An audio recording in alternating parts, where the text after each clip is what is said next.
Amnos and Vicus are away. I think Ceres will then ask Zed for a meeting. Cecil arrived. He seemed to be in happy mood. That's good. We're going to go to death. Ceres will give him a jovial smile and say, "Good morning, Zed. I was hoping that you could help me with something.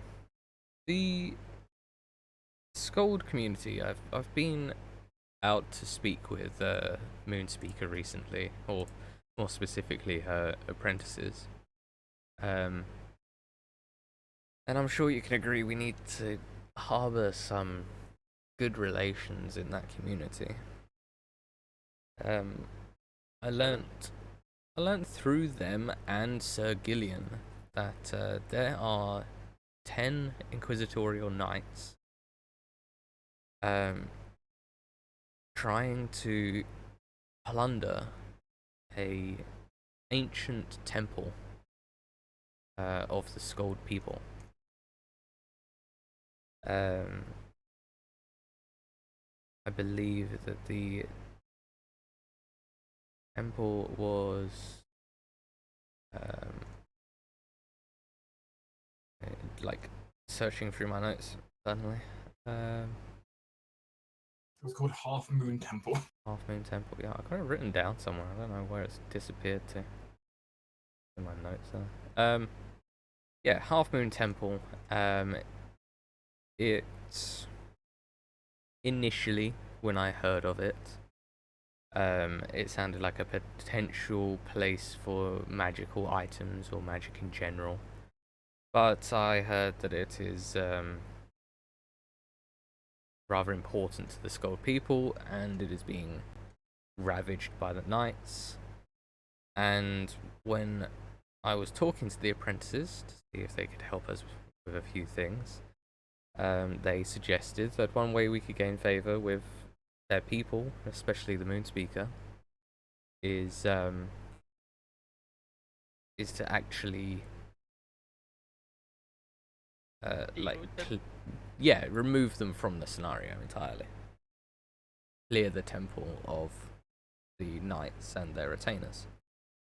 The only extra caveat is there are supposedly elemental guardians. But from what I believe Sir Gillian said is they, last he heard, had not breached the door as it's sealed by magic that they, I believe magic that they do not know how to circumvent. If we can get them before they trigger it, we can slay them easily. I like this idea, Ceres. Yes. I So shall full-hearted commit to this great adventure that we are gonna have. My only question of curiosity would be, shall we the elf team go along? The main elf team? Or do you have any like backups plans? So the apprentice Karu had offered his aid, as it is a sacred place that only the Scold should be able to set foot. Much like the crypt, will need protections, so he's offered his aid. I was going to request his other apprentice, Carthy, to join us as well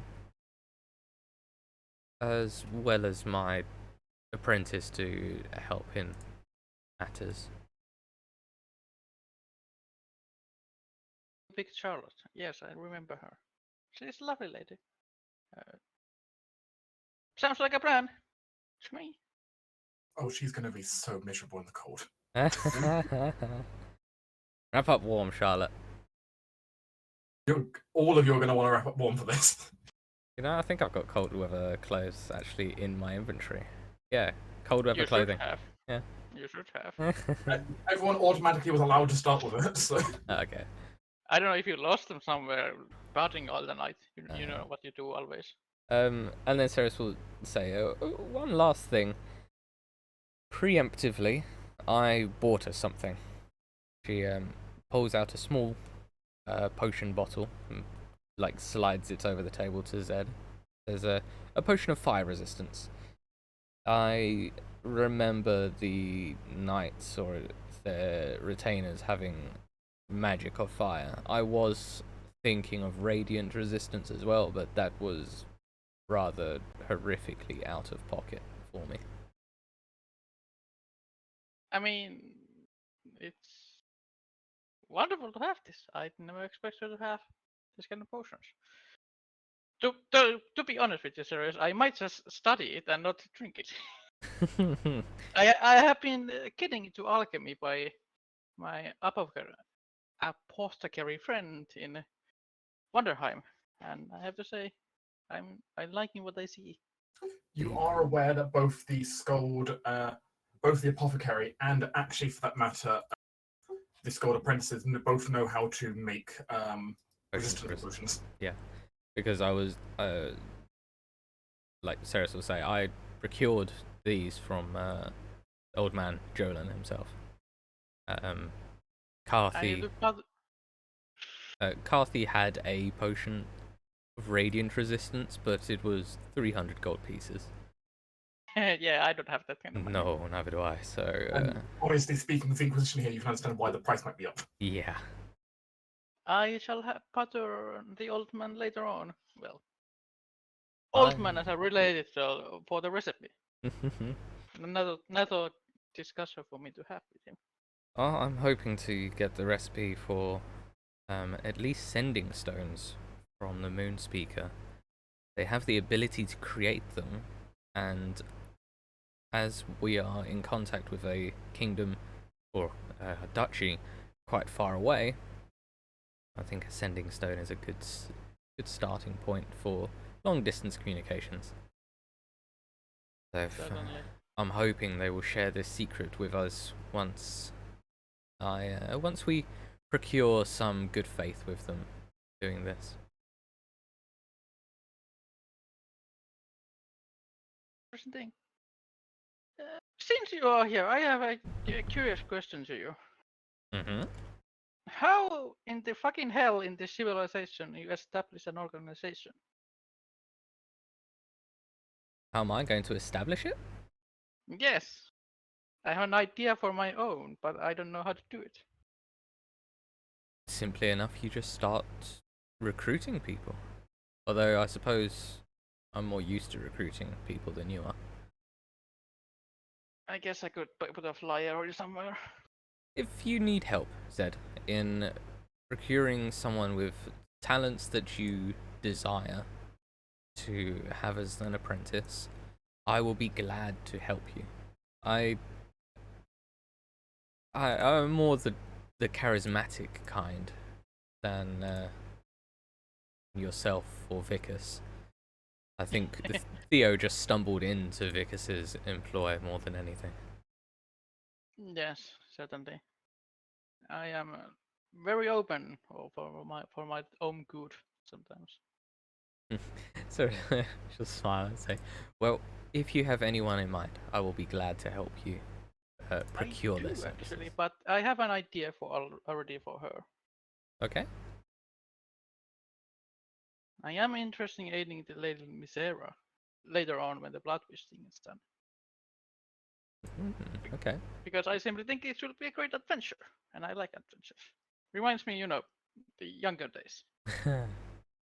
Very well. I think it should be a hard one to keep interest, but is a useful asset. Yes, but I think my first problem should be the blood witch. Yes, that's all of our problem. Yeah, to be honest, I think best option is to kill her. Possibly. I do not know. If she is truly unhinged, then most certainly. If she is not, she is someone that can be dealt with reasonably. I think she has a pool of knowledge that we could draw upon. That pool of knowledge is the only reason why would I keep her alive. But otherwise, I would kill her. I'm in total agreement. Too dangerous and too chaotic. Mm-hmm. Total agreement. Anyway, Let's go to a temple with elemental guardians, 10 knights, and whoever they dragged along. Fun. I reminded something like similar with my wife one day.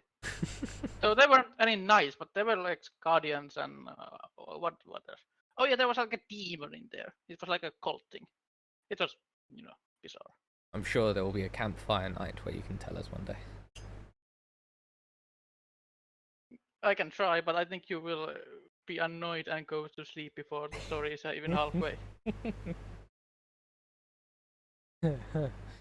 Perhaps. I know you too well. You're too eager as you're too young.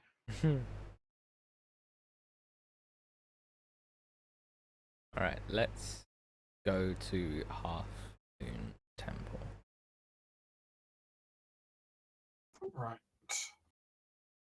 So, as promised, of course, Kari will be coming with you. Unfortunately, the other apprentice would not be available for this moment. Okay, that's fine.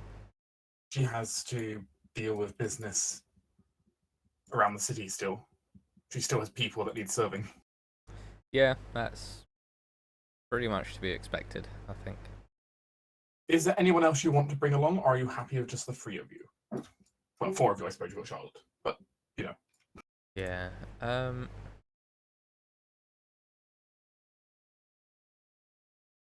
mean, do we have a... I'm no longer the major healer. I have some healing. I mean, yeah, Sister Charlotte's probably got some healing, but I don't. I mean, Sister Fiona, even. She would bringing a radiant priest to fight other radiant priests would be. Yeah, that would be more like Also, a skull temple may not be the best move. Oh, Eliza. Yes, Lady Eliza would be available if you wanted to bring her along. Does she have the healies? She has cure wounds. I mean, if nothing else, she has a bow that shoots longsword, so you know. That's very true. Yeah, she's reliable, and of course she also gets temporary hit points when you short rest with her. So that's true. And Sir Bolton, perhaps. I think Sir Bolton should stay with Carter troops. I think Eliza, Okay. Tiefling, and your apprentice. All right. Like that's more than our usual party of misfits. Okay. Yeah, certainly Lady Eliza come along. She certainly has cure wounds. Actually, double checking. Does she have second level spells now? Or is that not yet? Let me double check that. I think you said that she might. What level do rangers get second level spells? Might be 5th. It's 5th, so she does not have it yet. Okay, yeah, because they're half casters, so they're like paladins. So she just has more first level spell slots. Oh well. Yeah, she has one more. Yeah. Okay, that's fine. Obviously, her bow of great swords is pretty useful. Her bow of great swords is great. But finally, my firebolt out damages it. Just. I had to get to 5th level before that happened. Yeah, just wait until she starts enchanting her bow. Yeah, exactly. Good God. Well, things will get quite. Madness. Because right now she's just a mundane person with a bow. So. I mean, she can channel magic into it for a single shot, but she only has a couple of those. Yeah, exactly. I mean, Cyrus only has a couple of fireballs. I mean, yeah, I do. It's true. But thankfully they are AoE. They're AoE and I can do quite a bit, really. So Lady Eliza, and you want, and of course, Kara's coming along as well, and you've got Charlotte, who I believe Charlotte should have an accompaniment thing, which we can add. Companions, Charlotte.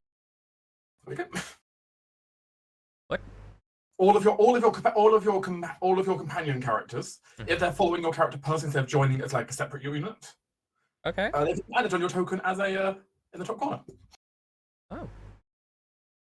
Say that they're following you around / you're protecting my you. God, that's cool. I like that. She's not protecting me. I'm protecting her. Yeah, you're protecting her. She's a level 1 wizard. She's not protecting much. I mean, technically speaking, if you get crit, she can take the crit for you. No, that's fine. she's And if you get down, she can take the hit for you. But of course, that's throwing your apprentice under the bus. yeah, 'cause she's got the budding arcanist, which I like. Yeah, that reroll is pretty good. Yeah, all of the special companions have those options, at least except obviously you don't have the church members yet because I haven't given them companion stats yet. That's fine. I don't think we're going to use them as companions anytime soon, because I can't imagine they're going to be good fighting their own people in particular. Yeah, not really. Sister Fiona is she's not very good at fighting anyone, to be honest. She's mostly just a healer. Yeah, exactly. I mean, as it stands, don't try to out heal her. Life Cleric was going to win. Life Cleric will always win a healing match. Even in the deep dark of the Underdark. Yeah. They Life is always just so OP. With the healing. They're so OP. Yeah. They are fucking great. I have played one of them and they are fucking great.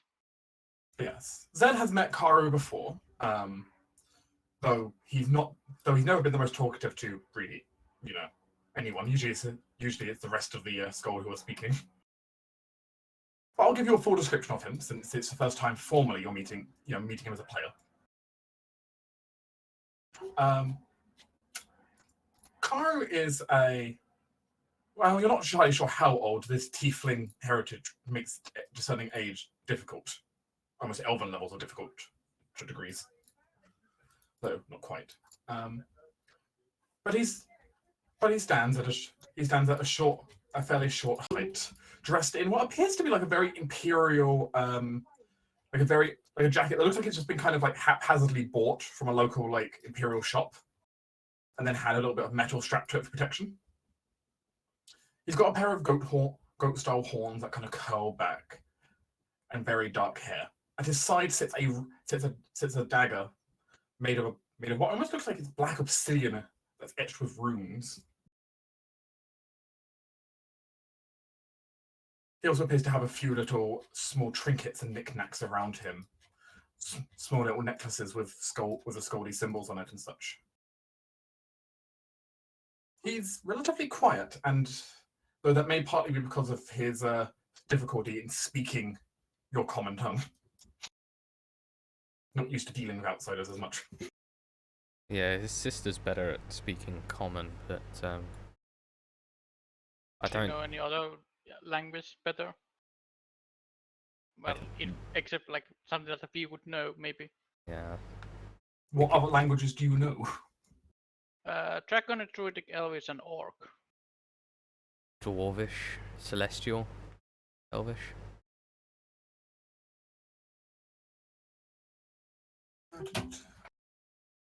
I know they even get Infernal, but we don't have Infernal.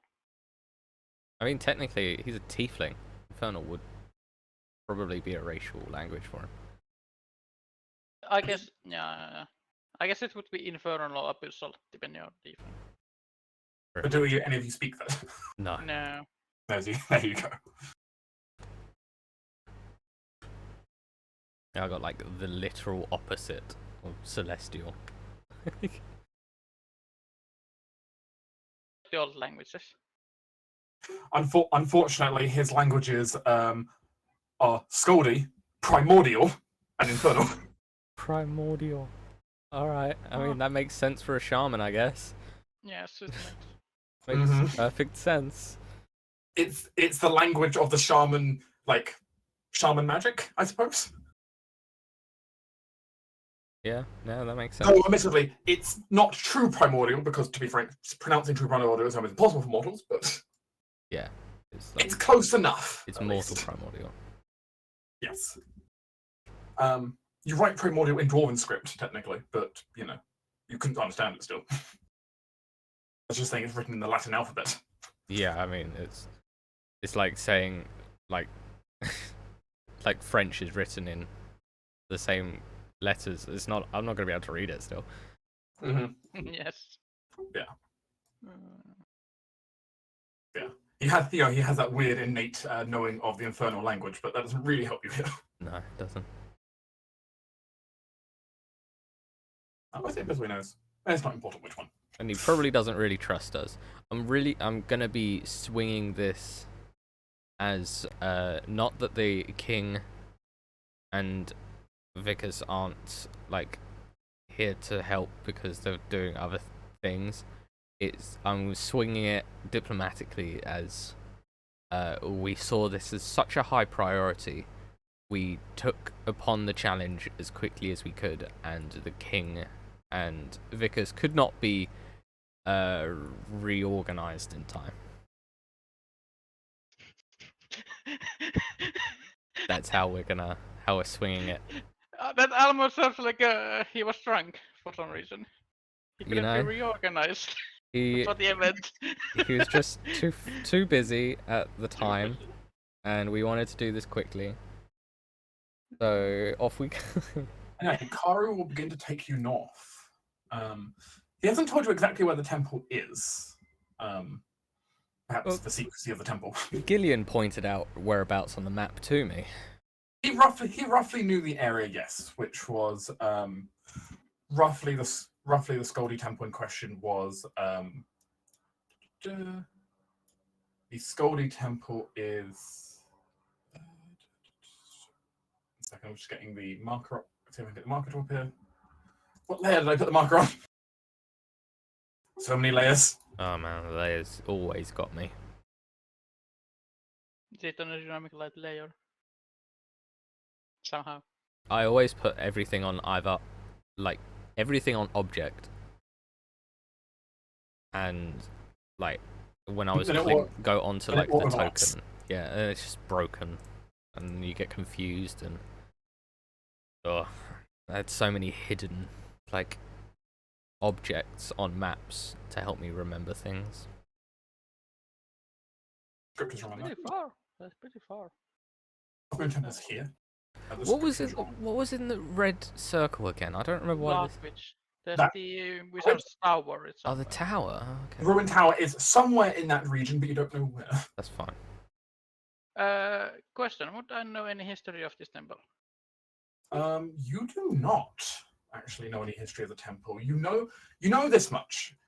So Half Moon Temple is devoted to, just by its name and from what little you have managed to get, would be devoted to obviously their goddess of the moon, who was kind of the head of their pantheon.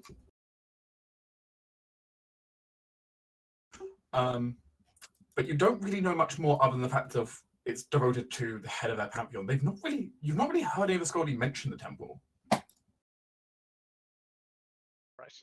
And unfortunately, with limited written documentation, it's not really been spread around much. How the Imperials found out about it is a good question.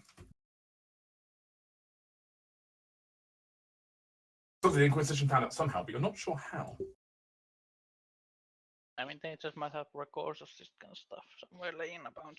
Well, I've heard like there's like a library that in the capital that I've heard is rather expansive.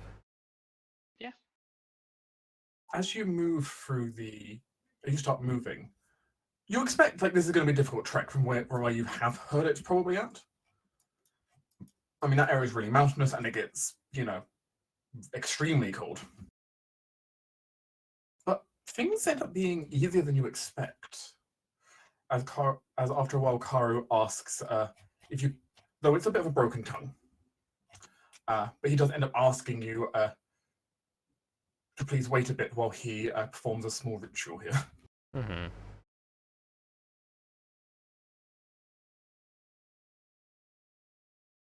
As you see him draw his ritualistic dagger. As you reach kind of the side of the mountains, as he begins to almost slowly just start drawing these kind of very ancient looking runes into the air. You almost just see a small spectrals of light following the dagger as it moves. As you end up seeing the side of the mountain almost seem to glow slightly for a second. I think I was a bit responds, and then a light just start to envelop the entire group. As Karu just asks you to follow him, as almost it just looks like the mountain around you just almost starts fading from view. Some epic illusion magic. You don't think it's illusion magic? Oh, Zed in particular has a good idea what he thinks this actually is. Because Zed has heard of some druidic circles capable of moving slightly into the spirit world for certain things. You think this might be lightly on that, where you're just briefly touching on the spirit world to speed up travel here? oh, Not far in, but just a little bit in to spirit world, just so the land around you stops being so much of an obstacle. Makes sense. Basically, meaning that for the short bit of travel while this ritual is running, you get to ignore the difficult terrain of frozen mountain. that's crazy. It is something that elders can do. That must be how they travel beyond the mountains. I mean, it would make sense. Because Yes. it can't all be mountains, like north. It can't all be mountains. You know it's not, but it's referred to like a crown, where it's just this kind of large, almost like semicircular, just ridge of mountains that is just really thick and really sharp. Afterwards, it goes into like these glacial plains. Yeah, It's just getting past that ridge is the issue. yeah, of course. I mean, the glacial plains are extremely frozen, extremely cold, but it's not mountains anymore. Yeah. Interesting. Obviously, the ice elf cities are normally built on the other side of the ridge, Yeah, of course. though you haven't seen. Of course, you've not really seen any of them yourself. No. Well, not old enough to remember. You might have seen pictures, but Yeah. not actually seen one in person.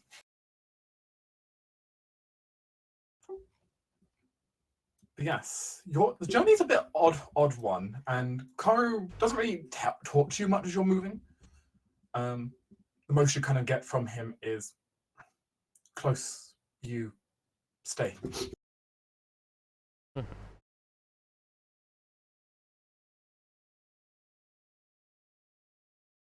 It's a very odd feeling though, walking through this almost like spirit passage.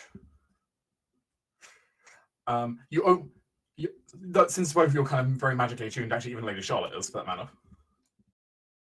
You almost get the sense that if you reached too far out, strayed too far away from the center of this, you might be liable to kind of just get stuck here.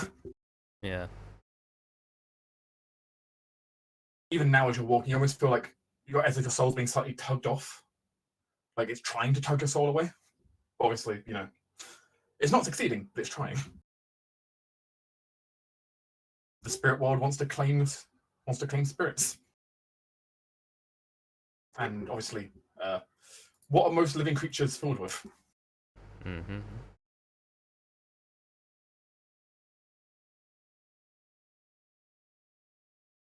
After some time, though, Kara will have you deposited elsewhere in the mountains,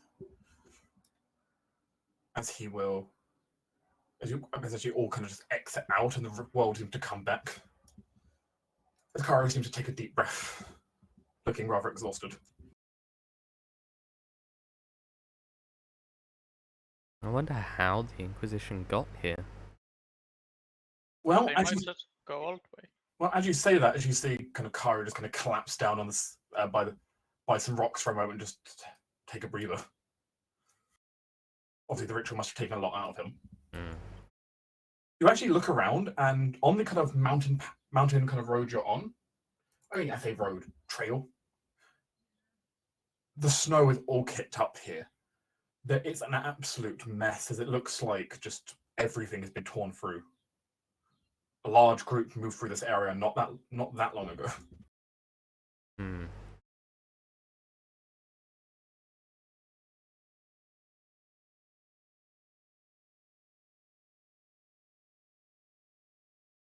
And though looking at it, it definitely looks like that whatever this group was took the long way here.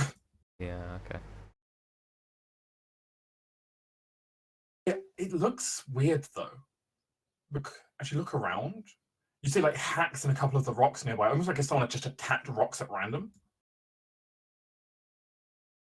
Interesting. There's no signs of combat here. Zed, Yes. your perception's high enough that you also notice here, is there scraps of fur on the ground? knight might have fight the gnolls. You don't see signs of combat, but that's definitely fur on the ground. So, Or a polar bear, I guess. Can I like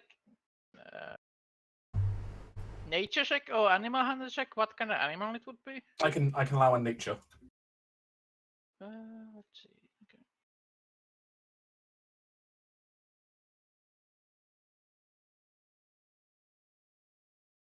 Okay. No. Cannot recognize 8. I mean, it's very matted and very dirty, but you don't know what it belongs to.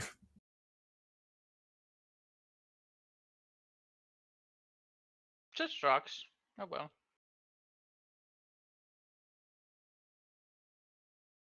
Caro has to ask for you to take a brief rest here before moving on.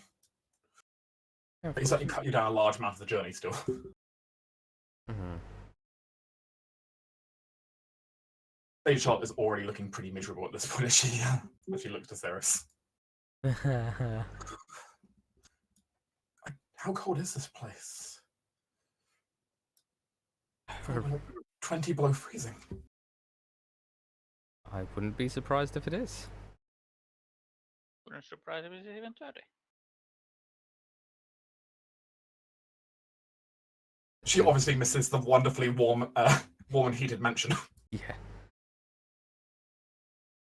This is why I want to find a way to survive the cold.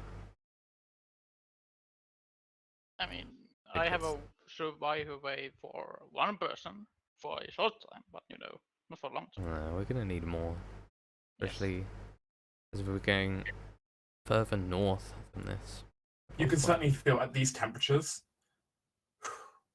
it's rough. You could you taking a short rest here, not a big deal, but try doing. But you'd probably could pull off to a short rest before you're having to start make contracts up here. And cold weather. The cold weather gear will give you help, but it won't solve you it. No, like there's because the oh god, what was it? Is it there's a whole source book that came out that had like huge thing about cold weather climate, and I read through it and it's horrific. Like not something I want to be in. The cold is not to be taken lightly. No. Unless you've been born with cold resistance, high certain dragonborn. Yep. You're kind of not in a good shape to be up here. No.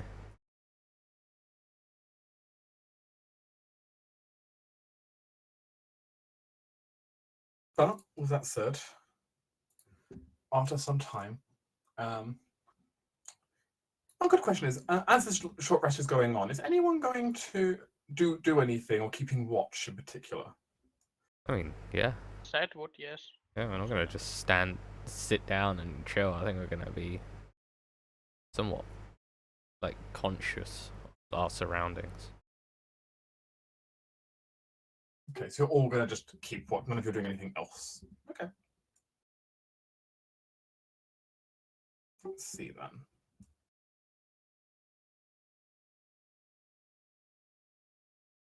Can I get an active perception from both of you? Yeah. Can I give myself guidance? Not really. You don't really know when this is going to pop. Sure. 21. Pretty good. It's not bad. It's a 15. It's not bad roll.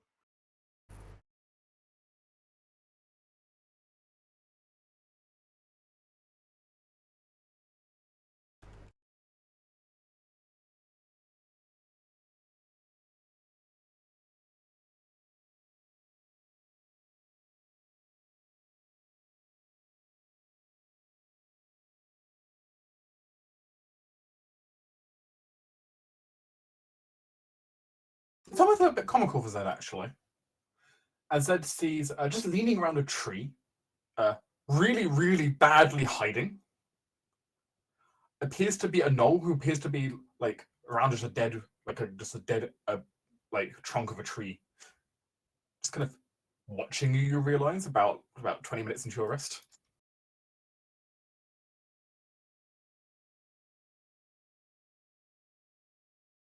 Instead gives him a wave. And obviously points him out. The gnoll pauses for a moment and gives a wave back, then eyes go wide. The gnoll's then going to try and run, realizing it's been spotted, but it's not going to engage. I mean, part of me says don't let him run. Other part of me says leave him be. You know. I mean, sure, I could give you like one parting shot for him. I mean, if you're going to, then I'm going to. I mean, sure, why not?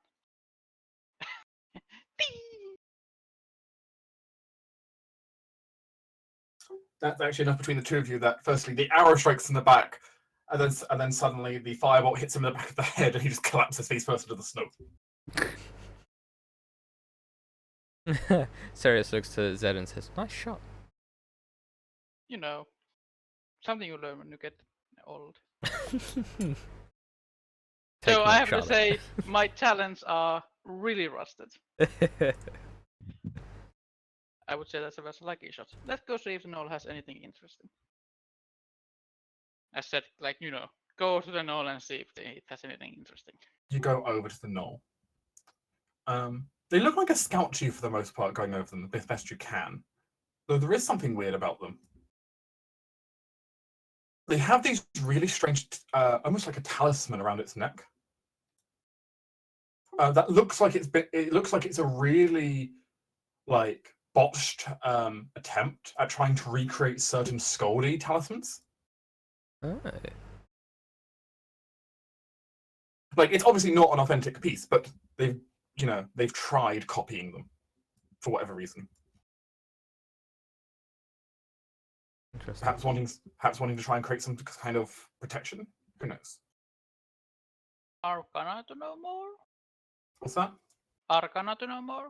You can roll Arcana to see if there's anything unusual about it.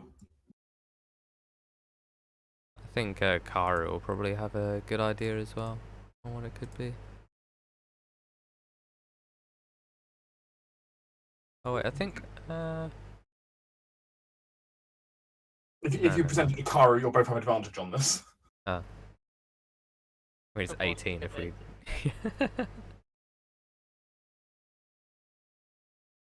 As you bring it over and start to discuss.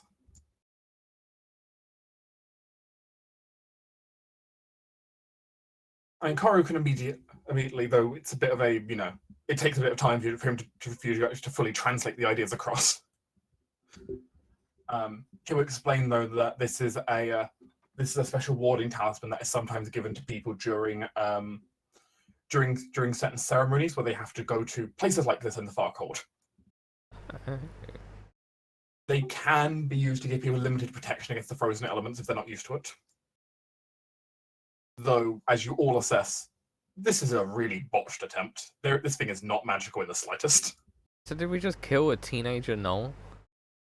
Definitely not a teenager gnoll. Ah. It's just a really botched attempt, though, at trying to replicate Skaldi, like, tribal magic. Do gnolls have the intelligence to create stuff like this?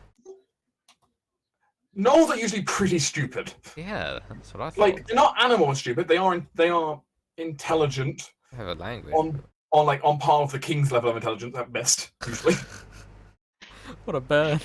Our king is as stupid as a gnoll. Smart as a gnoll. But yeah, like occasionally you'll get particularly bright gnolls. You've seen a few of those when it comes to some of the shamans, but the vast majority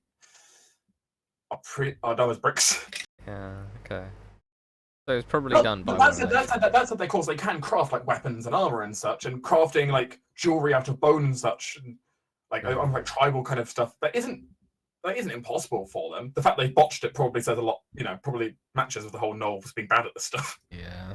Okay. The Blood Witch like showed them how to make them, and then they just tried it. It's possible. Because we know the amulets that the Blood Witch can make, and they are not this copy quality. Or they picked it up from remains. Like they saw them. Try to recreate Is them. Skull make this crappy quality rune? I don't think so. No. I mean, like the gnolls saw that it provided protection, and decided to recreate it. Yeah, I mean yes, that might be true. And screwed up. and screwed up horrifically. Do you think this is a project for you to fix it?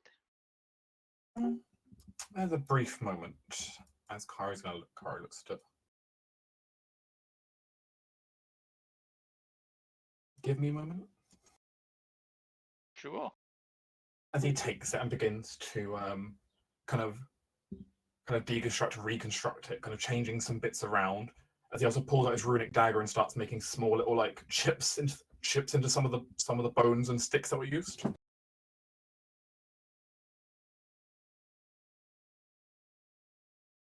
Weak, but slight protection. As one of you can have this temporary magic item. It won't last long, but it will grant whoever wears it the ability to ignore the first 10 points of cold damage they take. The first 10 points. Oh my god. Said give it to Ceres. Alright. Ceres will smile and say, thank you. You both also spotted as he did that, it was more than him just carving on it. You also saw his dagger light up slightly, implying he probably channeled a little bit of magic into there while he was doing it.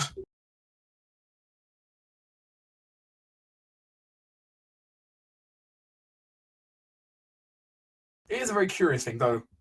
What did you say, Ceres is taking it? Yeah. Probably like a wolf bone and like stick and leaf made talisman rather clashes with her attire. Yeah. I mean, it can go under the attire.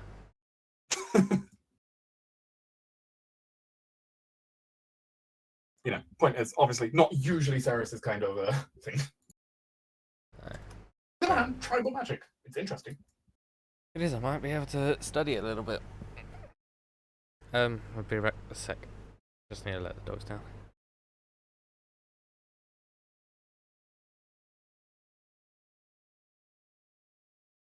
Zed person is actually probably slightly more familiar with this kind of practice. With the Wood Elves likely having some occasional, like, you know, like I mean, Zed has his own already. Yeah, it's not the same, but you know, you have similar practices within the Wood Elves likely. Yeah. But he has like his own decorated skulls and animal decoration, but his main thing is the spirit bottle that he has. Or spirit totem. Yes.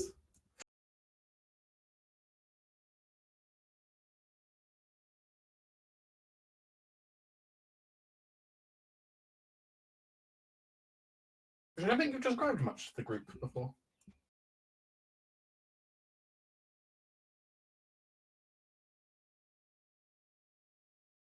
Try to ask from the Deepling how long he estimated the distance to be when we arrive there. Like how long will it take to arrive there? Estimate. He struggles to give you a good answer here, partly just because of his bad like grasp of common language here. Yeah. But he kind of reaffirms like not long, soon. Should we hide from them or wait to see if there's opportunity to hide from them?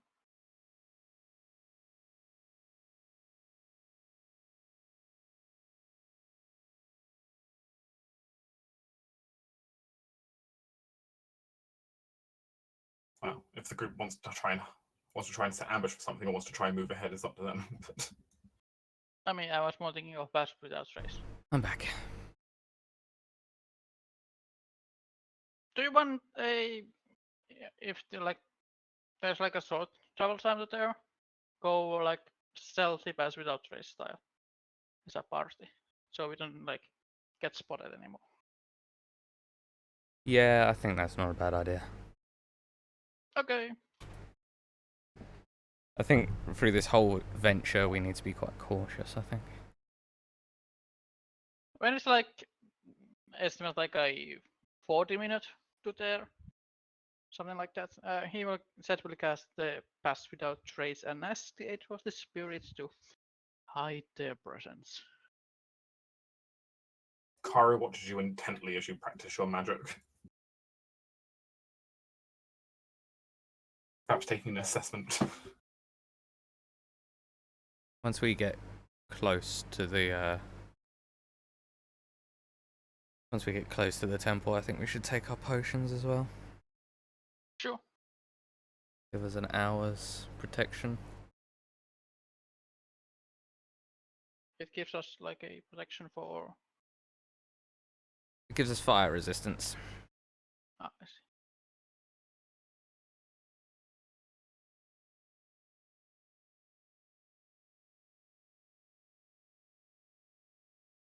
And of course, Ceres has had her mage armor on for hours by now.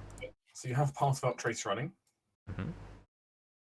Can you give me a stealth check, both of you? You have stand to this. Yeah. 22. Dex and stealth. 20.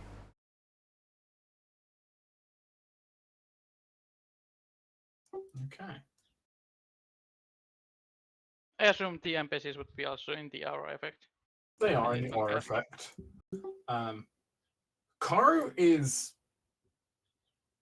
very hard to like. If he was like you, his stealthing skills are clearly on point. If he was actively trying to hide from you guys, you might have a hard time following him, even without the Pass Without Trace. Hey. As he seems to be able to just kind of almost preferably slip through the cracks in your vision. Good thing the Vickers is not here. He might get envy. Vickers can probably out stealth him, but yeah, Vickers probably can. Yeah, but he might still get envy. It's true. It'd be actually competition with Vickers for once. Yes. He'd actually have to use the expertise of this.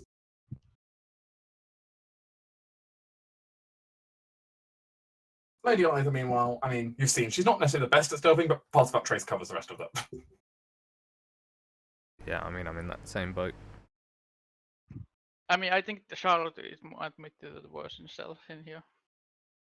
It's true. She has very little experience with it, but Yeah. Let's go to the mountains with the yellows. Let's experience all this kind of stuff. You know, she wanted to learn about the elves. This is part of it. Yes. She's doing her best not to complain. There is a large elven culture in the wood elves of sneaky. Well, Pass Without Trace is probably a favoured spell by the wood elves, so as their tribes move around. Yeah.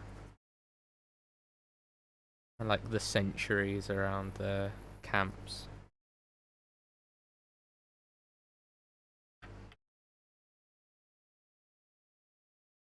Yep, she'll get her lesson here if she likes it or not. I never said it'd always be pleasant. That you did not.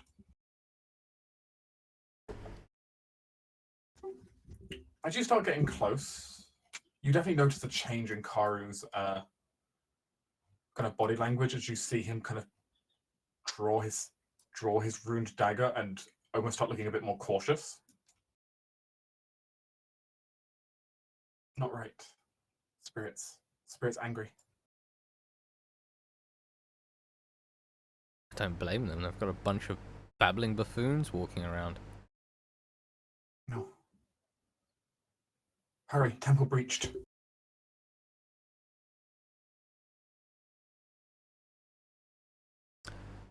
Well, okay. Said, you also start feeling something as well, actually, as you get closer. There is this turmoil in the air. You're somewhat attuned to spiritual energy as well, and you certainly feel it, this outcry, this hatred in the air. like my druidic language to communicate them that we are here to aid them, so they don't attack us. Um, And my my spirit totem.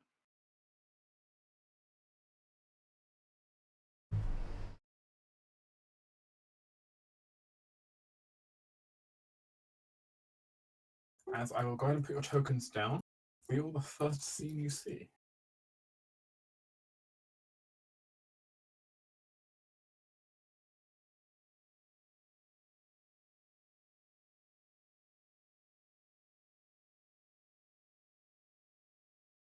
You head up the icy pass, moving quickly.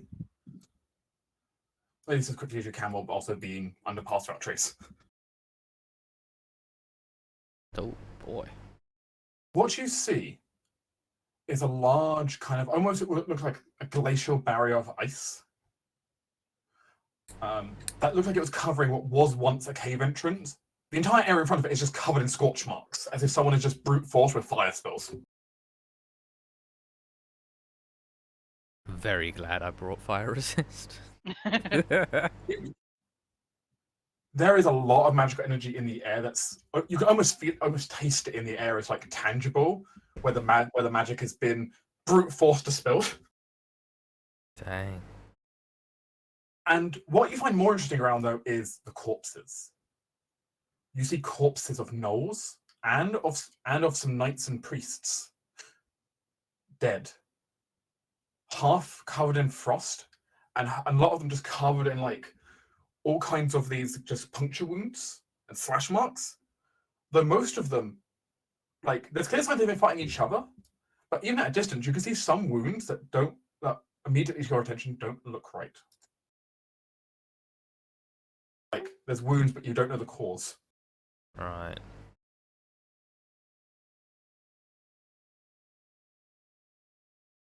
Proceed as you will, but be mindful that the temple is the temple itself is hostile. Hmm. Let's search the bodies first, shall we? Slowly walk our way up.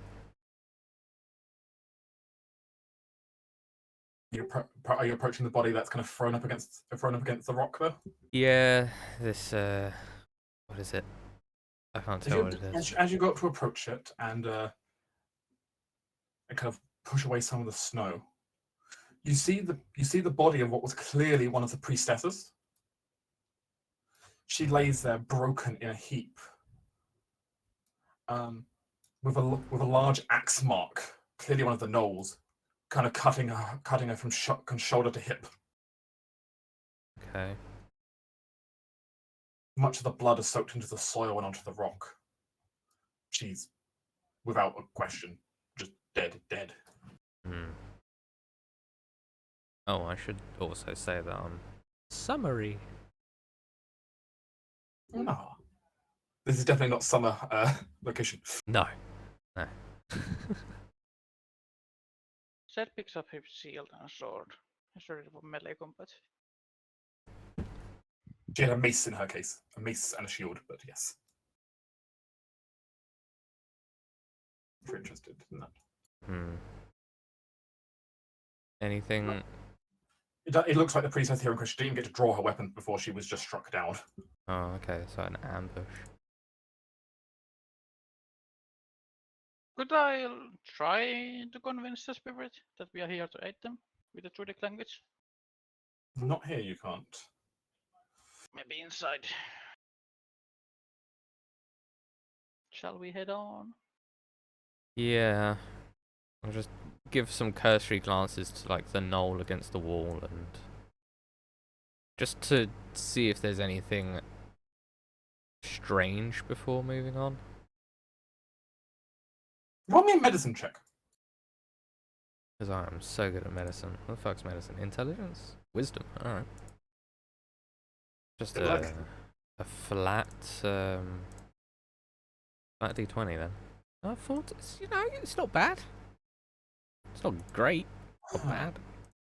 You realise you look at a couple of the gnolls here in particular, that some of the gnolls They have wounds that look like a sword has hit them, but no blood has come out.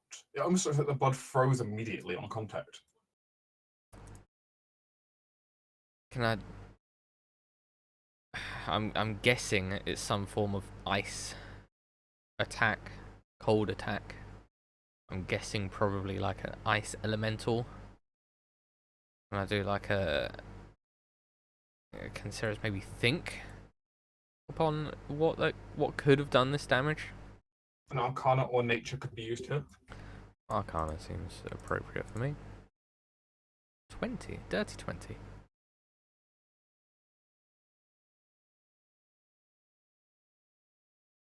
Oh no. Oh, not these. Don't say they're mephits. You believe this place. You believe that in the icy framework of this place, not guardians of this place, but more just in the icy kind of mountainside. With all the magical energy, has attracted ice methods. No! No, not the mephits. I've got fucking out of the abyss PTSD with mephits. Okay. There's will sigh. Great. Obviously, the methods might be rather upset that something has blown open the icy doorway. Great. We're going to be dealing with mephits. Could be worse. It could be worse, but God, they're annoying. I mean, certainly. But at least it's not a hack. Hack, he says. Yeah. The thing about styles. Ice spirits, freeze intruders. Certainly. Is this a knight or is this just a soldier? That there is one of the knights. We're down one already. We only have to kill 9. It's the knight in question. As you look at them, there has a little bit of blood where obviously they've got into combat with something. But also something you just find is its body is half frozen onto that rock, and you like as if the icicles have grown around it.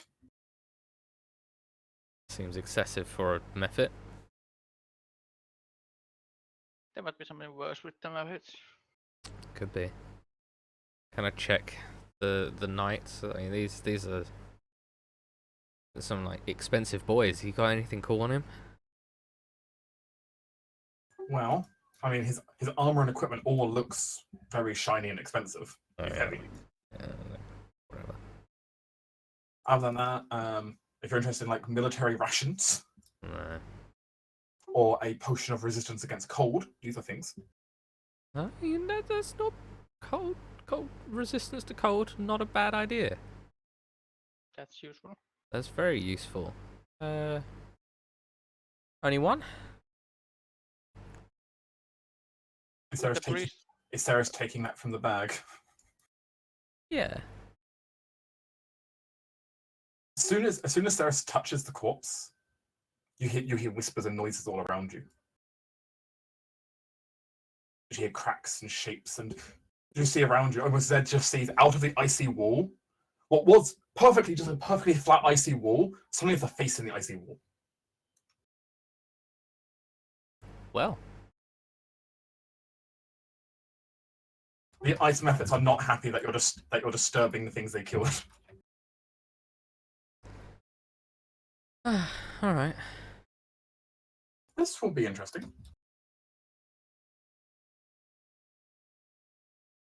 Time for your first dance, it seems. Well, good. So, no talking to mephits? Oh. Not when they're enraged. At least not easily. Okay. Though you can try, but they're up for attacking first. They'll ask questions later. Yeah. Understandably, things just happened. Does Ceres know if fire is particularly powerful against mephits? Ice mephits? Roll decently on her arcana. They are vulnerable, in fact, to fire damage. Yes, they're also vulnerable to bludgeoning. Okay, good to know. As it turns out, they are pieces of ice they can shatter. Yes, of course.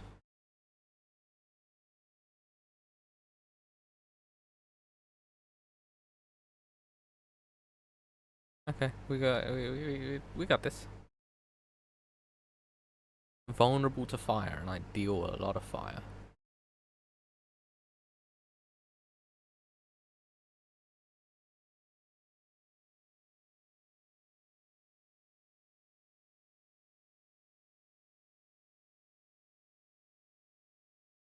Eliza sees these creatures start to like meld out of the ice. I mean, her combat instinct only has one thing here. She knows what she's doing. Not that. That one. Helgate's not here. Still here. She's going to go ahead and shoot ice method number 5? Yeah, number 5. Yeah, that works. Come forth, great sword.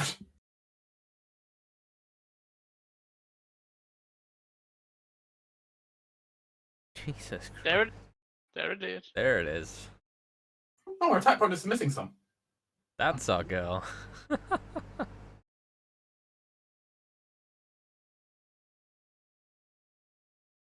Well, the arrow flies and takes a large chunk out of the method, which looks rather annoyed.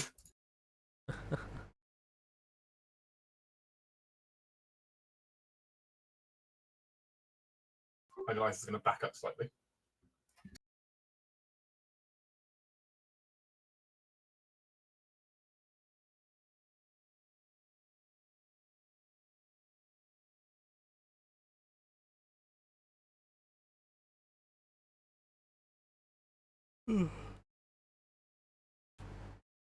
As the method's going to fly up here.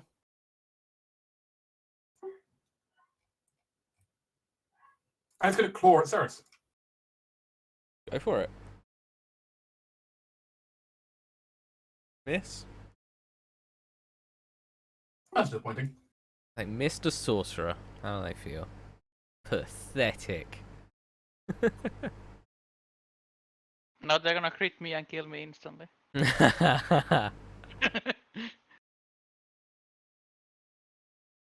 Karu seems more than a little freaked out seeing all this happen. Mm-hmm. As you see, trying to petition to the one that tried stabbing you. You don't have a clue what he's saying. You don't understand the elemental languages. Oh, nice. But he's trying.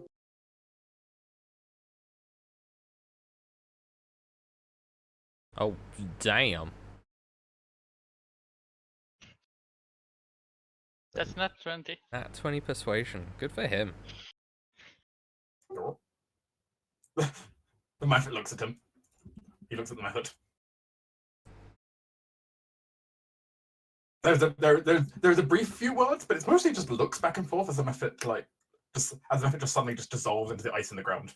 That one will just leave. Oh. I'll take it. Obviously, he's going to be trying to convince the methods to leave. But obviously, they're trying to murder you, so, you know. Yeah. That one may be the only one that lives. Yeah, I mean, it got shot, so it's like, Yeah.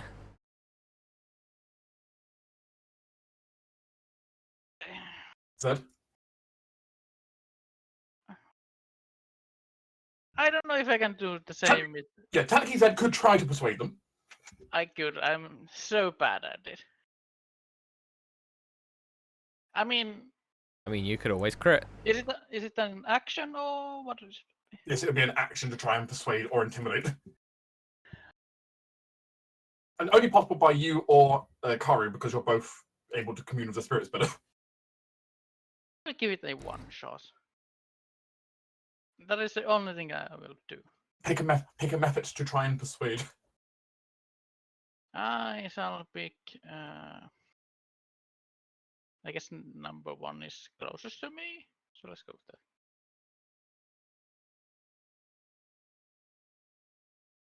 I don't think it will work, but no. Oh God. You think you can be insulted the method?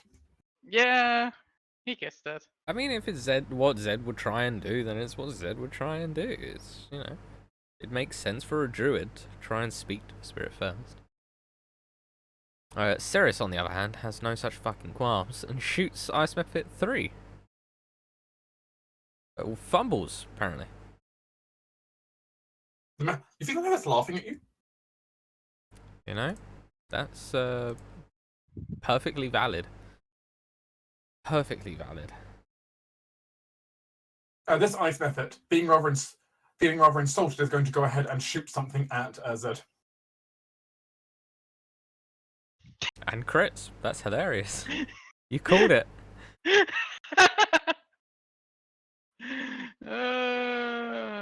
Fuck my life. And you just see it kind of build up this energy and just fire suddenly just this ray of cold energy at you. I said, you just see Zed like half frozen to the floor suddenly. Wow. I think that will angry say in Elvis. I was going to apologize, but now I meant what I said. Whatever he said, horrible thing.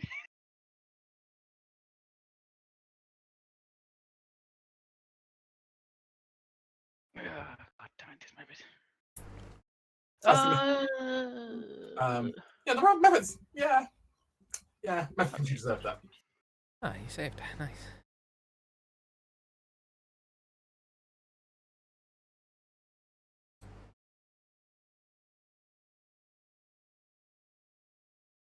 And he's just gonna like hide himself over here a bit more.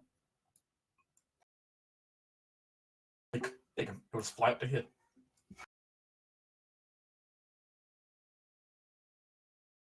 He's happy peppering you.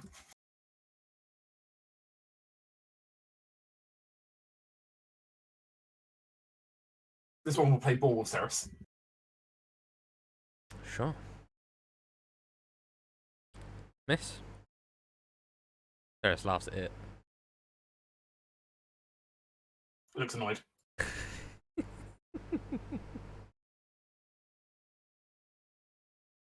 And it flies up to you, flapping its icy wings. It's tiny. This thing is tiny, by the way. Oh yeah, they're quite small, aren't they? But you're fairly sure you've seen halflings taller than it, so. Yeah.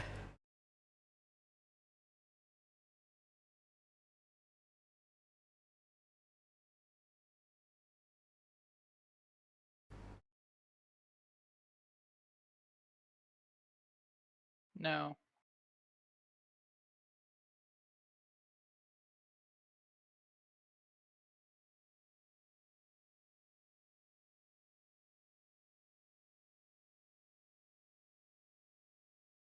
That's a direct hit on Lady Eliza. Lady Eliza, no. But she didn't get crit, so you know. Yeah. Now he gets a great sword to the face. One good shot deserves another. Most certainly.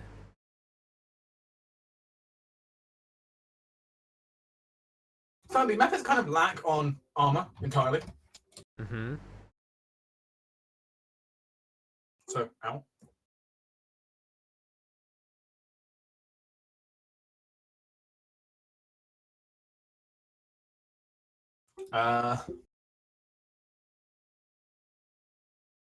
He looks at the really injured one down there. Like, no.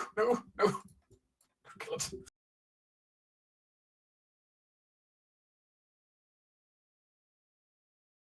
He's gonna try persuade another one. Slightly harder to convince, though. That greatsword hood.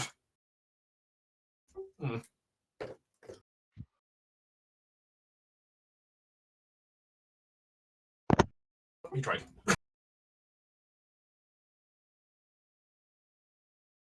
Zed.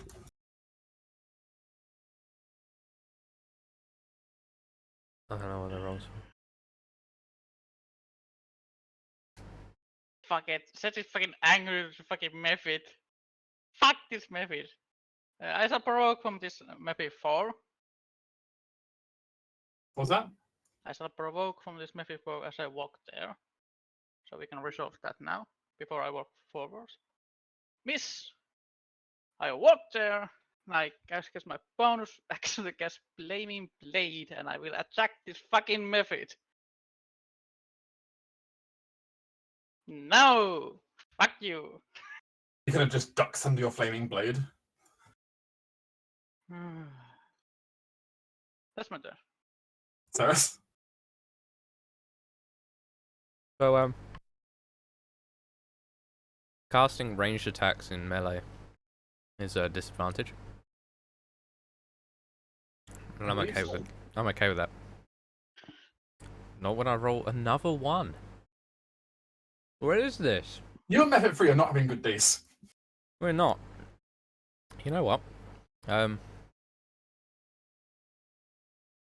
You got a bonus action.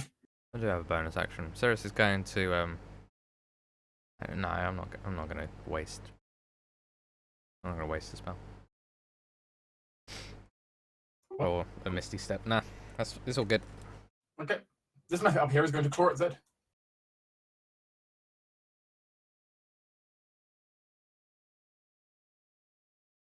And miss. This one's going to claw at Ceres.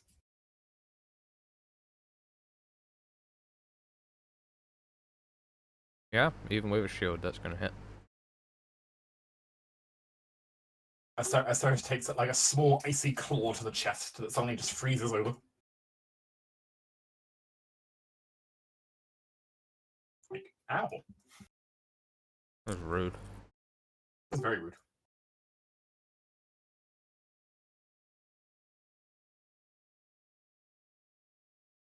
No. At least 415. No, doesn't it? This ice method is going to go ahead and attack at Karu.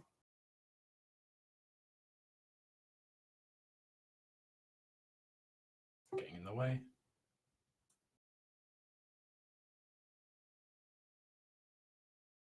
Which, yeah, not hitting.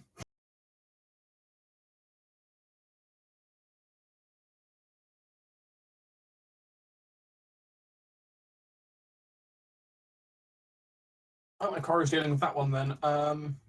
Lady Liza will try to help Zed, since he has two. Attacking the one behind Zed.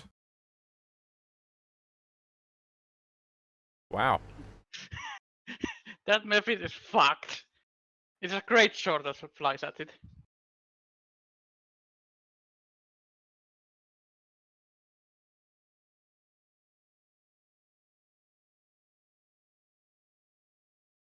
Decimate it.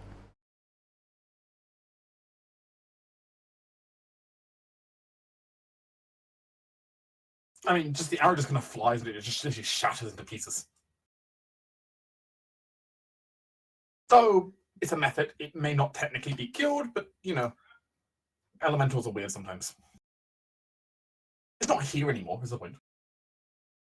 And that's what that matters, right? Sure is.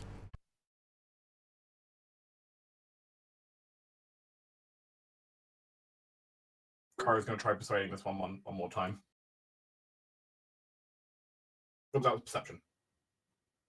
Doesn't matter. Wasn't high enough roll anyway. That was pathetic roll.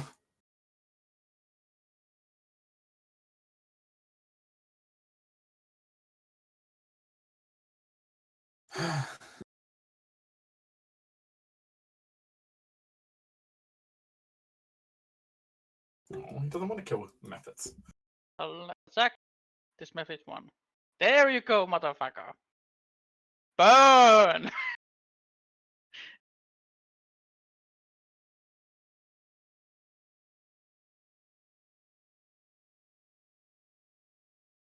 Just explodes.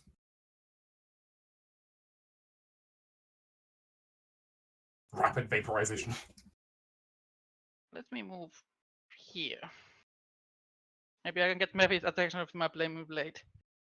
Like, pierce into the other method and just turning around with a blade in Flaming Blade in the hand. Shield up. My firebolt macro broken? Nope. No. That's just 3 1s in a row. What is happening? Sarah's apparently just can't aim today. Can't aim. Maybe her hand is shivering from the cold. Yeah. Like you're pointing your finger at the fireball, but it keeps shivering it off to the side.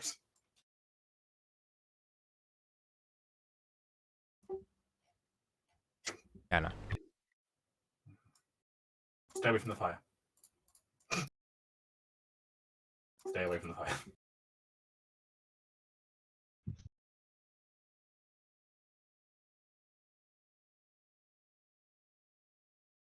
Someone will slash again at Karu.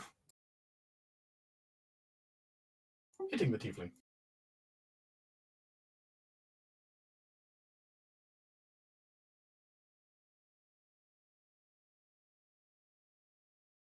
Well, she'll go for method number 3 since Sarah seems to be having so much trouble with that one.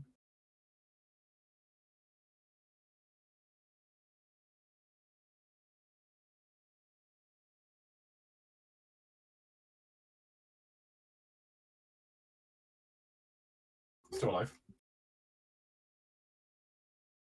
Karu looks frustrated as he takes his dagger to hand and seems to almost seems to give some kind of almost seems to start chanting as he goes forward and will.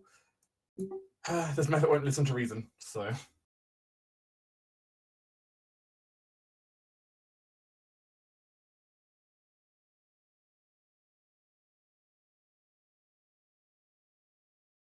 For piercing, for necrotic, it dies. Nice. Yes, his dagger seems to do necrotic damage to them. The moment's turning blackened as the dagger cuts through.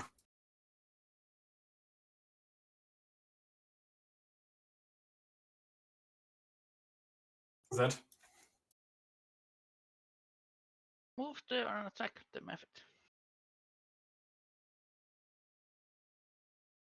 23 to hit and 10 points of fire damage.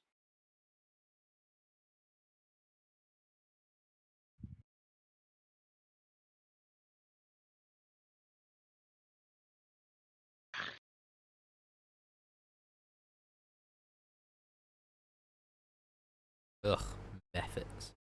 The fight ends. As no more methods seem to appear for the moment. Pick your potion. Huh. Now I cast a level 1 cure wound on myself. Everyone's a little bit wounded here. Yeah. Would Eliza be so kind as to give me a top up? She can. If you ask for such. Yeah. Oh. I guess I can give one for carriers if they want one. He doesn't ask for one, but you can give him one if you want to. He is a little bit wounded. Sure. Have one. Literally. We're gonna die from these ones. Yeah. Karu seems to be looking over all the scrap wood here and looks rather annoyed. What's the wood? A door? There's will ask. Pauses, trying to think of the right word for it.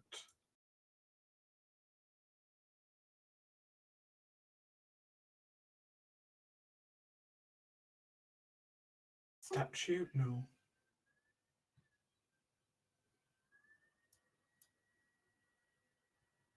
He pauses, trying to figure it out. Tall animal statue. We worship.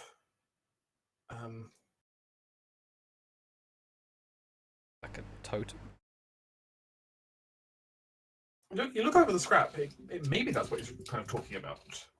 Okay. It certainly looks like there's a lot of stuff in it. It looks like it's well carved, whatever it was. Hmm. Clearly ceremonial things that sat in front of the entrance here. Obviously, the fireball made short work of them. Yeah. Yeah. Was it only one cold resist potion on the night? Only one. And Would the cleric have? Or the He priest has. have one? The priestess did not have one. There was an empty bottle on her corpse, though. Oh, damn. Do you want it, Zed? I mean, You're more I guess likely you. to be attacked. Yeah, and you have the amulet. Yeah, I don't think the amulet gives me cold resistance, does it? It can take up to 10 points of damage for you, though. Yeah. Oh, okay. For the first 10 points of damage. Yeah, I mean, take the potion. I shall take the potion and drink it. Yeah. So now you have fire and cold resistance.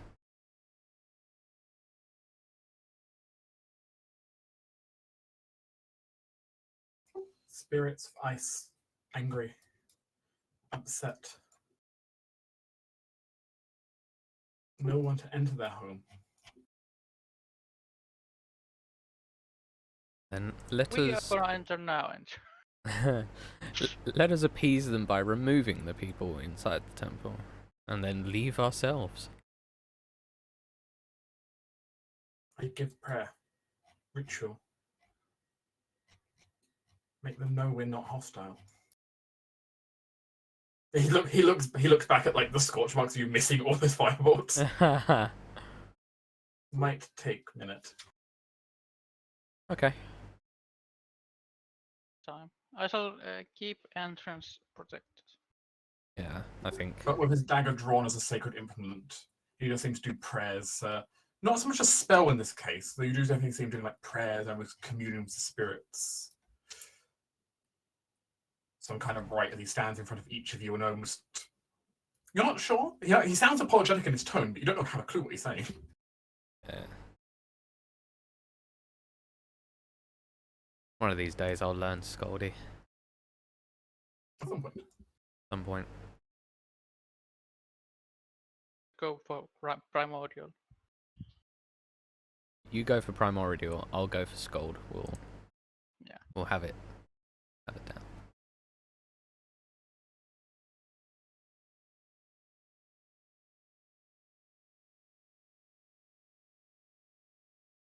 Karu seems to. Oh, it takes a few minutes.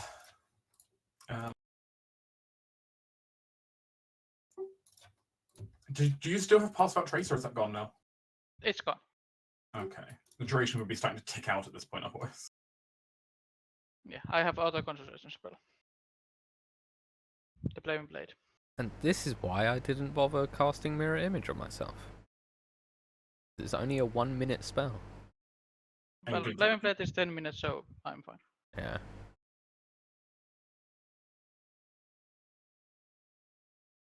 It does take him about a minute per party member to do his prayer, so. Oh, wow. Yeah, we're running out of time on that. Did eat some time up there. Yeah.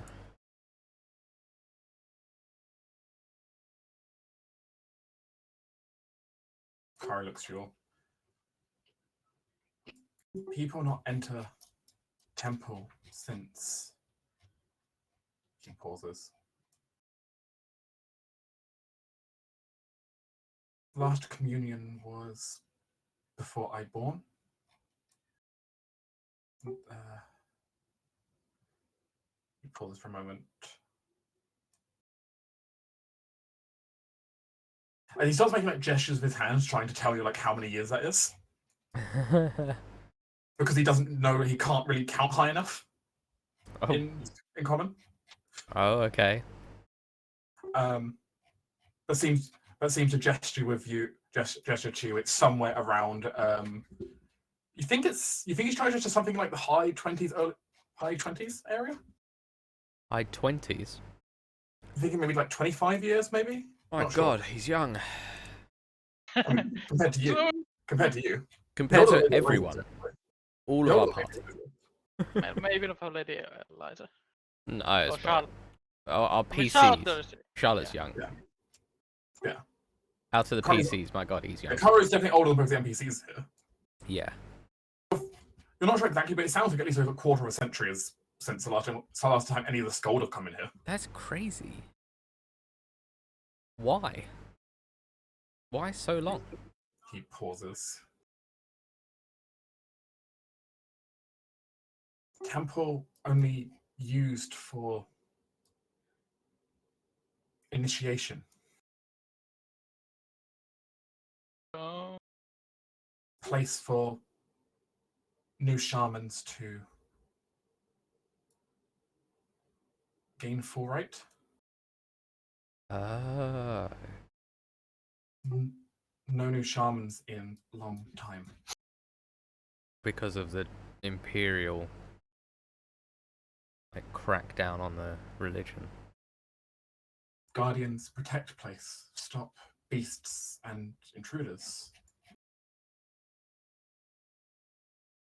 Keep grove protected, keep ancestors safe.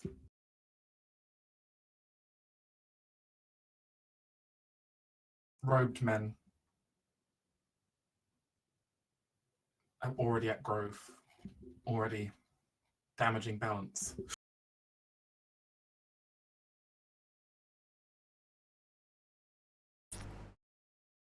Let's try restore balance then. He nods. He'll lead you inside. Alright.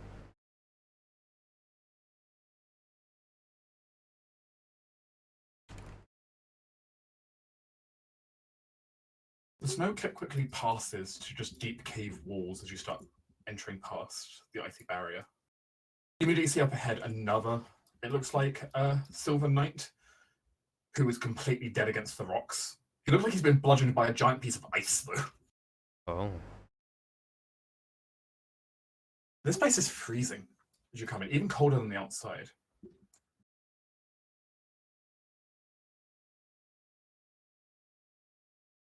Even looking on the walls, you can almost just see like ice crystals almost just forming before your eyes very slightly, leaking from the rocks. There's a cool thing in Antarctica, like the bases. They have like a deep storage that's quite far underground that's really cold and has such low humidity inside it that the walls are covered in ice from the like water particles in people's breath. And it covers the entire walls. I imagine it's something quite close to that. Yeah, it's quite close to that. The air here is not humid at all, just the fact that everything has crystallized into ice. Yeah, really cool. You also get the sense of the magic in the air. The magic of this room is basically will keep generating more methods as long as the temple is alive. Yeah, that makes sense. Which of course means infinite source of guardians to the temple. Downside also means infinite methods. Mm-hmm. But you've heard of Hoarfrost, right? It's the same thing.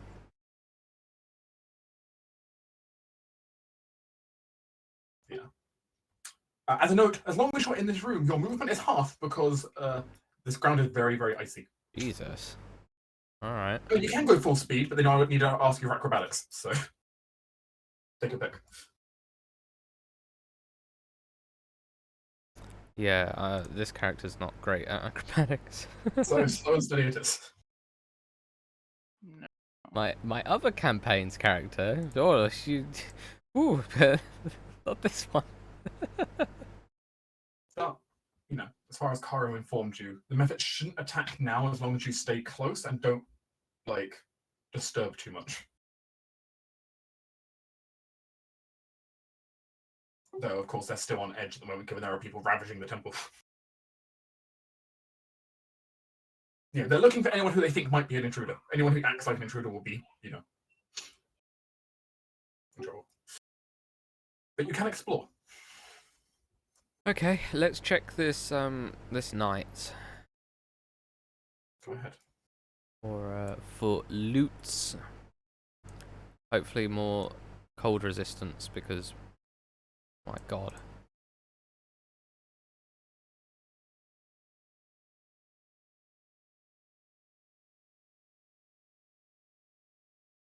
As you get close to the night, you guys can start searching him. Zed notices something as you're actually doing that. Mm-hmm. There's actually a mephit in the rock above who's kind of staring down at you. His face, like, perfectly part of the rock, except it's just a face sticking out of the ice slightly. He's not doing anything. He's not attacking, even though you're touching the body this time. He's just watching. Okay, alright. Set points this out. The method's face fades back into the ice. So it's like You cannot waves. hide from me. There's waves at the spot that he pointed out. But continues. One of the things you know about methods is when they can choose to, they can literally choose to look like an indistinguishable block of ice at will. Meaning there's no way to tell them apart from other ice in the room. They're such a pain. They're perfect ambush creatures. At least when you're in the correct conditions like this. Yeah, I mean it's their conditions. There's like mud mephits and. Yeah, put them in the correct conditions and they're a pain to deal with because they blend in with their terrain. Yeah. And obviously they only tend to hang around their terrain, so. Yeah, exactly. They never really leave. Question. Mhm. Could I hear like some sort of like sound of battle outside, or like further in the caves, anywhere? Then locate the knights faster. When you listen out, you hear an echoing noise, but it's hard to locate. You can try a perception, but it's hard to tell which direction because you can hear the sounds of what sounds like priests and knights, though.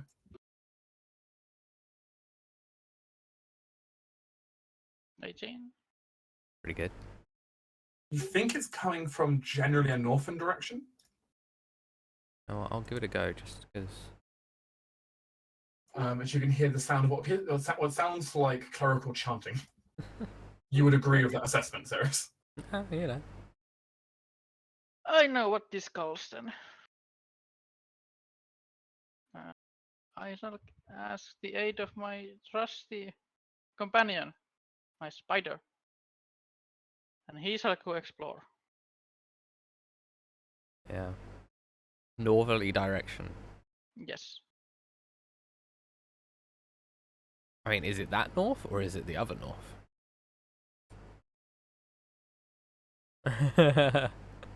So that is a question indeed, but Oh, spider, for the good of the Elven City. Spider begins to skittle. I'm still gonna search. Oh, okay.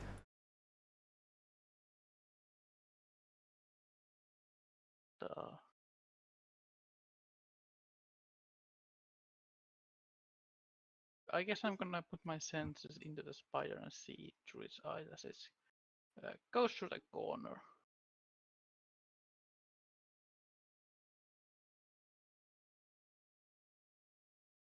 As you start heading up, you see massive kind of blocks of ice. I mean, you see everywhere in the cave, but in particular, you see multiple blocks of ice around that seem to have people just frozen in like almost like as if they were just like a picture taken of them in time. Horrified expressions. They've literally been just completely frozen over, including what appears to be two of the knights and a gnoll in the northern wall. Who is her? It looks like a high elf to you. Great. Oh, wonderful. All right. So it's hard for you to tell much more in your spider mode, but it looks like a half elf frozen completely in a block of ice. High elf? Hey. High elf, sorry. Yeah. Okay. High elf with snow white hair, dressed in some kind of flowing robe. How does a fucking high elf get frozen? Like they live in the ice cold. Like Which says something about the true guardian of this place. fuck. Please say there is a cold resist potion on this dude. This dude does not have a full cold resist potion. His bottle is also empty. Damn it. All right. The scary part there appears to be just more blocks of ice. You can't quite make out who's frozen in that one. That at least seems in the right direction. But okay. Yeah. Indeed. The spider starts clittering this way. You start seeing up ahead that some of the ice begins to fall slightly. You think it's that way. Okay. I guess the spider tries to be something. That's on this point onwards. What's that? The spider tries to be stealthy on this point onwards. Okay. But I'll actually reveal the rest of the cave for you. Oh my god. There's nothing that's going to attack you immediately. Is that another high elf? Might be. There's a few. Okay. What the There's goblins? Couplings. More knights? Karu doesn't seem to have any answers for you, given he's not, no one's been in here No for one's been in, decades. yeah. Well, no one should have been in here for decades. Obviously, people have tried getting in. And the guardians of this place, the methods, and whatever else is in here has said, no. Okay. Obviously, if any of them have been frozen for any amount of prolonged time, they're probably dead. Yeah, more likely. If it's recent, they might be still alive, but, if they're lucky. What does Sirius reckon that it would actually take to free them from this, other than killing the Guardian, or appeasing it to release its prisoners?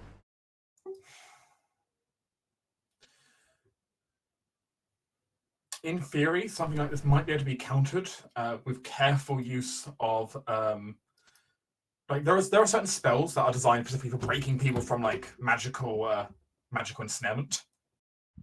Right. Okay. Don't have those spells. Let me see if I can find you an example. Which one it is?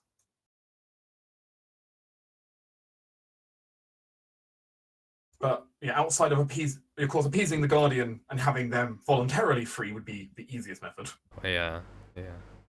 Okay. If that's not a choice you're going for, then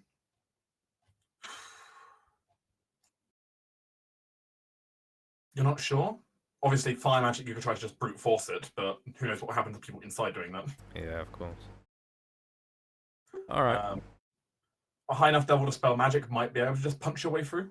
Yeah, of course. If you can beat whatever level spell Yeah. essentially equivalent was used for this. Yeah. Otherwise,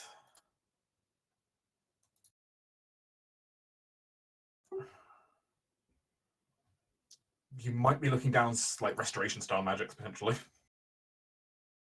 Might be able to break it, but Okay. Well, let's continue on. The quicker we resolve it, the more chance that some of these will be alive.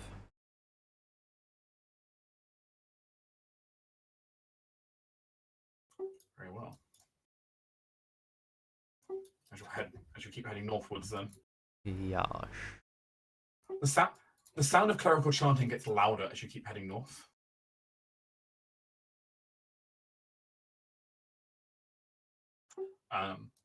And slowly the icy cave begins to turn quickly turns from ice to end up thawing, and something odd. What was just stone before becomes earth.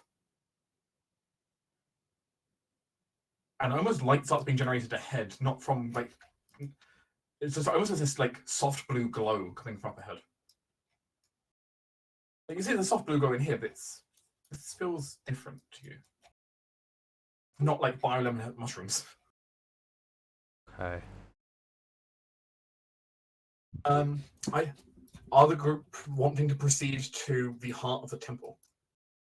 I think so. Okay. The spider will go forward in some safe distance away. I'll just get to the spider there first. Our forward scout.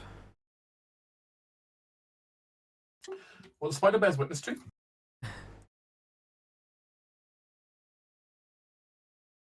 bottom left Oh. is what looks like some kind of just very serene grotto just inside the mountain. A large roof of the cavern opening up into the sky. There's some kind of very old, ancient-looking kind of runic plinth, where currently a pair of holy knights and looks like a priestess stand. There's a whole bunch of almost more angelic figures floating around the priestess. Some kind of spell she's put up, holding back what appears to be just absolutely enraged, ethereal. It looks like Skaldi. Ancestors who have been, rather pissed off by them being here. Not spirit guardians. No. It appears the Spirit Guardians are holding off the wraiths, but, you know, take that as you will. You know what? Can't fucking hold off a fireball. Set will inform this information through the spider. Let's go, man. Let's bust in. Start swinging. Yeah. Hopefully the spirits might leave us alone at least for a couple of rounds. Don't know.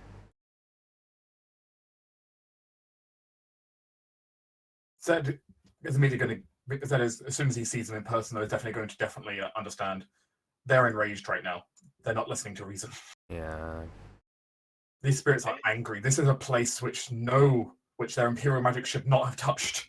Yeah, like this looks like a sacred, like druidic cavern or something. It definitely has a lot of familiarity with such. Yeah, At least Fireball doesn't have any text that says stuff breaks. Yep. So. Shall we roll initiative? And Let me clear initiative, and you can roll it. Yeah. There you go. Ooh. Ooh. good. Ooh. I don't know how that's possible. What? That's. Come on. Okay. Whatever. Go. Okay. Ooh. Ooh.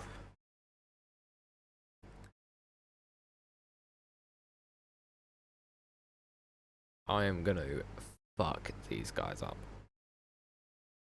You should. Gonna be epic. On the plus side, I can then spend some time fixing everything that's broken. Because I have mending as a cantrip, so.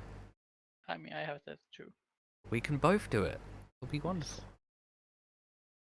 Fix this place up. Oh, this is going to be fun. Oh, this is gonna be majestic. Ceres, you can act first, or Lady Eliza can act first, your choice. But I shall act first. Do you have the maximize power? I don't. No. Oh. I have quickened and careful because once Vicus can evade. I mean, you can cook in the fireball. I can. That's exactly what I'm going to do. I'm going to quicken. Turn a spell that requires one action to only require bonus action, and then fireball to create a 20-foot radius centered on a point. So it's. is that point going to be the priestess's face? Oh yeah, it's going to be basically that. Erupts. Basically the area of the Spirit Guardians. Yeah, pretty much. Just erupts into a ball of fire, and they must all make DC 15 dex saves, which is a pretty strong ask. Alright, 2 of them make it, but they take half. So 17. Half, 34. Poor Holy Knight, 7.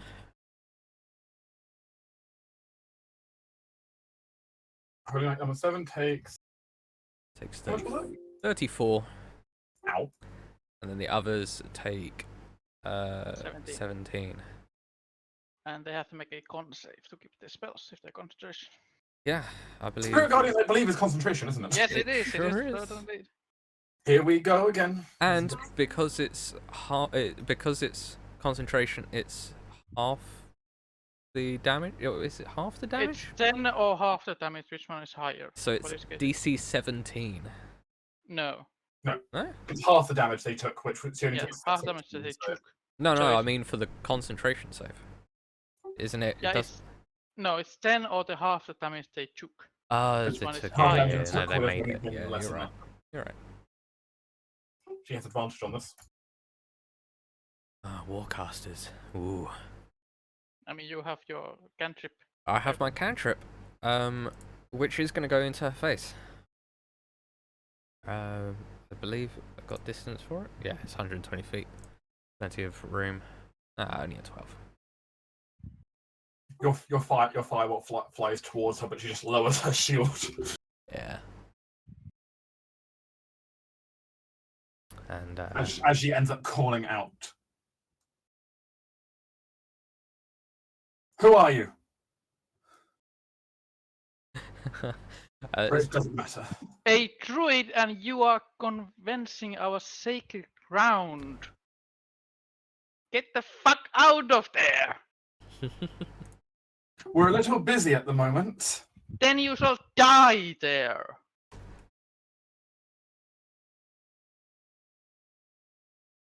Zed seems angry. The Ashen Court wishes to evict you from this temple. You know, the Skaldi will also provide you a witness in court to that. As it turns out, you have no legal rights to this land. Get out. Lady Eliza, meanwhile, is going to try and pick off that knight to the left-hand side. Yeah.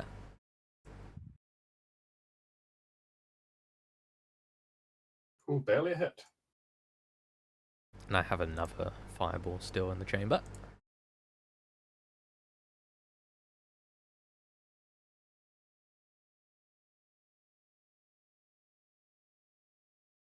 After the fireball hit, you suddenly see what almost just seems like a shimmer through the entire place. Almost you see all the flowers almost twinkle for a moment as your magic just seems to resonate through the entire temple. Good. I like resonating with a temple. Just goes there and he's angrily. It's being a meat shield. Yeah, it's blocking in.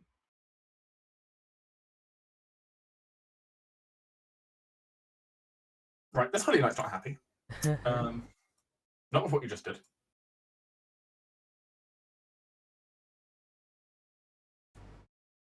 He doesn't really want to leave the Spirit Guardians because that's the only thing keeping the race back.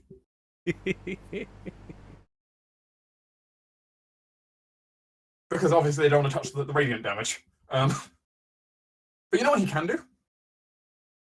He's going to go ahead and use his invocation there. Yes, we'll do that.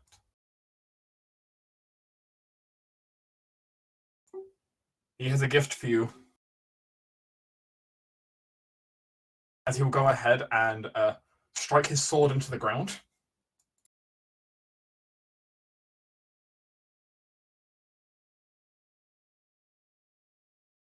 Okay, so I have to read this route line. Ooh. As a line of fire will begin to jut forwards. Ooh. This is why I got fire resist, you know? Yes. This is a dexterity saving throw to dodge the fire.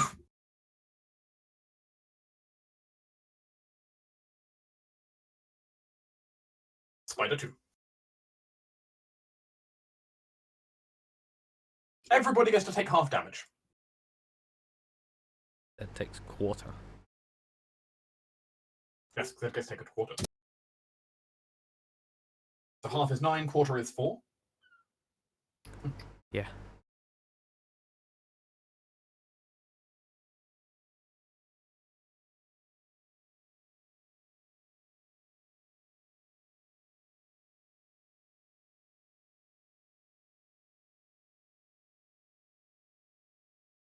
The knights obviously have their own tricks. So Sure do.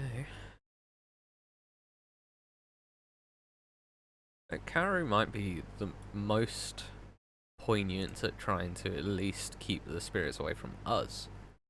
But I don't think he's going to be able to. they're enraged. There's not a lot he's going to be able to even do about that. No. Which is the problem. It is. As is their spirit guardians, because he also realizes if he charges them, he's going to be in trouble. Mm. But he has a better idea than that.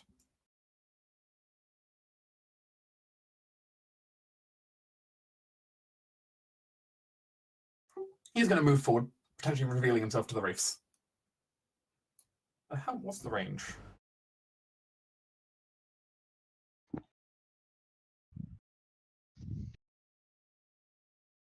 Oh, range is fine. As Karu is going to go ahead and go ahead and just with his dagger, almost kind of pull it back. He's about to throw it, and kind of throw his arm forward, not letting go. As you suddenly see from the dagger extend out, just this whip of thorns. Oh, nice. He's going to try and drag the knight out of his protective bubble.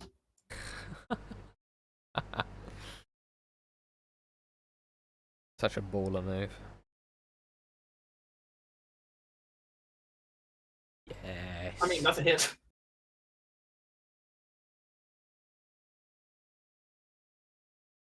Hi.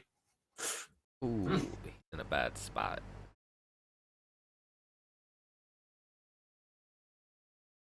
Karu seems to be saying something in his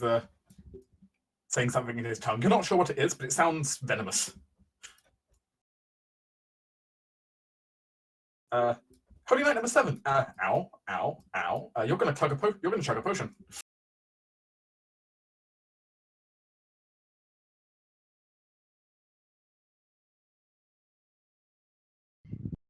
Because ow, that hurt.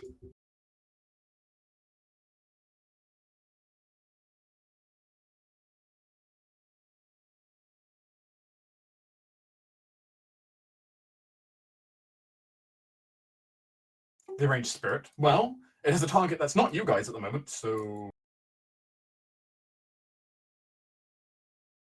it just dashes straight towards this Holy Knight as soon as he gets pulled out, and just draws out what it looks like to you. It looks like the spirit of a Skaldi kind of wields forth this giant ceremonial battle axe. Oh, that's the same kind of axe you remember them being buried with in the tombs.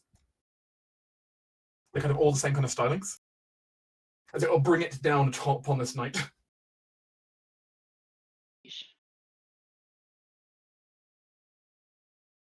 It just barely the knight just barely manages to block the attack. But you can see that what the attack's like. Oh god, it's one of those. Oh. Yeah. Question, Dark. Yes. If I am, is it possible I am faster than the Priest of Life? But like, what's the dex modifier? Like, I have +2.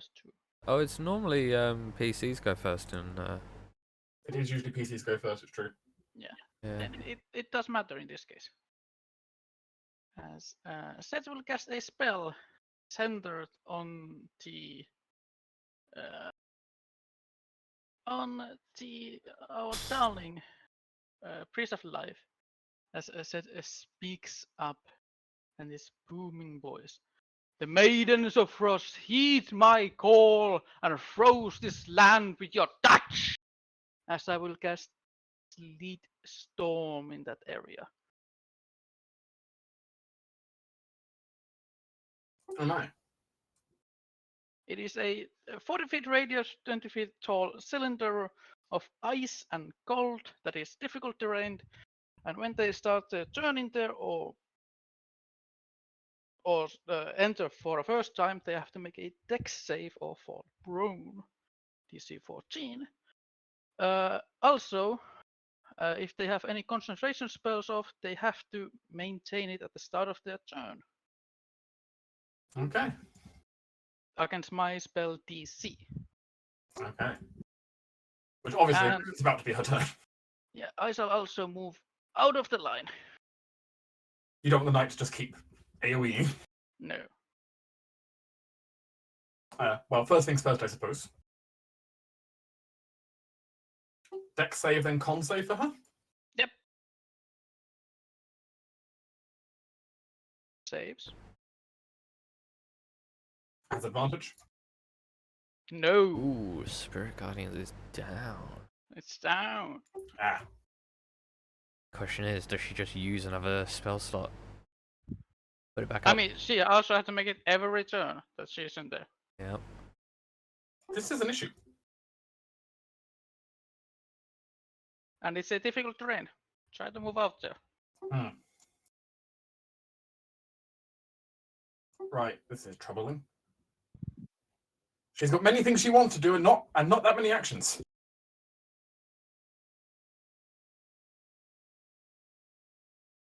Right, there's only one thing she can do to start off with, though, here.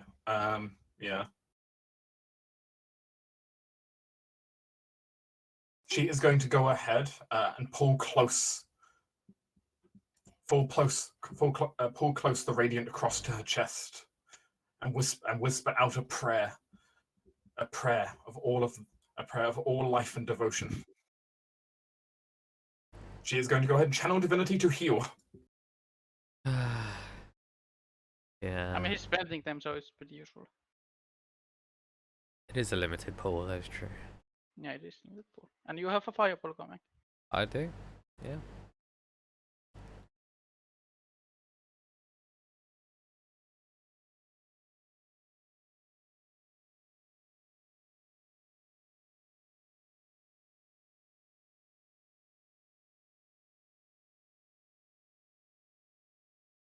This feature can restore a creature to no more than half its maximum, to no more than half of its maximum. Half its hit point maximum. Yeah, you can't. So you take its max hit points and halve it. You can't heal more than that amount on one target Okay. with the pool. So if they have like 30 max health, you can't heal them more than 15 in one go. Oh, I'll get that then. It was quite frustrating in Out of the Abyss.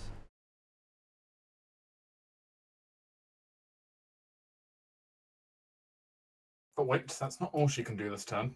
She has got some bonus action things she can pull off. Though I'm just not sure how useful any of them will be at the moment.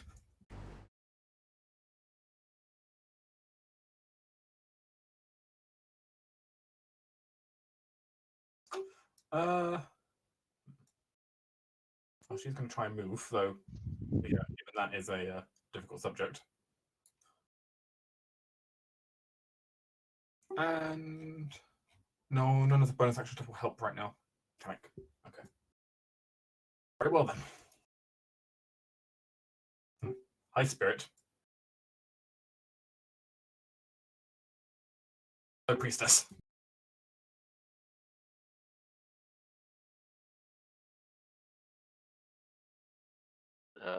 Just a question, would this lithium like affect the spirits because it's only like ice? It does not affect them. Immune, I imagine. Holy fuck, that's a lot of damage. That would be insta-kill me. At least with the crit. She needs to make a constitution save or permanently lose those 22 hit points. No. She does not. Oof. Oh, no, it's not technically permanent, but it's, still a problem. I think it takes restoration magic to get that back. Depends on exactly which kind of spirit they are, and you don't know the answer to that. Yeah, it's true. There's like shades that are like you need greater restoration. And some will go away with just enough resting. Yeah. So. Yeah. Hello. I think you also need to be eaten.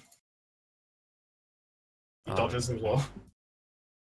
They're making fireball real hard to target. Oh, actually, though, the priestess actually would not have taken that much damage. Because this knight would block it by 8 points of damage to her. I mean, still took a lot of damage, though. Yeah. Wait, there's another enraged spirit. This one's also going to attack the priestess. Jeez. Wow. Thank God.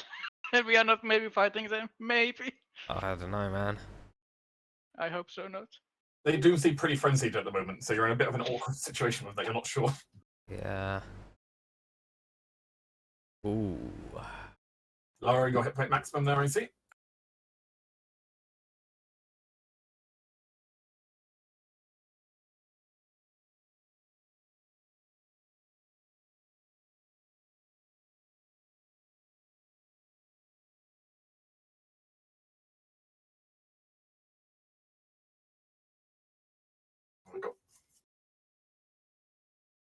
Ceres, after the Slate Storm hit, it just seems now all the spirits in here are just going berserk on the priest.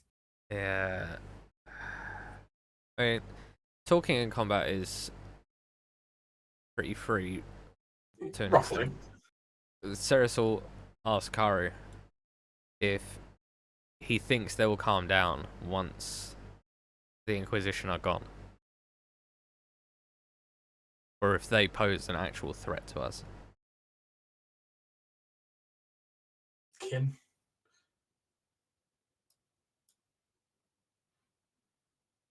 Battle Rage. They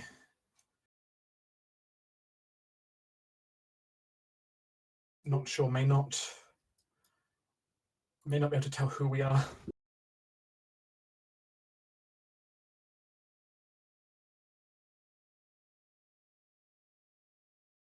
That sounds to me like I'd just Fight, fireball. fight till everything is dead.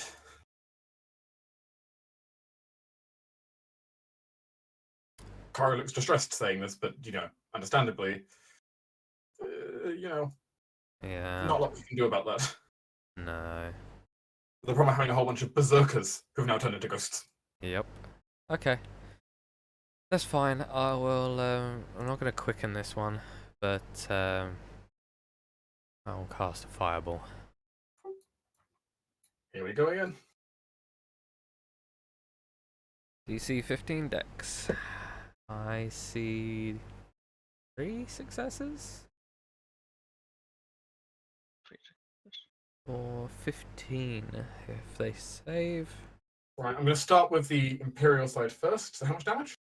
So 31 for the priest and Holy Knight 7. 31. 31. 3-1.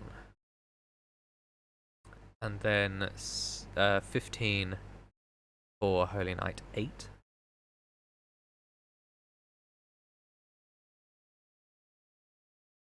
Now, let's see. Spirits 4 and 5 failed. Yeah, so 31, or I guess they might be vulnerable, so...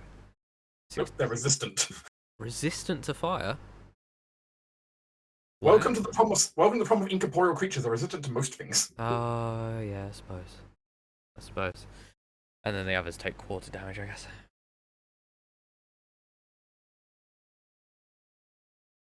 They aren't resistant to everything, but they're resistant to a lot of things. Yeah. A lot of very physical things there are, such as fire and ice. Actually, ice generally doesn't hurt ghosts, so. Yeah. And then I'm gonna hide in the bushes.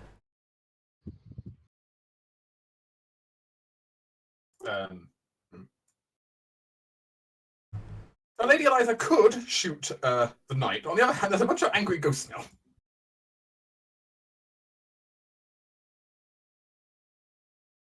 Unless any of you object, I think she is going to want to try and shoot a force arrow at the ghosts. No objections. She's going to call upon the spirits of wind to aid her here in her time of need. To call forth the power to push back her foes. And to bring righteousness down here. She's going ahead and shoot at spirit number 5.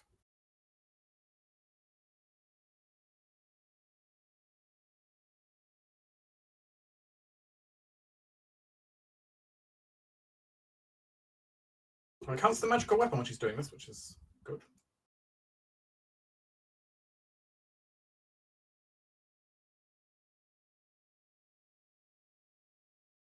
Chitter chitter. Oh, so you can move your fireball template. Fireball's gone. Yeah, spider.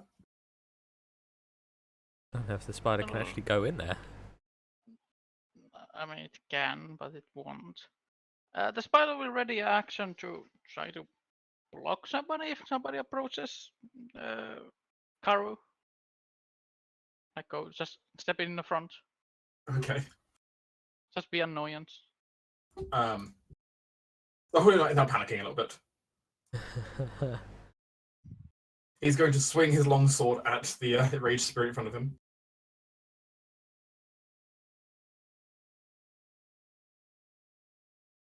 You see a shine of radiant damage that goes past, but you just can't connect. Despite them being berserkers, he still missed.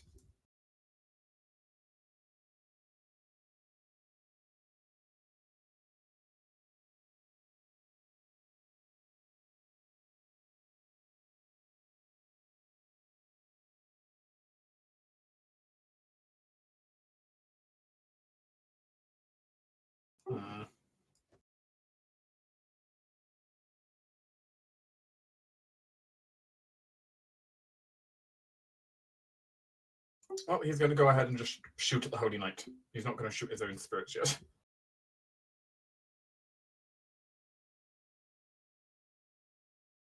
And with a vengeance, I see.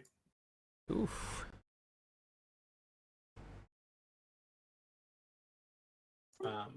But I'll be right, I used that template for it.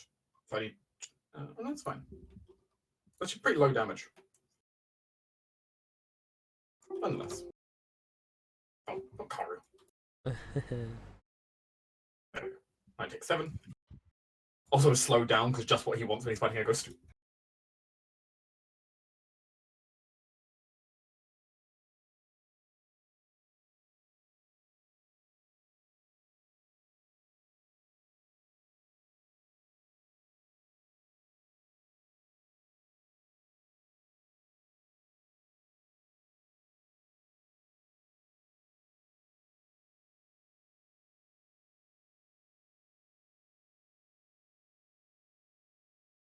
Misses the knight.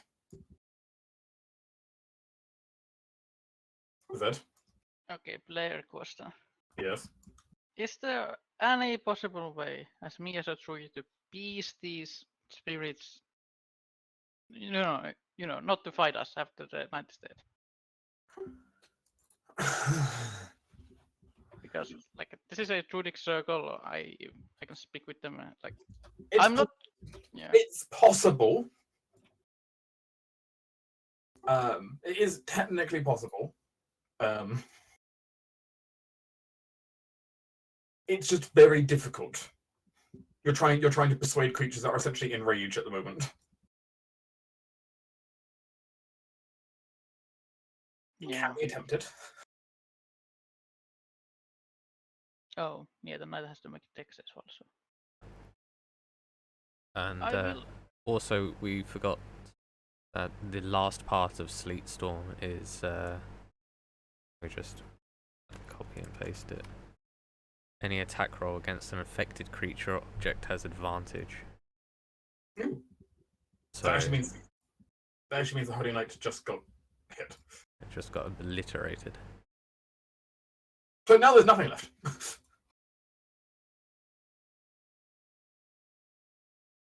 Yeah, and the beast. Somehow it is beast spirit. Well, I'm gonna anyway drop the concentration on this aura. That's now gone.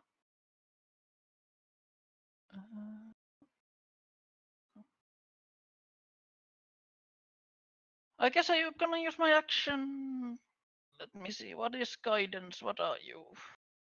You action. You are an action. Yeah. I'm gonna use my action and try to appease the spirits to calm down. You can do so. You'll have advantage on this, thanks to Karu. That's my action. No, they fucking hate me. How much HP has Lady Eliza lost? She has lost 18 hit points. Jeez, I'm gonna give her. Yeah, level 3 healing word.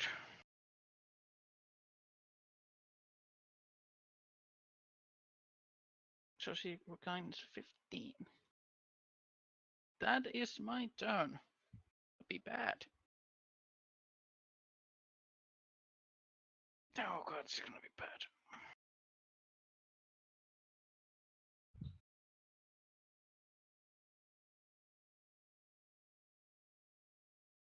He's going to reach out and try to grab Karu, but Karu just manages to just weave his way around it.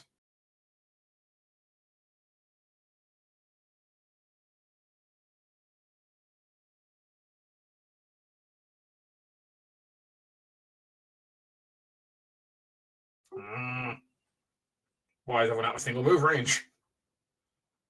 Ghost is angry. Ghost will dash.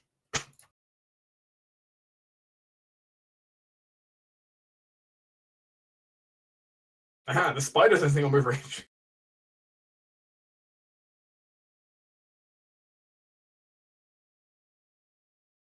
think the spider gets its soul eaten. Looks like a dead spider. That looks like a dead spider. Goodbye, spider. You still get a gun.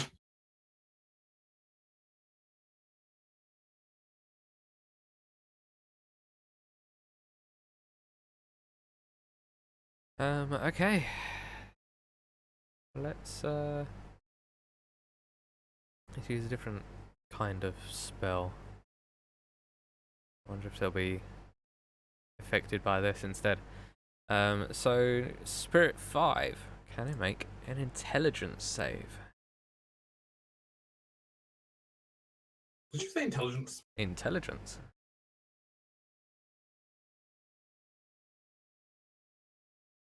As Ceres lashes out at its mind, takes 15 psychic damage. Yes. Turns out they do have. It turns out they do have a mind, and that's not a physical attack. So. Yep.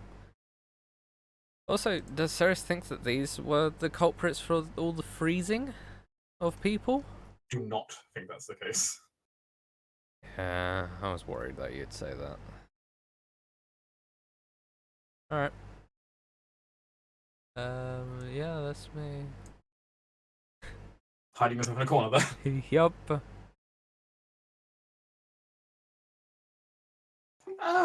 Force arrow time? More force arrows, I think. Yeah, 4 arrows. And the closest one? Ooh.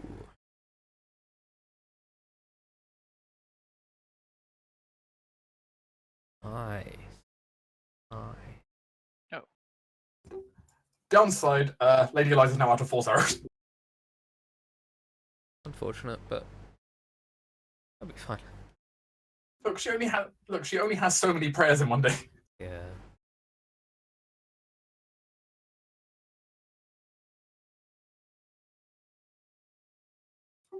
Kari's gonna head and dash forward, approaching it. Just gonna quickly grab my food. Apparently, it's ready. Ooh, food. Food is always fun.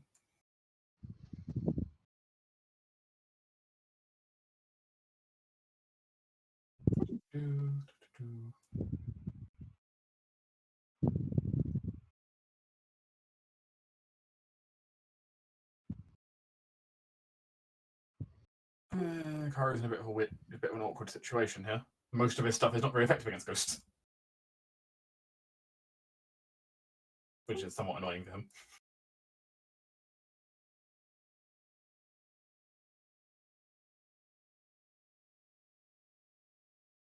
Well, stabbing time. I think. Yeah, stabbing time.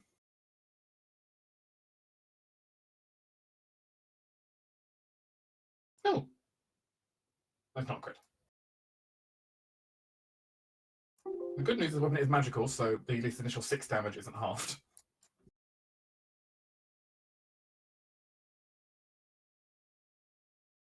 But necrotic does nothing because it's a ghost. There is no body to necrose.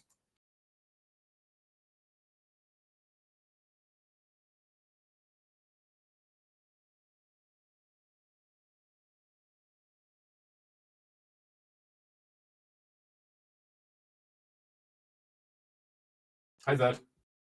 No. Misses. As you suddenly see this just like large great axe made of ethereal energy just swing past you.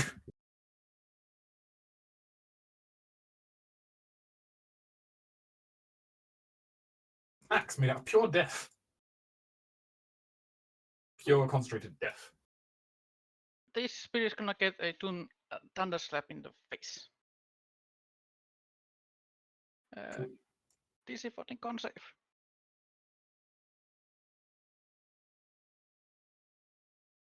Okay, nothing. You take, it says save for half. No, nothing. Second trip. Okay. The description says save for half though, so. It does? Might need fixing. Issues with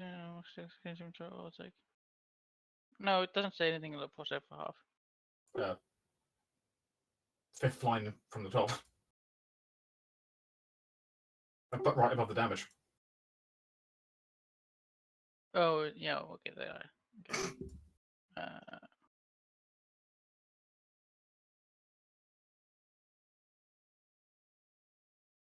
Come on, save.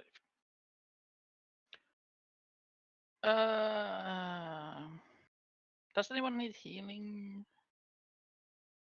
No one in your group is particularly injured outside you. Guess I'm gonna pump level 1 healing word on myself. It's pretty a waste. No, I'm not gonna do it. Stand my round. That's my turn. Bad idea.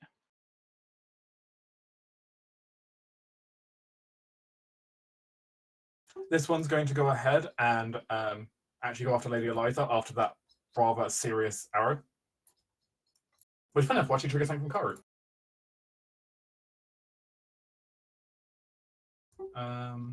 Why didn't that trigger? Oh.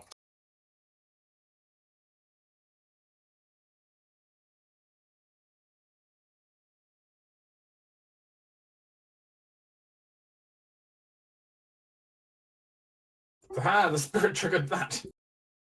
Taking 4 thunder damage.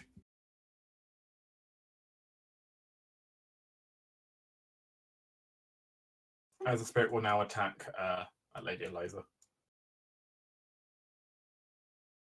And miss! Which now requires Halldamir.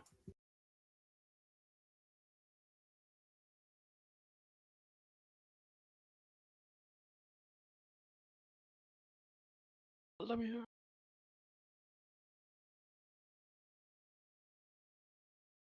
I mean, he might just, maybe fireball to one in the next areas. I'm trying for him to come back first. It's fine, we can take a moment. Let him deal with it.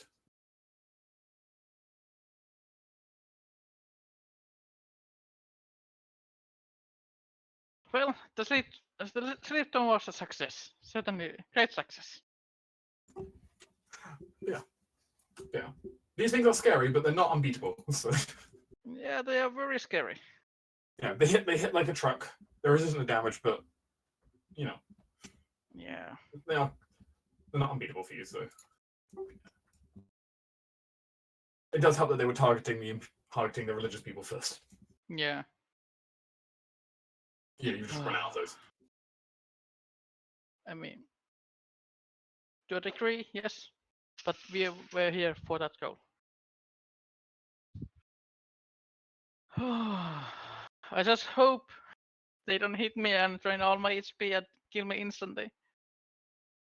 Because they can do that. If they roll high enough, it's true they can. That would be an end.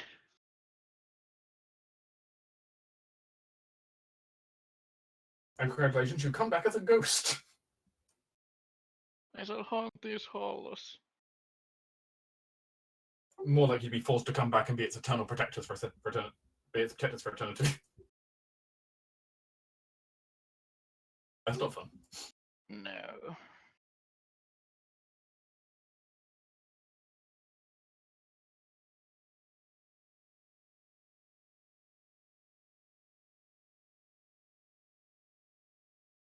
Seeing that 21 damage, I was thinking, maybe I should have healed myself.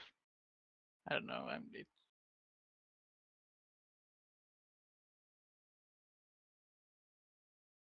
I kind of want to save some of my spells. For a few things. I don't know. Maybe I should burn a level 1 healer spell.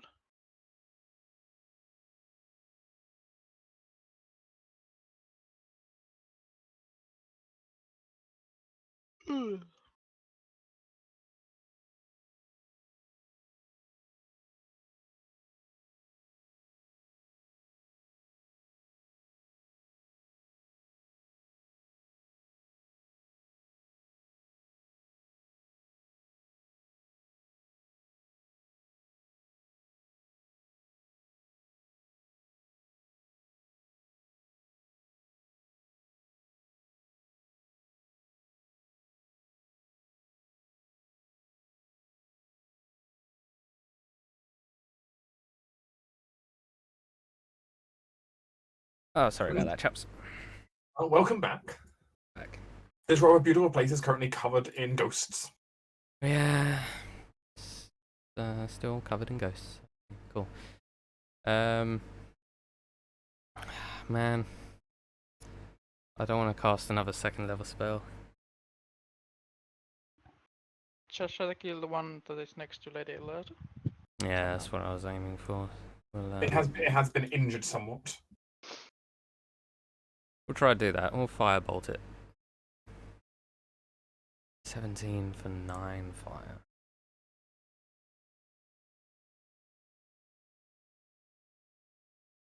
Is this 4? Okay. I realise it's going to switch to a short sword. Not quite as effective, but still stab. Nope.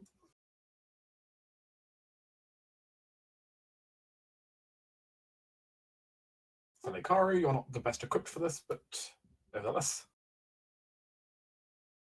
And you miss as well.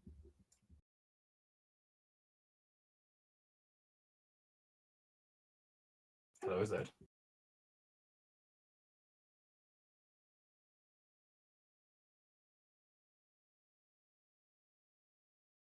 God.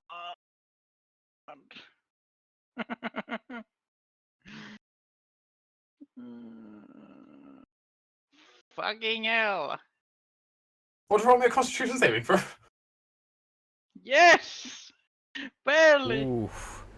Oof. You do not lose those hit points permanently. Well, effectively permanently.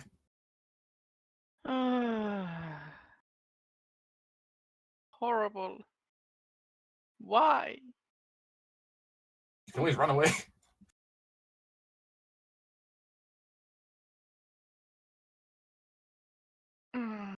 He might follow you, but you can run.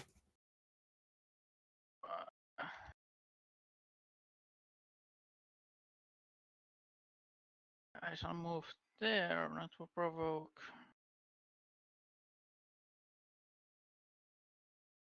I don't think it's. Why'd you provoke? It won't provoke to move there.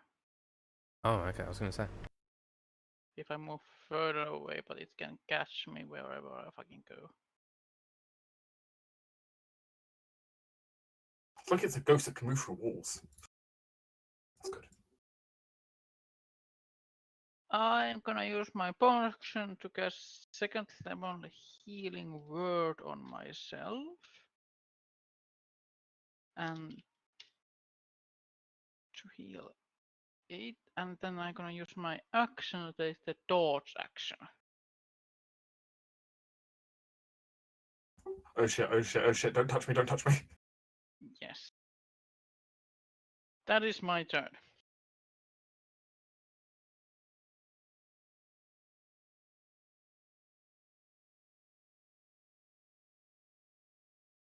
Okay. Well, this spirit can attack Lady Eliza again. But shall not. Yeah, I have a feeling this game is trying to kill me. I don't know why you're saying that. I know why I'm saying this.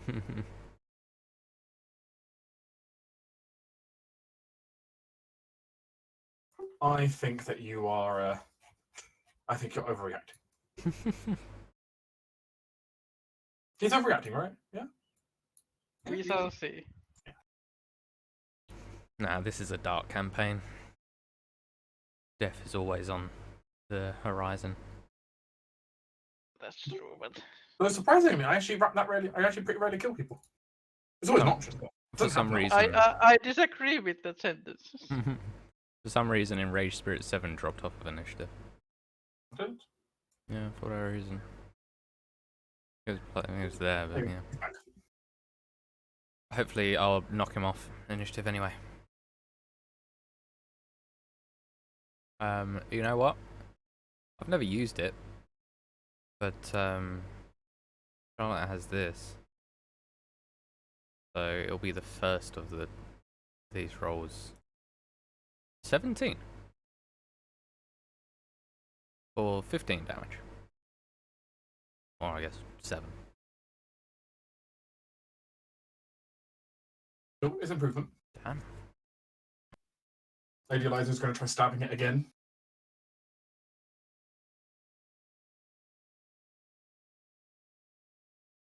For 4.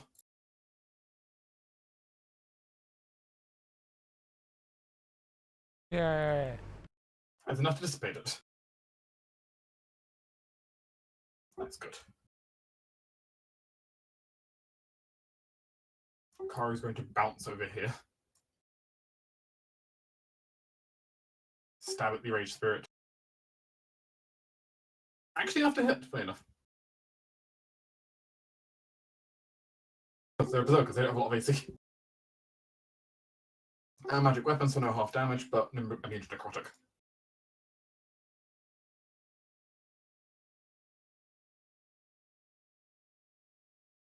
You attack at Karu.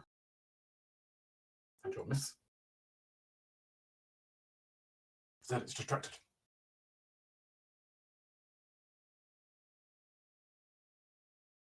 I shall Dawn Whip the spirit.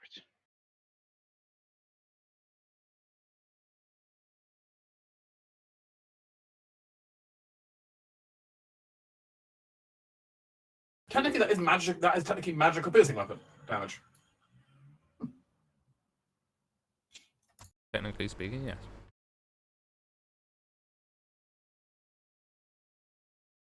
Cyrus. I think you know. Oh, that crit would have been amazing. But it It's not wasn't. over. Yeah, it's just 5. Whatever. Back to bow.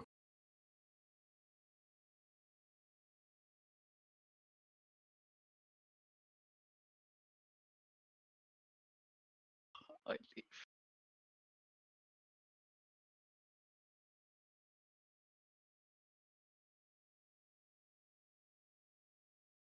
A silence befalls the grotto. The spirits, just returning to the ether, return to their graves for the moment. Ceres is like shaking her head. Heal Zed. This isn't the only. These aren't the only guardians here. Oh, I can sell. But I don't think I can take much more.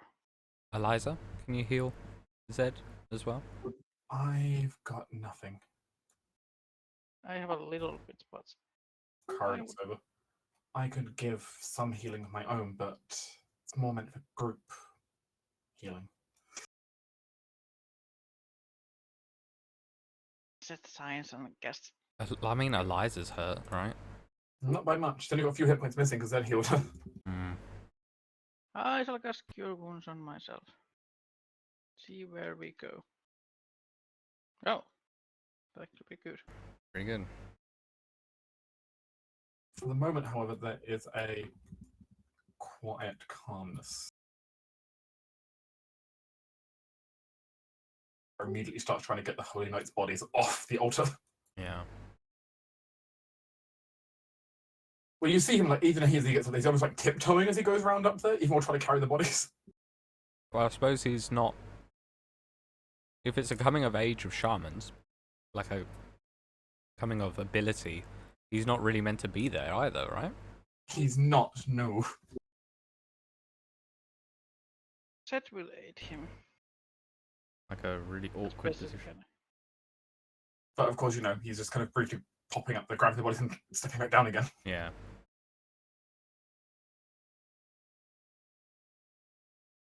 But yeah, silence befalls the grotto. All the damage the firewall dealt is already gone as you look around. It almost looks like everything is just regrown. That's good. The altar itself glowing with this bright light. And as you can see, looking on it, especially as Zed kind of stepped up the stairs from it to help carry the bodies down, kind of these three large plates on it, seemingly depicting the moon.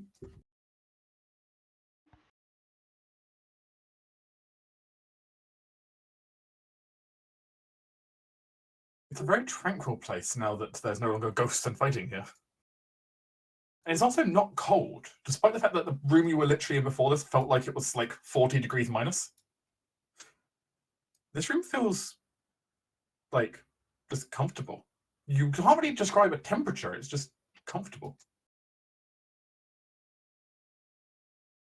Despite the fact you can still see frost on the ceiling above you.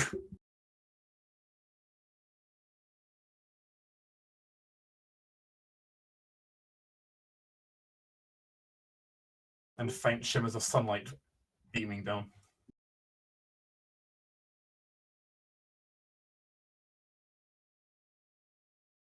For the moment, this place is now calm. Nothing else seems to come out and attack you. Shall we take these bodies outside and leave?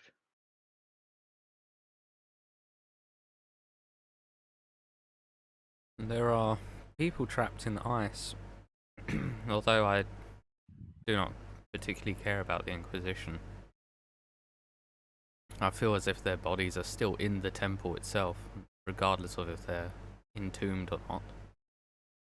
Still isn't ideal. Perhaps we can reach out to whatever greater guardian is of this temple, so we may help it remove the stains that are the intruders.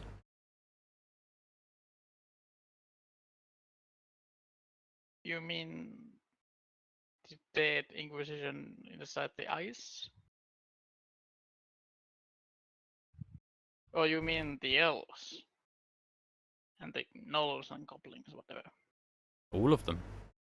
Remove them all completely. The majority of them are probably all dead already.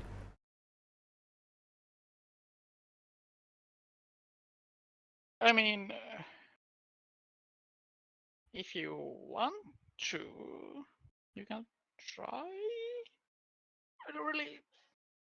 I think the Usher has already taken their soul and they are somewhere else and new. Living a new life. It doesn't really matter for their bodies to if they stay frozen or not. The sanctuary in the Druidic province seems to be taken care of when we move these bodies away. I'm simply just suggesting moving other bodies away. I mean, if this temple has been open for not for 25 years, most likely those elves and others have already been here at that point. It has only recently been open. Yeah, and other than that, it's 25 years or more. And those bodies might be there over 25 years. I think Ceres will look to Karu and say, would it benefit the temple if we removed all corpses, frozen or not? We are here to cleanse the temple. I would rather do a full job. The body has claimed, the temple has claimed bodies. They know need removal. So these, he gestures to the ones on the ground bleeding. Should. Very well. Let us remove them and see what happens. I try repair damage. He motions to the altar. Yes. We Let's go for it. we have magic that can mend things. I'm more than happy to help, if that is acceptable. He looks confused but nods, thinking he knows what you're saying. Yes, I think he thinks so. But I assume you'll remove these corpses outside. Mm-hmm. Seth make his familiar to become an elk and like carry the corpses with Yeah, I was gonna. the I'm not. elk's back. I've got -1 strength. I'm not gonna be carrying anything. Yeah, like said an elk can carry the bodies out. Ceres will Sure. start mending stuff as they're doing it.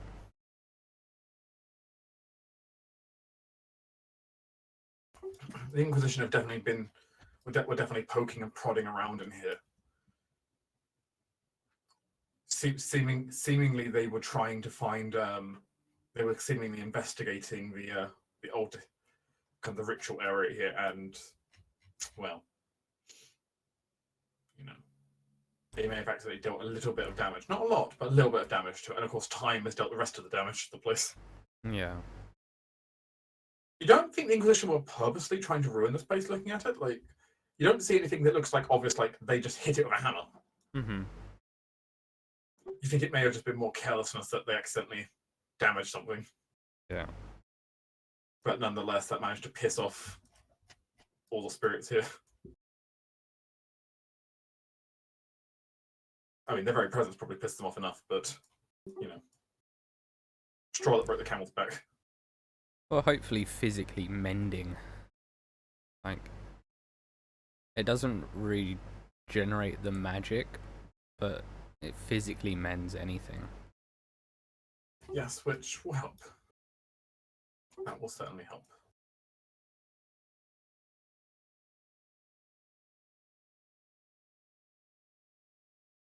It will take some time, however, as you go through.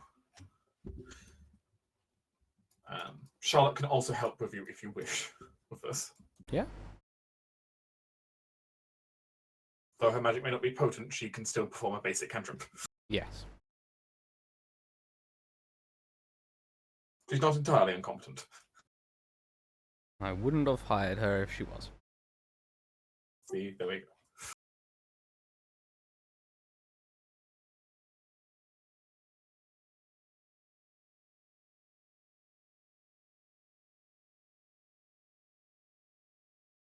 Yeah, I'm going to go quickly fetch a drink. But yes, your characters can certainly do this as you'll have to spend some significant time here to get the repairs done.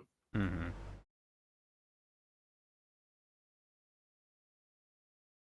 So slowly you can feel kind of the violent energies of this place seem to settle. Good. Which is certainly progress. Yeah.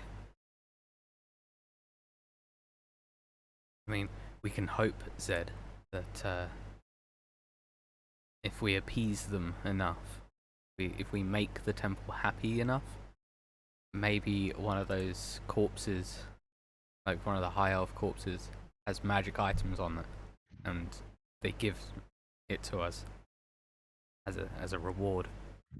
Is your only reason then to saving them earlier to have possible loot? I don't think they're saving them. I think they're already dead. I also think that they also did. Yeah, I don't. I think the only ones that might be alive are the Inquisition, and I couldn't care less. They're literally our enemies. I'm fine with them staying at Icicles. But I mean, man, when I heard about this place initially, it was like a place with possible magical reagents, and I'm looking around this room and I'm seeing glowy flowers, and I'm like, those are magical reagents that I cannot touch. I mean, it is a Druidic circle, a holy one, almost. Yeah, I mean, I can't touch it. I can't do anything about it. I mean, Ceres is an intelligent person. She's not dumb enough to go, like, picking flowers that are magically, like, potent. Yeah. In a place where they just had to fight off spirits for, you know, for a little bit of damage. A little bit of damage is nothing compared to, like, stealing, I think. Yeah. Yeah. But man, Well, eyeball. so great save. That's so good.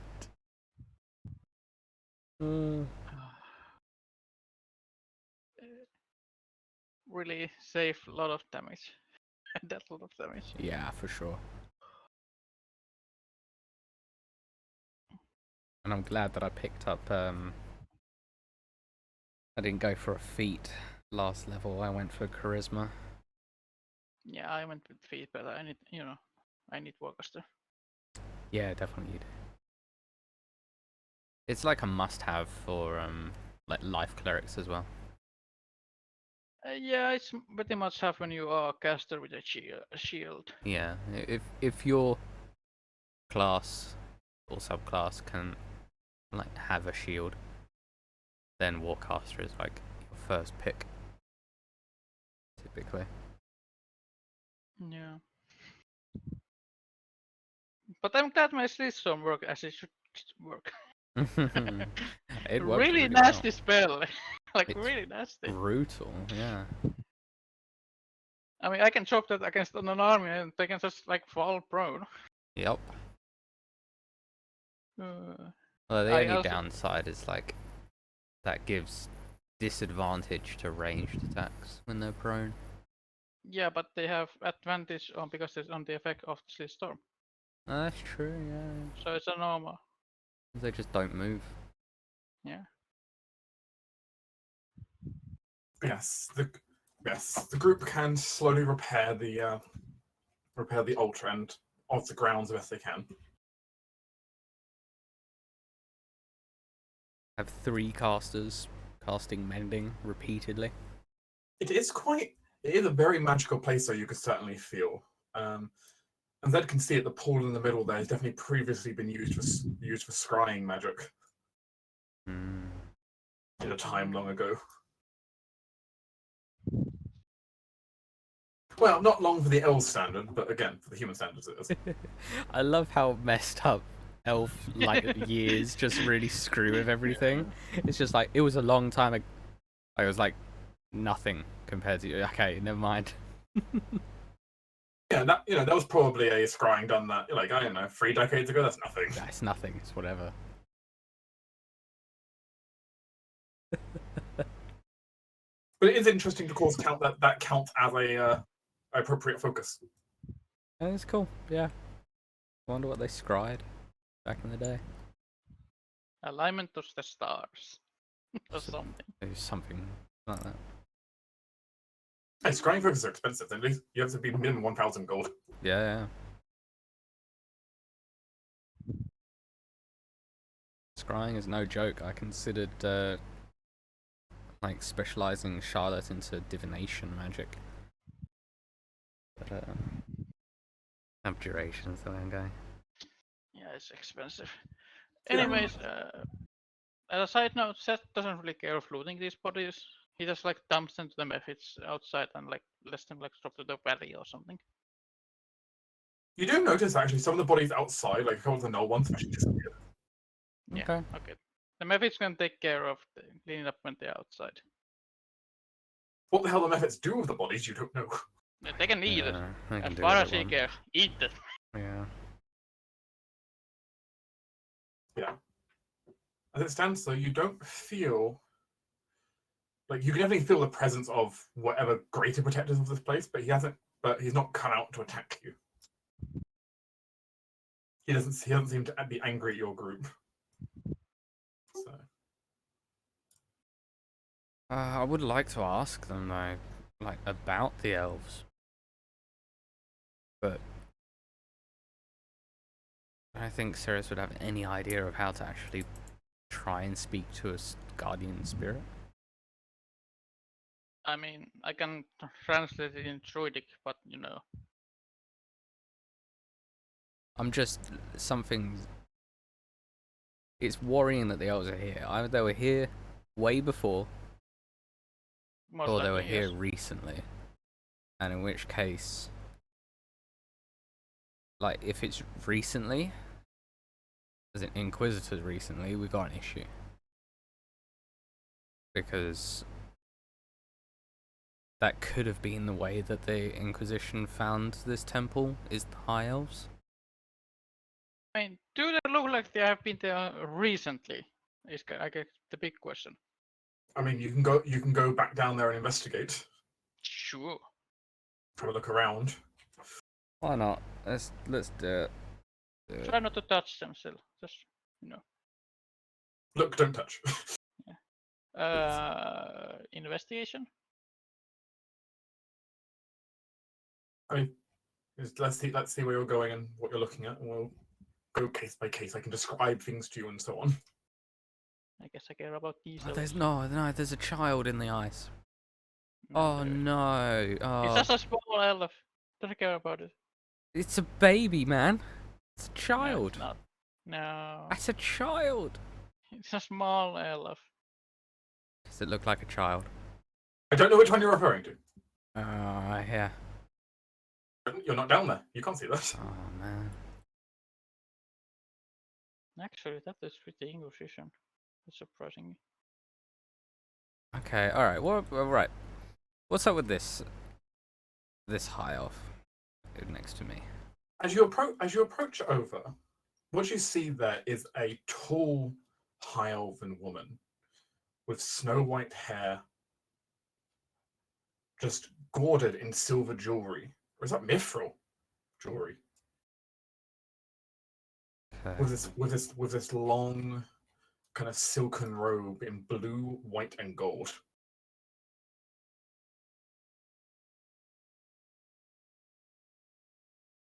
Does it look like this was a recent occurrence?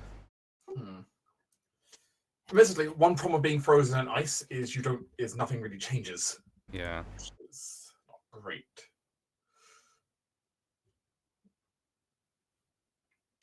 Stairs looks over them. You can roll me a medicine check. Sure. If you wish, you can have Lady Eliza roll on your behalf. Yeah. Do it. Just because she actually has a modifier. It actually has a modifier. Yeah. I guess I can give Lady Eliza guidance. Perhaps I could have been aiding her. Looking. I don't think you can only aid if you're trained in it. Actually, there's no rule in the rulebook for No? No. Oh, okay. No. Then you work together, scrying, scrutinizing the elf. So 24 24. total. Yeah.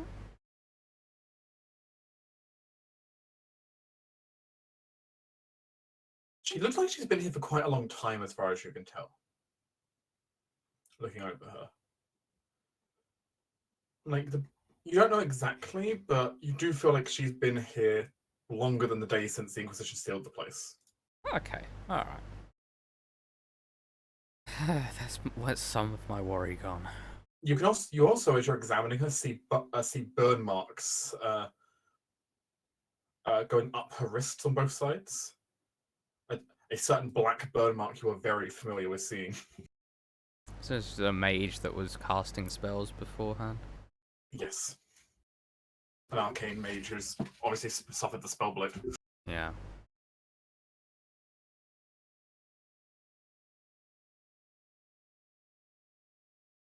Okay. Is that? I presume you're looking into the crystal next to you.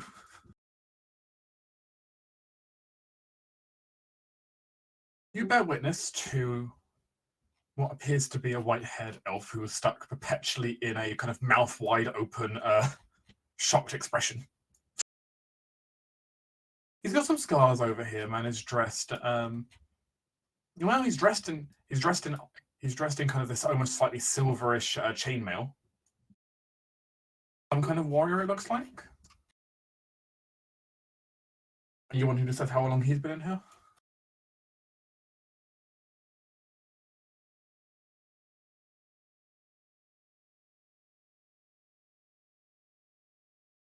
Oh, does it look like similar that she would be with the other white-haired one? The attire doesn't match or anything. There's no like similar matching garbs. Sure. I mean, they could have come here together, but they've got no equipment that matches that would tell you they're the same group. So, medicine? You can do a medicine to see if you can identify anything about them. I gave myself guidance. 16.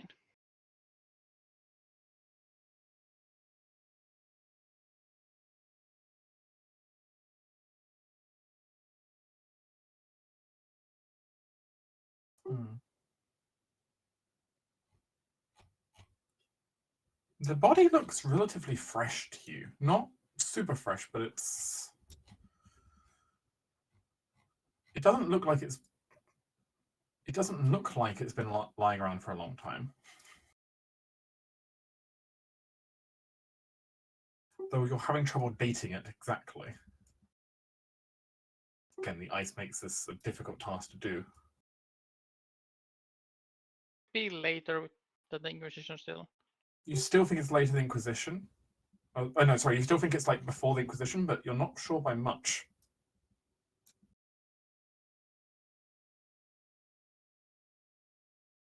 Perhaps a similar time to when the other one came, though maybe slightly off. Maybe someone who came looking for them. Might be. Or the other way around. You're not actually sure which order. Would that be same with the other two that are here? Similar age, just companions? Those two are a bit different. You have to look at those again. Look at those separately, but I'll wait for Halldamir to get back, but then I'll describe those two. But those two stand out a little bit.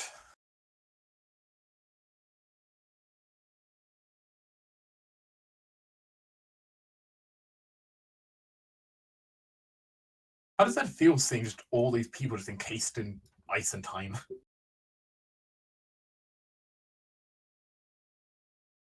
Bit of a exotic thing.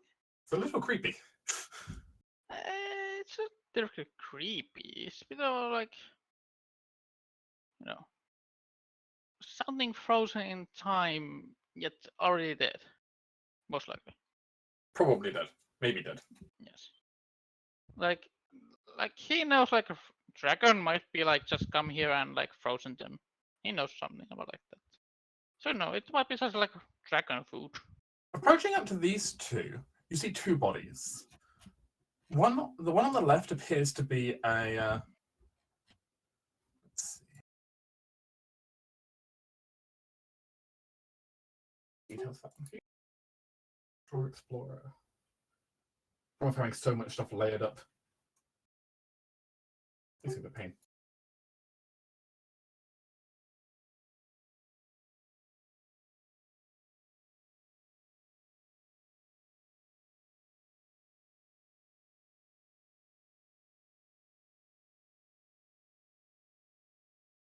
Access that token 1 second.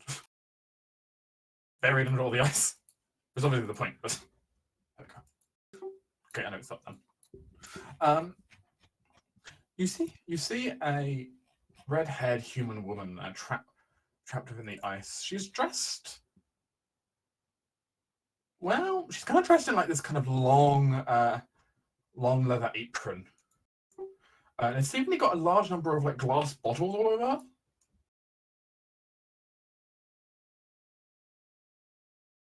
She looks like some kind of tinkerer or like engineer.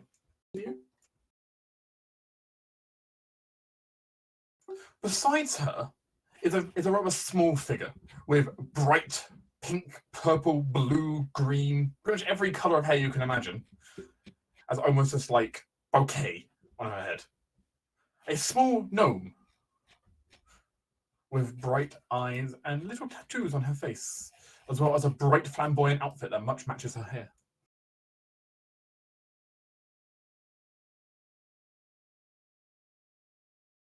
I guess medicine check again.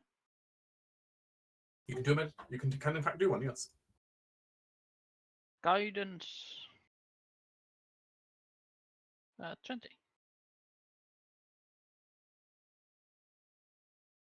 You have no idea how long they've been here exactly. You think it's been a while. No.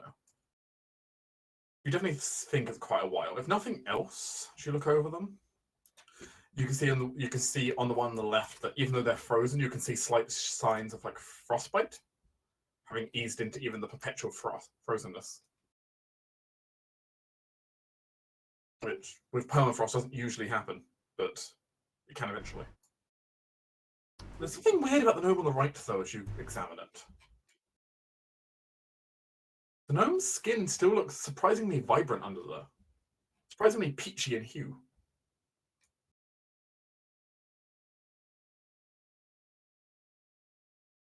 Remarkably so, actually. Hmm.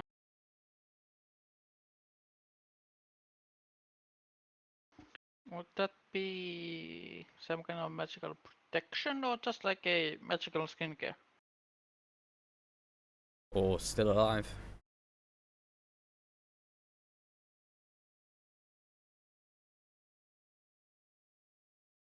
You kind of lean in close.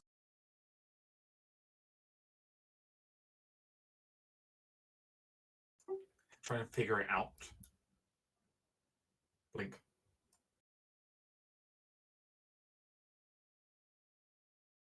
She does blink. The gnome does blink.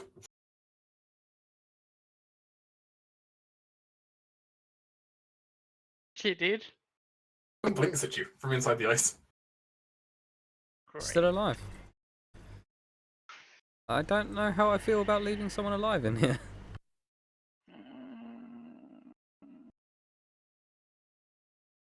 Sarah's can hear a loud sigh coming from her side, echoing from the chamber. Sarah's like, call over. What? There might be one alive! I hate you, Ceres! I don't care about these.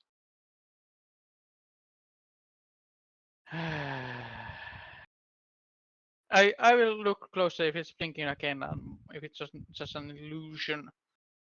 Make sure that she might be alive. You can roll investigation if you wish. I shall guide myself. No. No. You have no idea if what you saw was correct or not. You get into a blinking contest, but you don't see anything. But I mean, he's called out to Ceres about someone being alive, right? Seraph walks over and sees the bouquet, like the fruit bouquet that is his gnome. Is it possible the signs maybe? I cannot tell. I mean, I can have a look, I guess. Sure, have a guidance. Ceres leans in.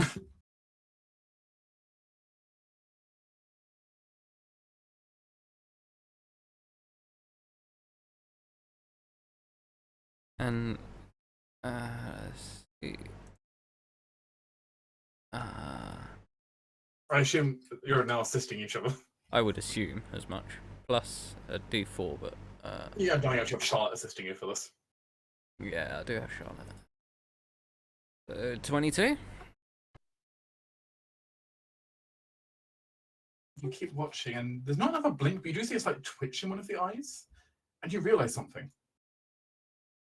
The ice hasn't penetrated all the way down to them. It almost has, but there's something odd. There's a slight shimmer. It's very faint in the ice, but it's not there on some of their bodies. Magical ward, apparently?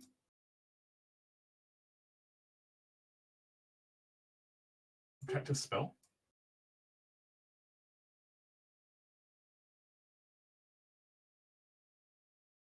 You think there's a protective spell running there? And whoever this is.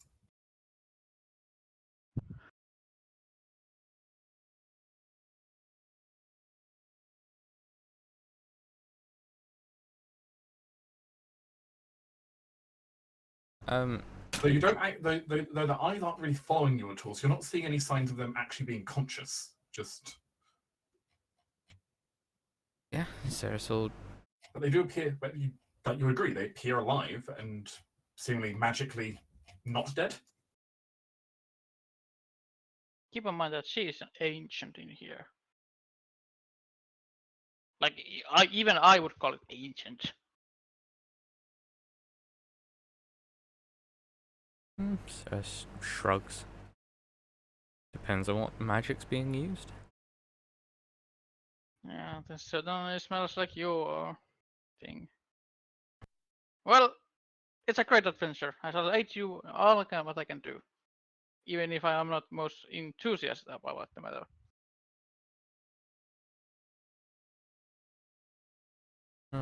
She Says, well, they've been here long enough. I can wait a moment while we finish investigating.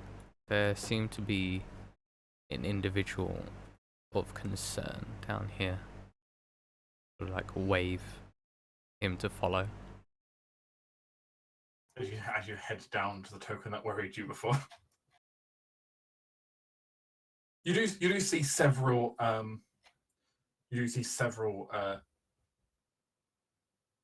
large, you do see several of the Inquisition and a knoll kind of frozen into the wall. And in another section of the frozen ice, you see a small figure. It looks like a halfling in adventuring gear. A halfling. All right. They've got very like modern like styled cut. Oh, modern. Hmm. The side slightly shorter, with the middle a little bit taller, fringe a bit curled over. Yeah, they appear to be in like heavy furs and adventuring gear. Ceres will look to Zed and sigh and say, "Oh, there's at least one that I can't, in good conscience, just leave." Well, first check that if they are alive. I mean, Actually, do you want me to check or you to check? well, Ceres was more talking about the gnome is still alive. Yeah. I mean that. Oh, we can check this one. Do you have a modifier on this? You're wise, right? Somewhat, yes. Oh, Yeah. Now you no longer think it's a child. No, it's fine. Halfling can die. it's less crucial in Ceres's mind. No children have been frozen in a box of ice. Yeah. I'll give myself guidance. 19. You examine over the halfling. I mean, they look relatively healthy to you looking at them. Actually, as you see them frozen in there. Huh. You also realize something. They're on the outside of this ice block.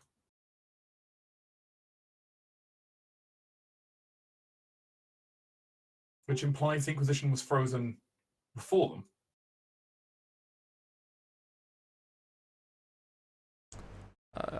Okay, yeah. Strange. And looking at them, Zed, a lot of the other ones, their eyes, you can look, if you stare into their frozen eyes, if they're still open, they're kind of just staring like a painting forwards, where nothing really happens. But you still see the occasional little, like, maybe glimmer almost, just where, like, you're not sure if this person's entirely unconscious yet.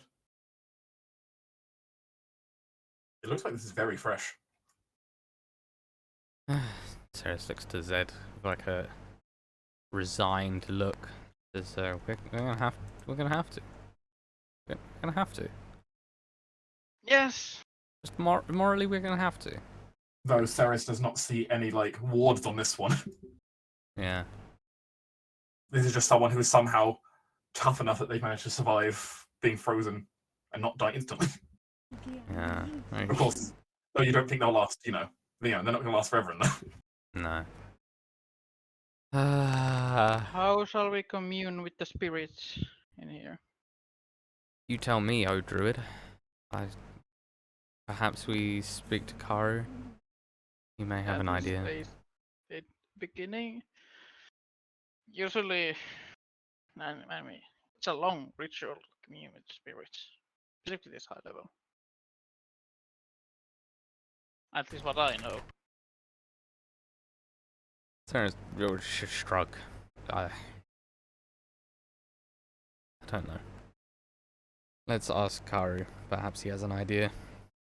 Otherwise, I don't know. Let's start talking into the air or something. We felt its presence at least. Yeah. I'm also, before we go, interested of this dragonborn in here. You look into the ice. You do see what appears to be a dragonborn. Very tall, very mighty, frozen into the block of ice. It is a white dragonborn looking at it, of all things. Even the cold resistant frozen in block of ice. Well, the gnolls are cold resistant as well, right? I don't think so. Not fully. Though they do basically wear winter jackets on their back. So Well, you said Dragonborn. I guess I can aid Lady Eliza if she's interested on it. she's curious at it. She's not actually seen a dragonborn before. Yeah, she can aid her like with a wisdom, medicine stuff, and guidance if she's interested.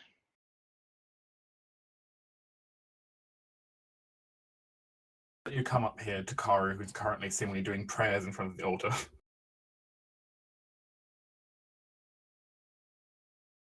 As you get his attention, he'll tilt his head. Problem? More roadmen? Ceres will shake her head and say, it seems like some of the people frozen in ice are either not frozen or are not dead. At least 2, from my reckoning, are alive. Not the Inquisitors. Seems like a halfling and a gnome. Seems And like not an adventuring party, by my reckoning. well, the gnome is at least adventurous. The other might be no. The halfling is adventure, but the gnome might be like an ancient tinkerer or arcane caster.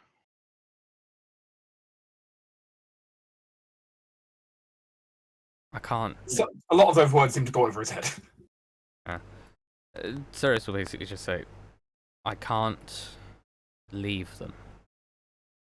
Can we speak to the greater spirit here?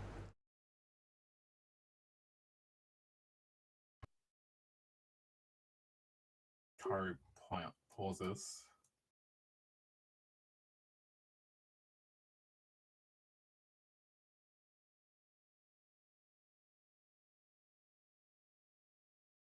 He looks conflicted about what he should do. Can you try to persuade Karu here? I sure can. I don't think Thankfully, you are a talky person. I am a talky person. I was just thinking of that. Zed, perhaps Zed was aiding me while we were talking. Sure, yeah, Seth can aid. 23.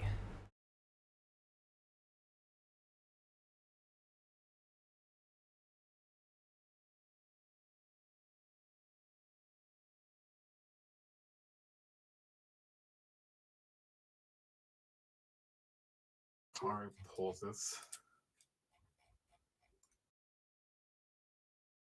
We're not supposed to still be here for long. But if important to you,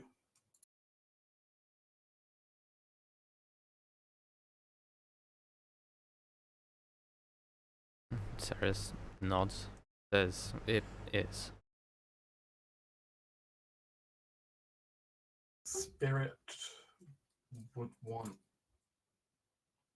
He tries to think. Starts kind of putting like cupped hands together, trying to think of the right word. Something in exchange. Yes, gift.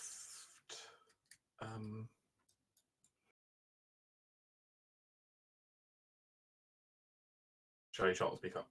You mean offering? He nods. Ceres will frown. Say, I've got some rations. Not much of an offering.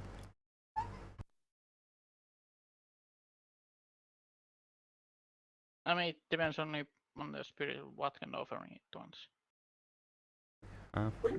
Sarah say she has say she has she has like rations. Is anybody what a good question would be, what would Sarah's own rations look like? We know also we know those Inquisition ones, but what would Sarah's own ones consist of? Out of curiosity, what would she pack for lunch, basically? Mostly dried fruit, and because so the rations gives you an idea of like suitable foods. But it would mostly be like dried fruits and nuts. And I imagine bread, like a lambus bread type situation. Very basic, but will get the job done. With perhaps like the odd expensive fruit, like put in with the others maybe.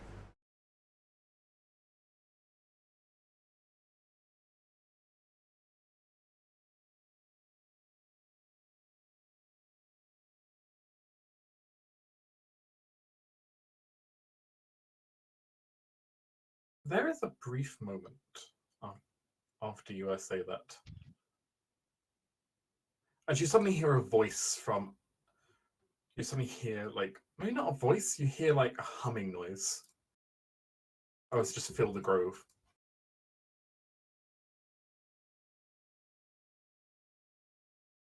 As Karu seems to look up, like start looking around.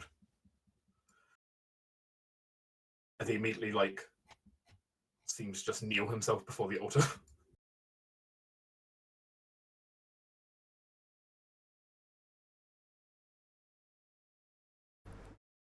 I mean, Ceres will like dig into her backpack, I guess. Pull out some rations. Ceres feels with like deep cold go down her spine suddenly, as if like just a chill of frost suddenly went past it. And suddenly you just see all the food in your hand just lift up. I got a lot of rations here, Dark. Got so much. You're seeing a lot of rations just suddenly float away from you. Alright, that's fine. Just how many rations have you got available? Because this actually doesn't matter. I have 10 days worth of rations, Dark. I have 9. If you don't stop it, Ceres, it's going to take all 10 of them. I won't stop it. I can have all of it. Is Zed also opening up their bag? Sure.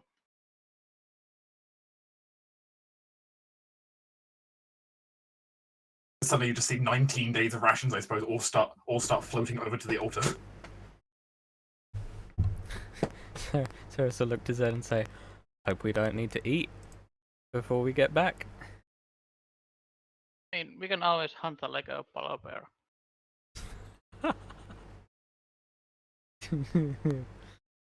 And suddenly, just over the pile of food, you suddenly just see a bright glimmer.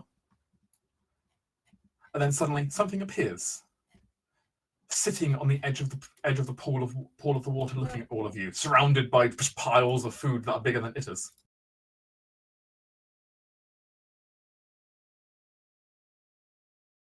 Oh. As you see almost ethereal-looking fairy? The hell is one of them things?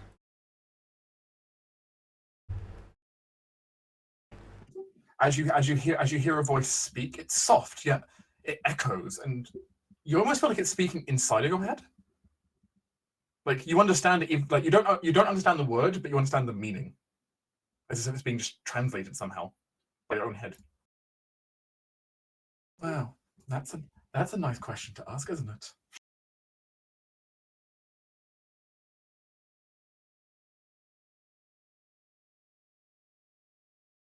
I am Alcina, the guardian spirit of this location, and she who is set to protect this land from all who desecrate it. Ceres will like move forward so that she can address Alcina properly and say, I am sorry we linger here It was not our initial intent, but we could not help but see those that are entombed in the other room. They too have breached the ruins under my domain, and so have suffered the price of doing such.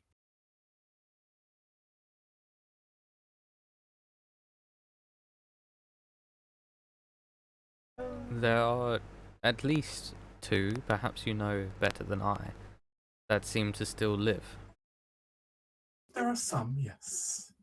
Some take longer than others to give in.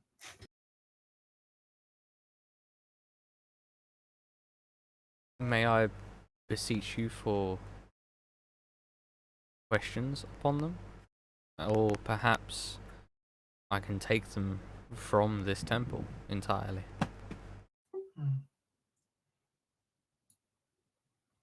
I will allow you questions until I get bored. You did bring me offerings, and therefore I am obliged to offer my communion with you.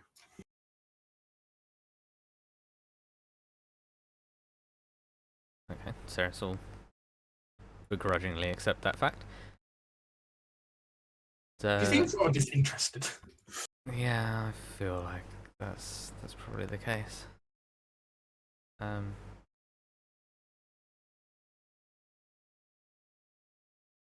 Oh, what to ask? I guess the big question first, how many of them are alive?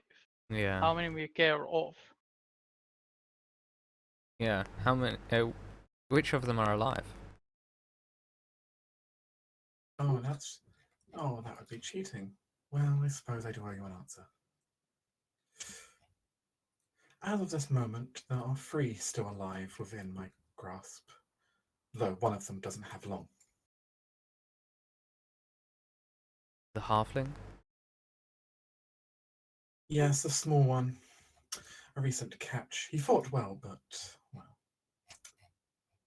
the cold will succumb to him quickly.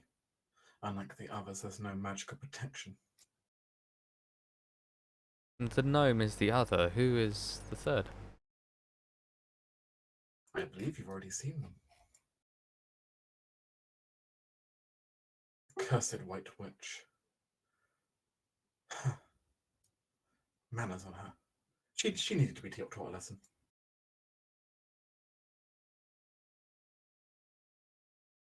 A high elf that came long ago? Yes. It seems like one of her attendants came later to fetch her, but, well, he didn't survive long. The other white-haired elf.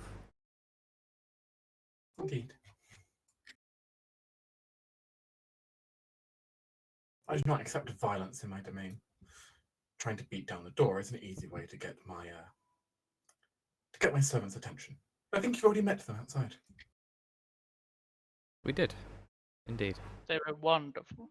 They were admittedly in a rather sour mood. I do apologize for that. It is not your fault that you and yours were defending your temple and could not immediately know that we wished to help.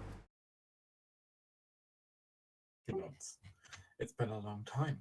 I do not recognize the speaker's face. Or his essence, for that matter. This is no speaker. Forgive us. We are... I understand. He has snuck here to purify this place before his rite of initiation. Well, I am merely the guardian and protector of this place. I am not the auditor of his trial. So on that side, he's safe from me. There's nods and says, I suppose that is one silver lining.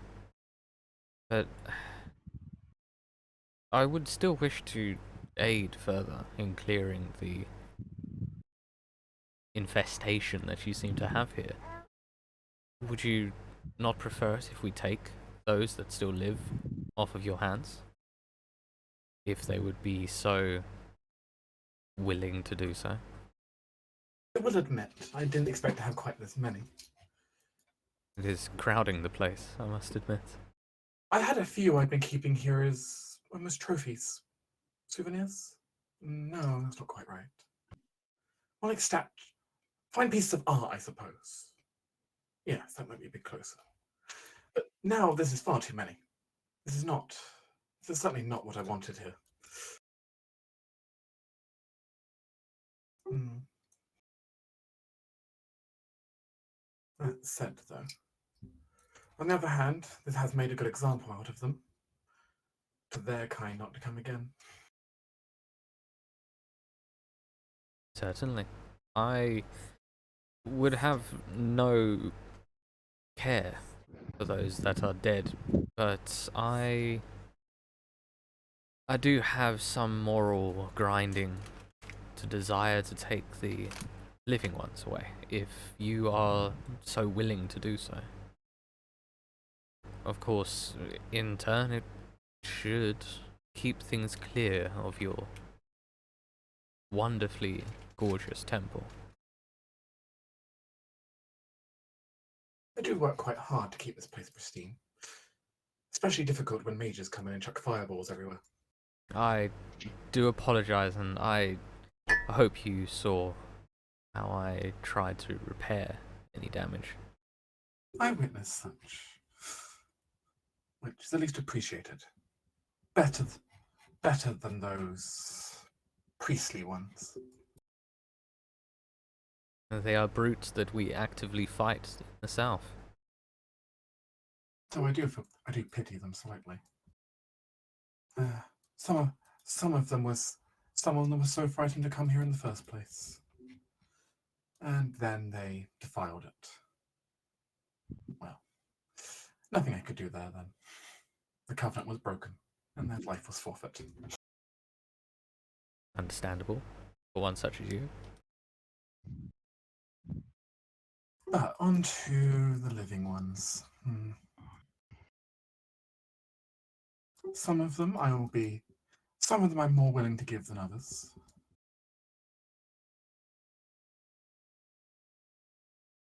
Tell us your price.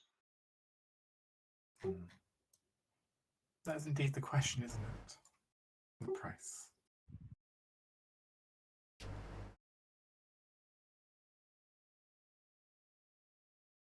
She sits back and considers with herself. While she's sitting there picking up a couple of dried berries as well. Mm.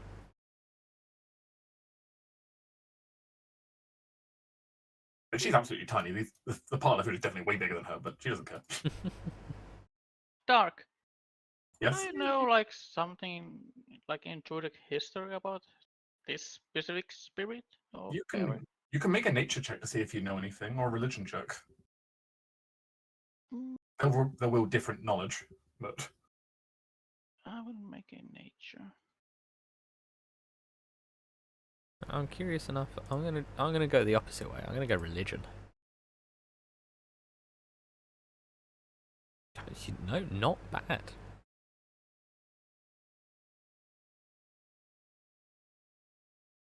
well, Zed, you can definitely tell without a doubt that this is definitely some kind of very powerful fae. Despite her tiny size, you do suspect that she is monumentally powerful, at least within her own domain. Which is nothing to be really surprised. Creatures in their own fae in their own domain basically can warp it to a degree. So usually their domain is the first world, not this world. Though I suppose welcome to the nature of a bridging point, right? For the where a circle has been built here.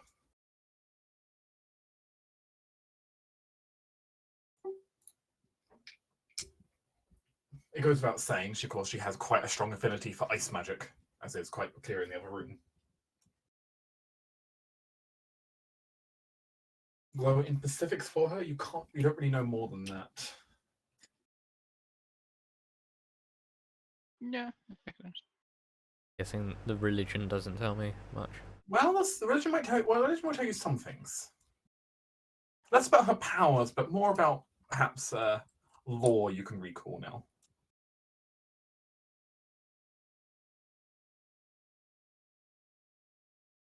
As Sarasa thinks back slightly. There are Saris is not necessarily the most well versed in like spiritual and like tribal lore, but she does recall a fairy tale actually that she remembers hearing a long time ago, several hundred years ago. Maybe even her mother might have actually sung it to her. Talking about a talking about a talking about a talking about a tiny fairy who was like a snowflake through the sky, who went along and well was said to carry messages between said to carry the message of winter when it came, and in return the people would give bounty of harvest and give bounty of the and also give bounty in the form of generally things that would remind her of the snow, gemstones and generally like glistening like white gemstones like diamonds and stuff like that. I'm guessing like arcane, like the mana crystals wouldn't count for something like that, or would they? Well, some mana crystals probably would count. You'd think actually. Some particularly pure ones would probably qualify. Like actual level spell ones, yeah. I'm guessing. Yeah. The little petty ones that use for cantrips probably wouldn't, but some decent purity ones might actually qualify. Oh, okay. Sarah saw like put her hand into her like sectioned bag on her waist and pull out a few first level crystals, and we'll say, what about these? Ooh, those are a beauty, aren't they? Bounty of the earth.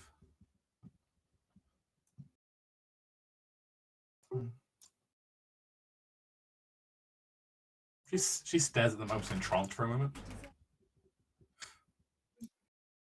Sarah saw like add in to sprinkle onto it, almost like the snow falling if you get it in the right light.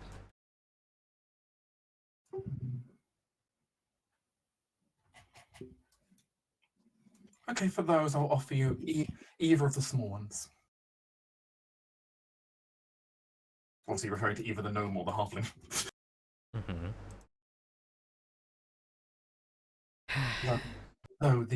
Though the white witch did severely annoy me, so I think I'll be holding on to her for a bit longer. Unless you've got something much bigger than that. There's puts her like hand into the pocket again and pulls out the 2 second level spell crystals.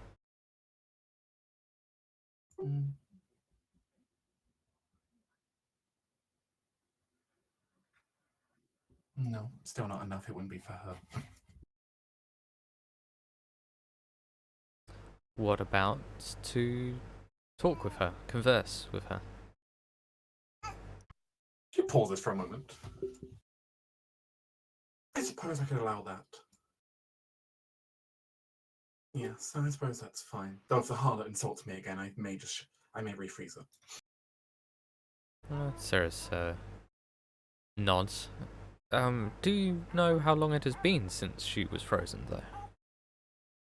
Let's see. Oh, her freezing. She takes a moment and thinks for a moment about it.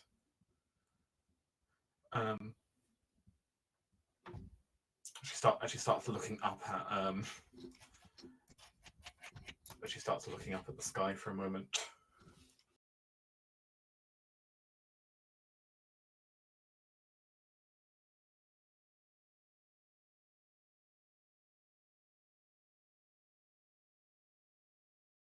Let me see. How long has it been since she was frozen in ice?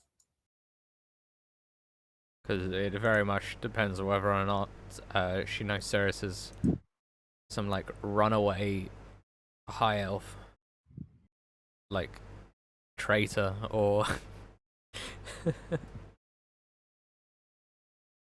or daughter of a traitor, or just another rarity.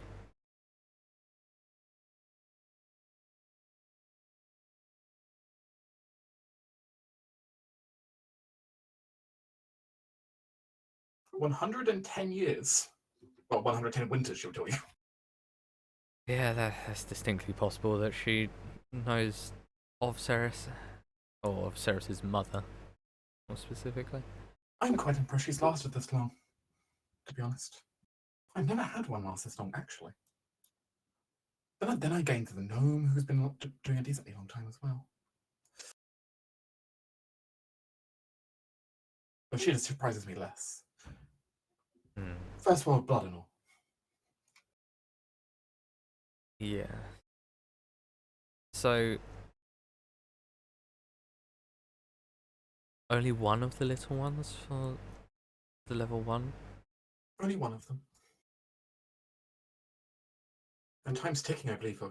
And time's ticking soon. There'll only be one choice to make. Man, I don't know.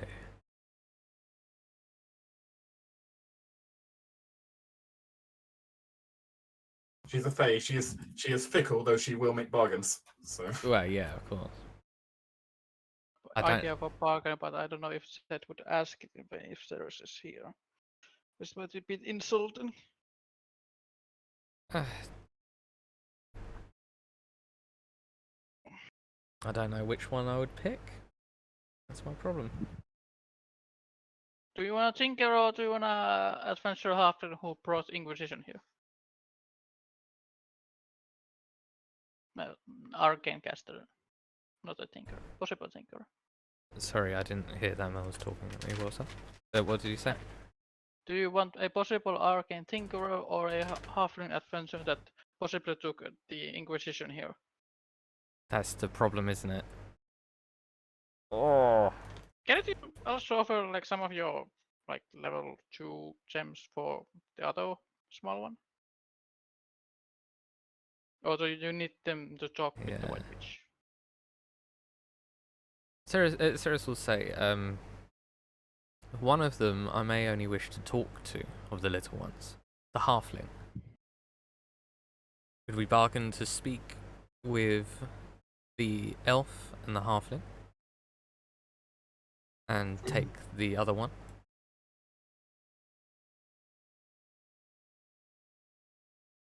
And she like holds all 5 crystals that she has up. Roll me a persuasion check.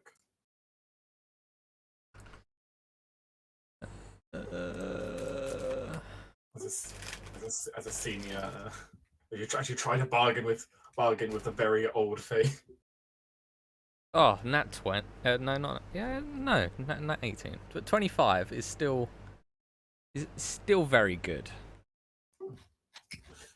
So let me understand the terms of the deal correctly. You wish to speak with the halfling, with the elf, and you wish the release of the gnome. Correct. A conversation with the halfling that preferably he does not expire midway through. Very well then. I will accept the terms of your deal.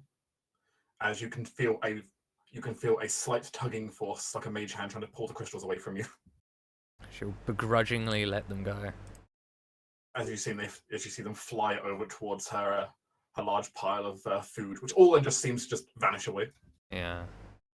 Taken away the spell slots. Very well then. I will keep my word here. Let us go. And she will suddenly basically just disappear into like what is literally just a stream of like snow running past you, like a cold wind. Ah, interesting. As you go into the other room, you'll find her sitting on the rocks. Karu seems like in awe at the moment. He's never, Oh man, this is gonna be a great tale to go to the moon speaker at. Not only did we clear the temple, but we struck a deal with their temple's guardian. Like, Mm-hmm. this is gonna have some great. It's true. Like it's true because technically Kara's not supposed to be here, but it's like, what? Yeah, we're just chatting. We're having a good rapport going. Gonna be great. Maybe I'll be even convince her to invite us for tea. That's the point. I mean, that's not impossible. And I mean, Faye.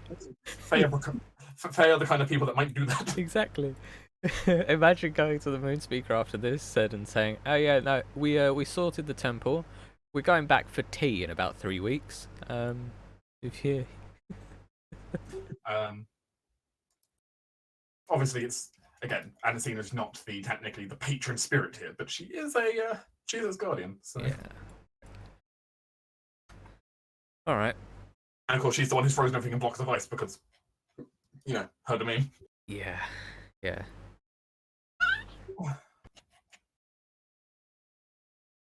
Very well then. Let us begin, shall we? Will your friend be joining us? I presume so. Is Zed joining us? Yeah, sure.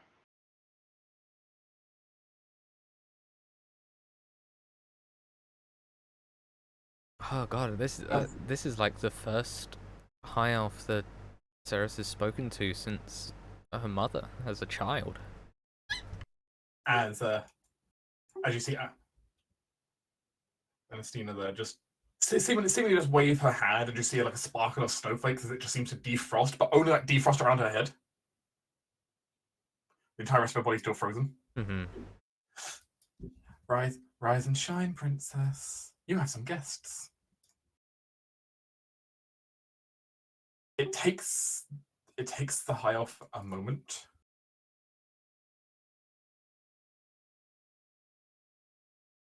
to kind of get her bearings.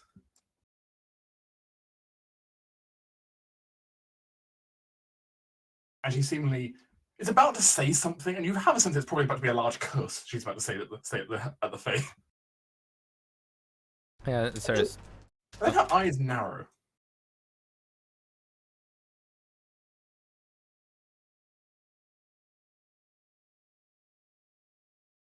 She seems to look you up and down.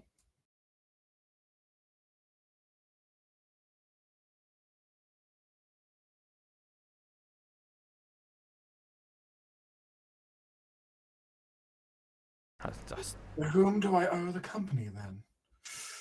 Miss. She pauses. Ceres will smile and say, Lady Ceres Talaniel. You've grown. I would hope I would in however long you've been here. She looks to the spirit and says, at least a century.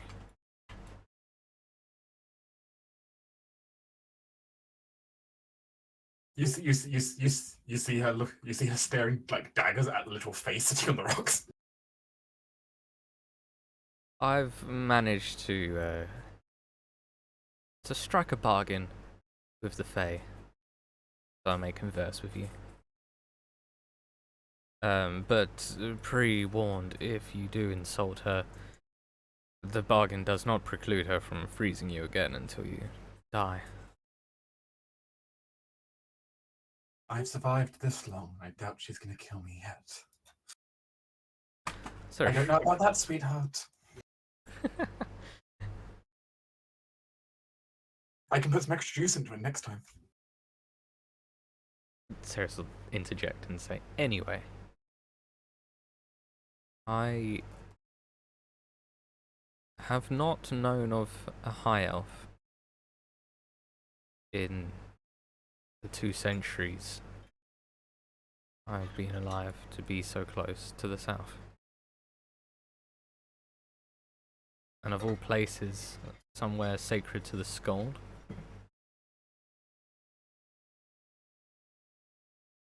You've piqued my interest enough to strike a bargain.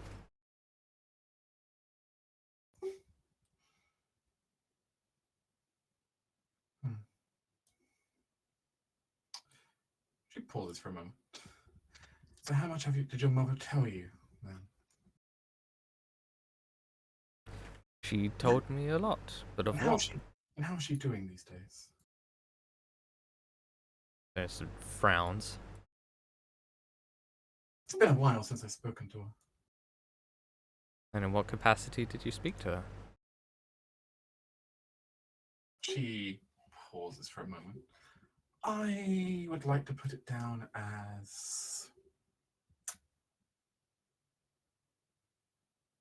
academic rivals.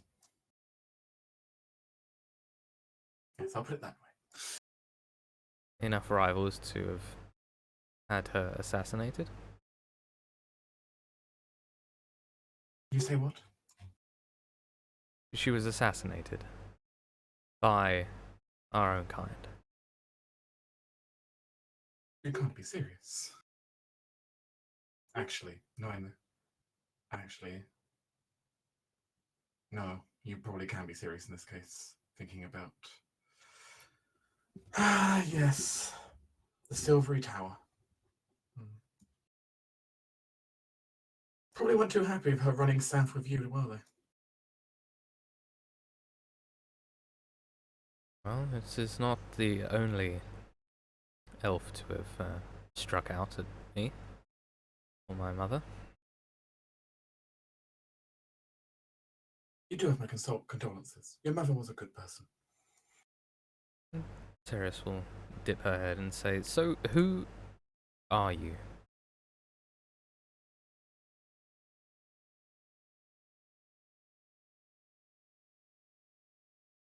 You can refer to me as...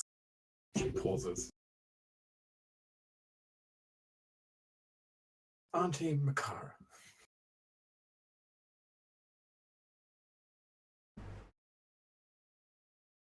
She says with a deep smile. Teres frowns and peers at her. And Not by blood, but it will work for this.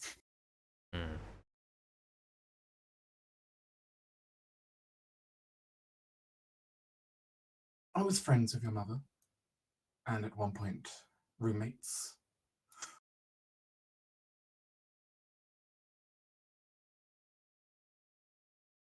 We had our differences, but nothing. Well, it happens between friends sometimes. Nothing a spell doll out in the Academy Plaza can't fix. Those were the days.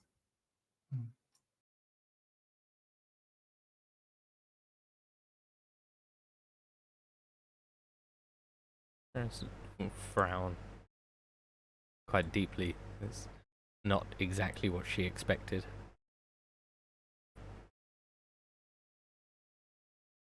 Why were you here? Because the arrogant butts of the Silvery Tower, and yes, I will call them that, and I don't care if they find out, given I've been frozen in a block of ice for over a century. They've already sent you someone that's failed. She like points the other blonde elf over there. Oh, that's a shame. I assume he's dead as well. She nods.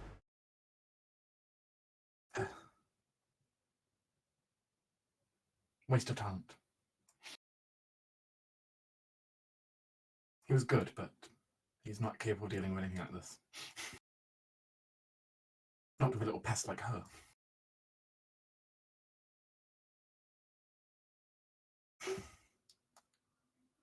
In effect, I was sent here to spy.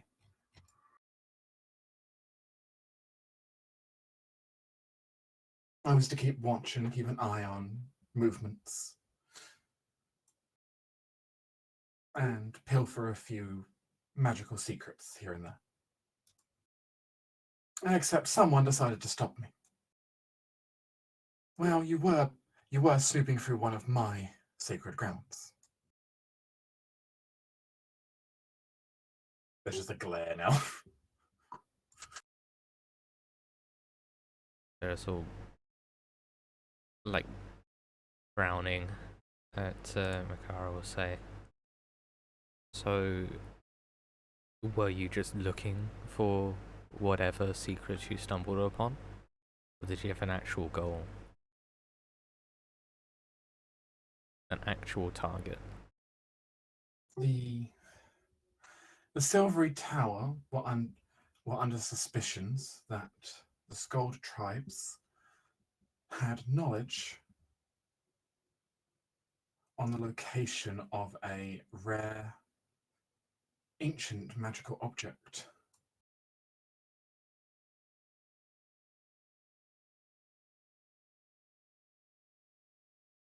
To be precise, they believe the Skald tribes held the secret to the location of where one of the lost orbs of dragonkind were.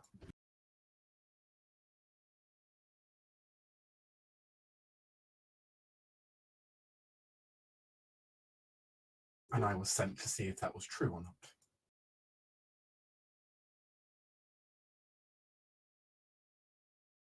There's will spare a glance to the Fae behind her and say, and then back to the elf and say, "I presume you were interrupted before you could ascertain?" I was, yes, and by nothing less than a 6th-tier spell to the back.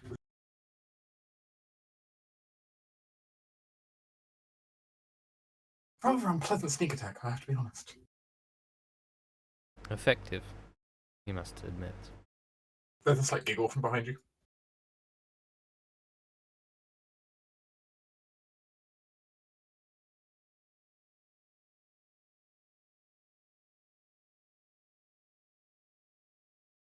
Well,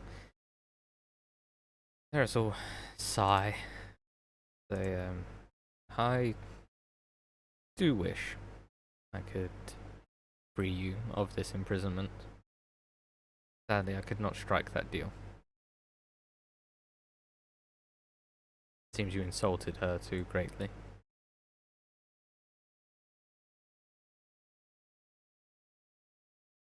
Oh, what's the matter over there, Snowflake?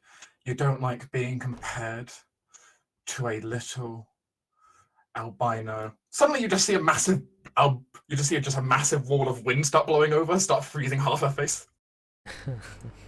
Great. Sarah's like shake her head, like pinching the bridge of her nose. I mean, she can't stop it. Alicina seems to stop and just leave her like partly frozen, but still like enough of her that she can still just barely speak.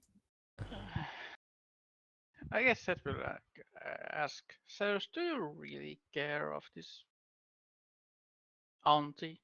I guess. Sarah will tilt her head, say, as far as I know, I don't have family. I did say not by blood. No. But there's a lot I don't know. I do have to ask, though I think I already know the answer. Have you avenged your mother yet? Sarah shakes her head. No. Before, only a few years ago, I was just a mere tinkerer, arcanist. It was only through an extraordinary event that the bridge to my blood was formed. And quite the bridge it is.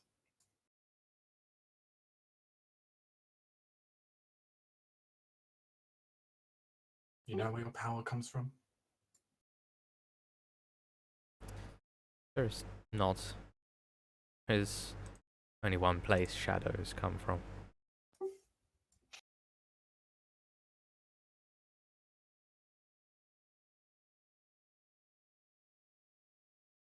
Mikara seems to almost get a nostalgic look on her face for a moment. She seems to think about something.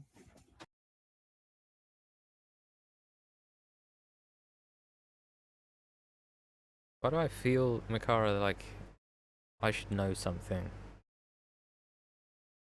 Oh, you wouldn't remember me. No. I do not. Yeah, that's not a surprise.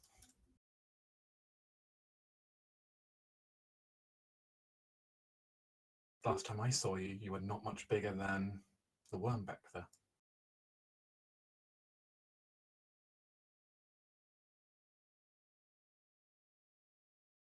And Athena does not look amused.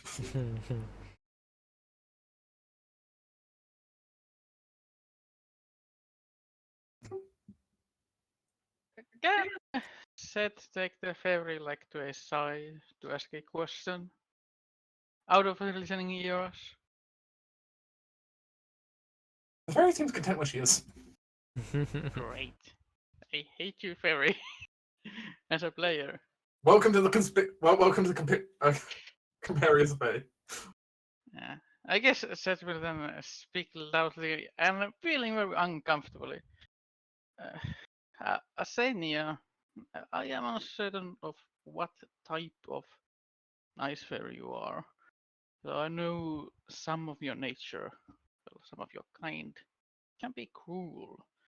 Do you accept offerings through blood oaths or lifesteal, or do you want just some, random massacre gear like my fancy cloak or my tankard are so pretty that I was wishing to give a friend?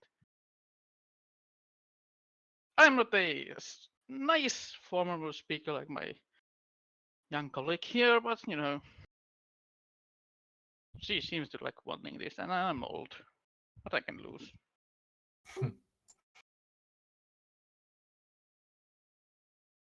Oh my, so many bargains today. It's been so long. It's your lucky day, is it not?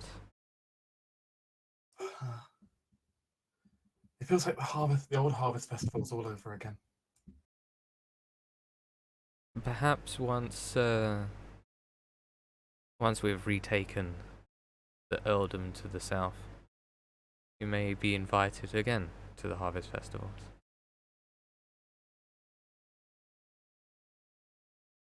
Because that's what you need, a maniacal fae running around the harvest festival.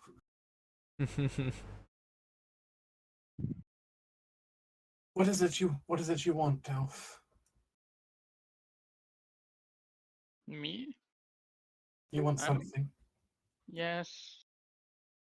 I'll At most, I can offer like, I don't know, 100 years of my life for this white elf. Or white witch. This auntie. Oh my. How do you know you've even got that much left? I don't. But I expect me to have 200 years left. So 100 years will go to my king, and 100 years will go to your means, I guess. He pauses for a moment. Is this really a deal you're willing to make for a stranger to you? Well, Sarah's a stranger for me, and to be honest, I am old. So this is the best that I can offer, really. If you're willing to take less, I can also give you less, That is my highest offer that I'm willing to give you.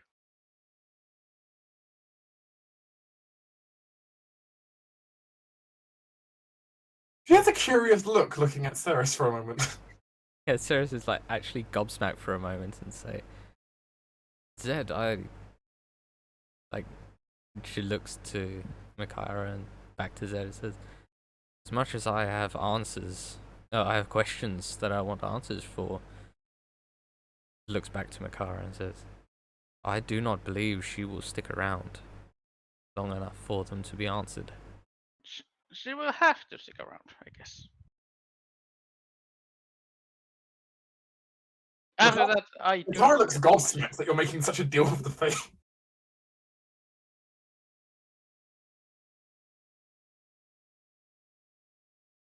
Ceres will look to Makaira and say, I think the only way that I could ever allow this to happen, to allow such a deal to be struck, is if you, Makaira, offer to Zed more than me, who he is the one striking the deal, to bend to what his desires are. If that is to come with Sirs, us. my to some- desires are simple. You remind me past things. And I want you to have a chance to live a long life. I am someone who is old at my last journey with my king. And that is that. For you to have a chance with a possible relative, it's a happy thought. Because I have no family any longer.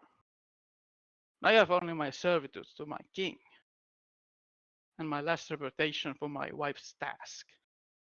So 100 years from an old man, for me, doesn't seem much.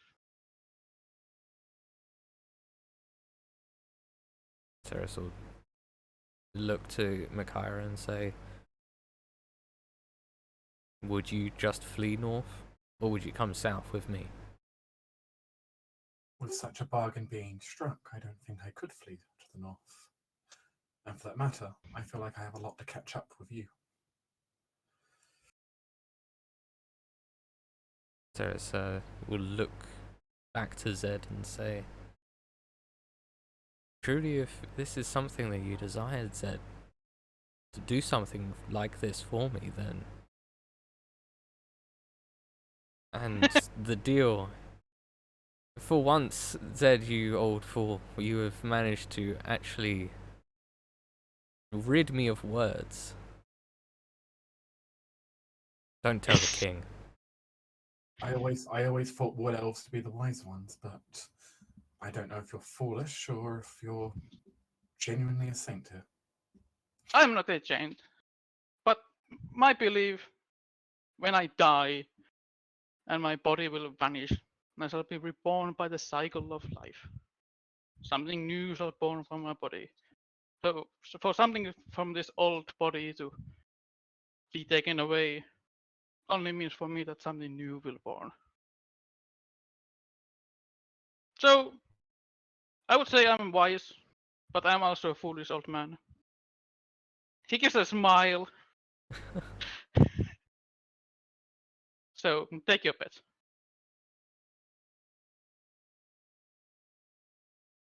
I guess Ceres will look to Senia. I must say, this is not how I expected my day to go. You or me, both. But if that is what you wish, I will accept the terms of this. I will accept the terms of this agreement.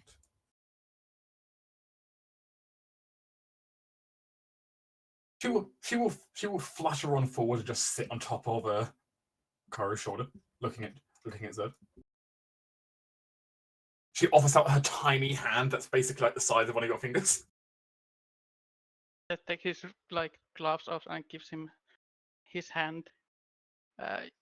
Ceres, you can first time see there's an end of a tattoo into his palm of his hand. Hmm.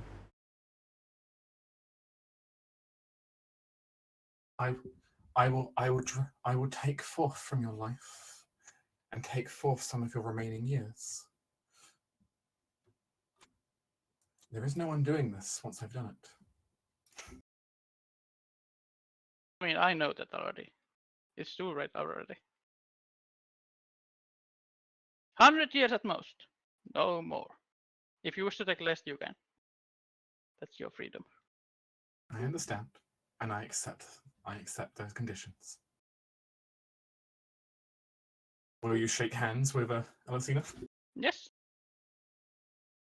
As you do so, you can almost just visually see this almost like wave of frost start just running up Zed's arm, and for a moment, that you can almost feel like your heart almost just briefly stopped for a moment as the frost just pierced it, and then suddenly this huge rush of spiritual energy run down your arm towards Elisina. Her wings almost just seem to glow brightly like the morning sun for a second.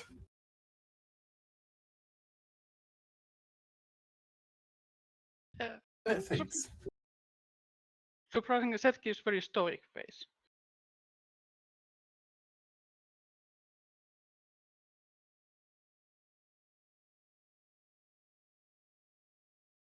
An ideal is struck. And she gently turns your hand. As you see now on the palm of your hand, you've now got like a snowflake symbol.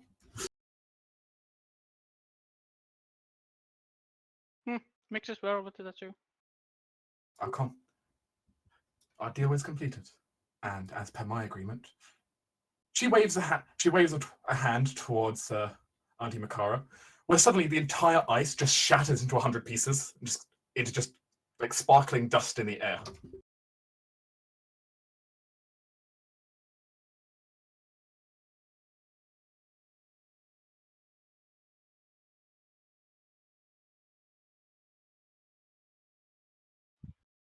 Wow, this was more entertaining than I expected.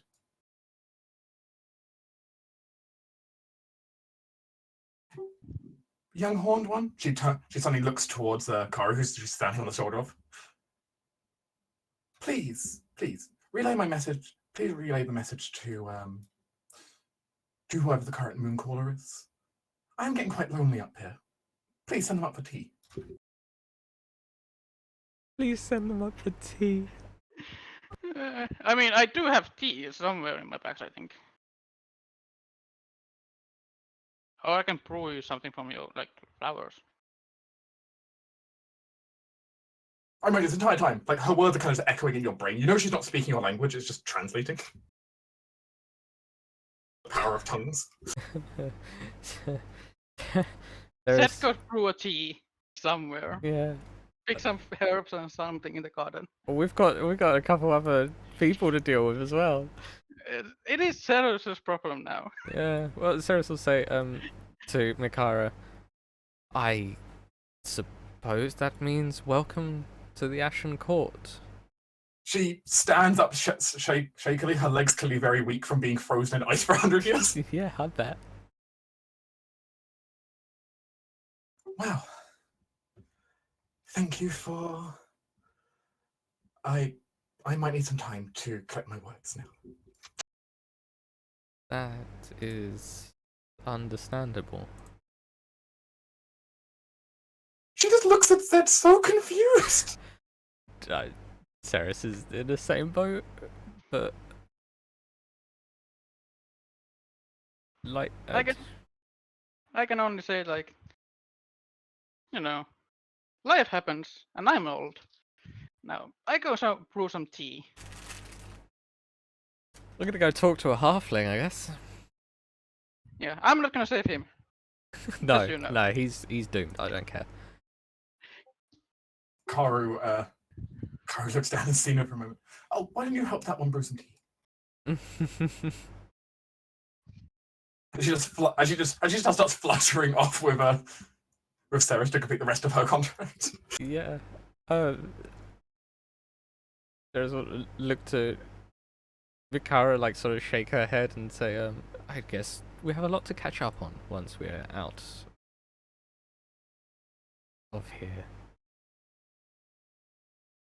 And like walks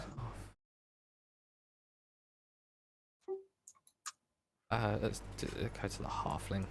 Ernestine lets out a loud whistle. She kind of flies around. I bet you. I did not expect to see that. Neither did I. It's been a long time since anyone's made any bargains like that. Oh well.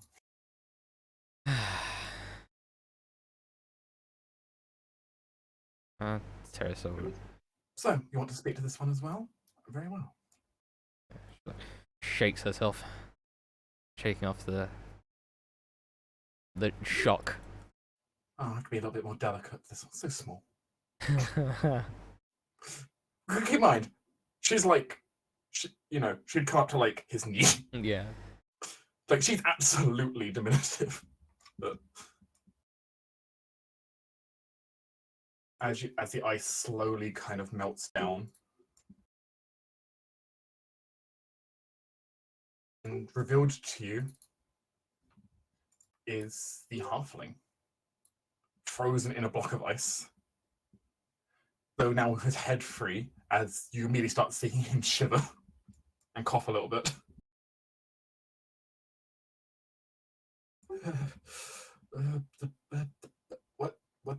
What's get me out of here.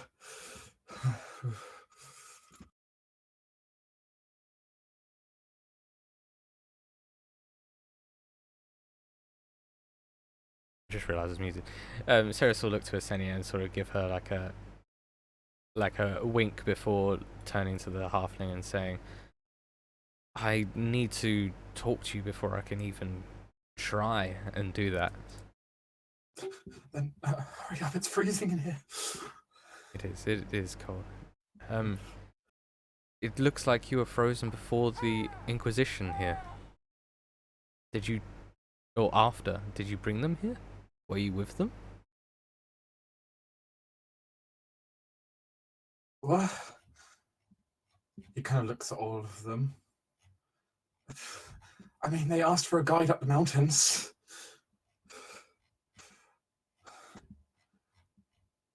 How I did didn't know. So I took them up the mountainside, but how did you know this place existed? they just described to me some totems, and we knew them on the route. We?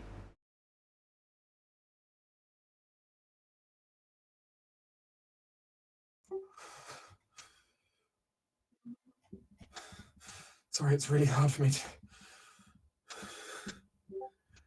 He tries to try and get some composure together. Obviously, it's rather difficult for him at the moment.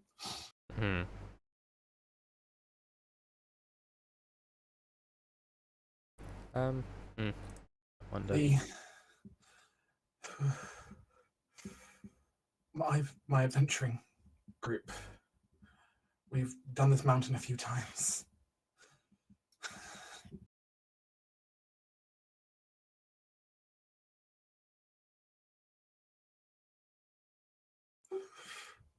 Wait, where are the others? Are the others in here? Mikello! Varys! What others? There's a human and a gnome. Maybe them? I didn't have any gnomes in my group. Dragonborn, perhaps? But there's Viserys. White Dragonborn, right? Viserys. So shakes her head. I'm sorry. He's gone. Asenia actually speaks up at this point. I'm actually surprised you lasted longer. The white ones are usually resistant to the cold, yet you somehow managed to outlast it.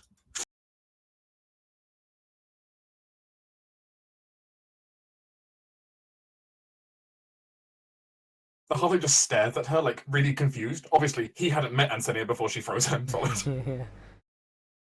But there was no combat like there was between Auntie. No. Who's your other companion? A human?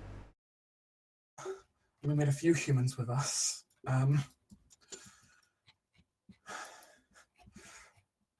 We had Gareth. And we had Sarah. Arch. Gareth was our leader. Sarah was a ranger, I suppose. You know, she knew the land's great. She's good with a bow.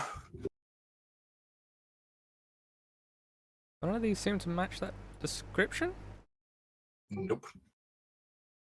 So looks to Yesenia and say, what happened to those two? I didn't manage to claim them, actually. Though an avalanche may have. Ah. There's looks back to the halfling. There's I'm afraid it seems that you may be the only living member of your party that brought the Inquisition to this holy temple.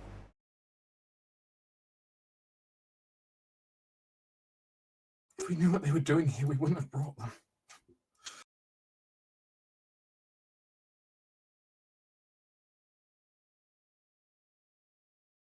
They said they were looking for some witch out here, not to desecrate some temple.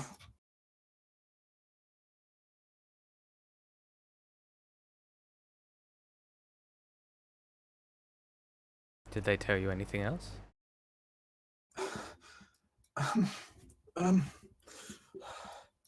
So cold. I'm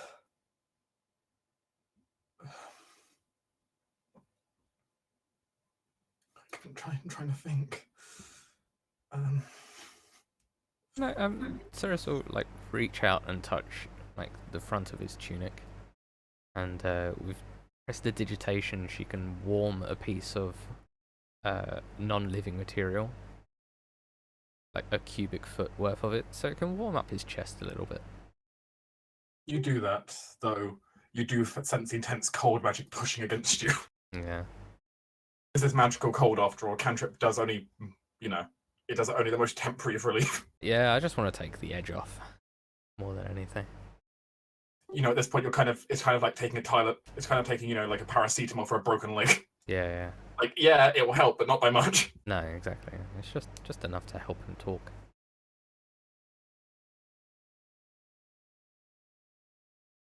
I mean, he's going back in the cube. He doesn't know this yet, but he's going back in the cube.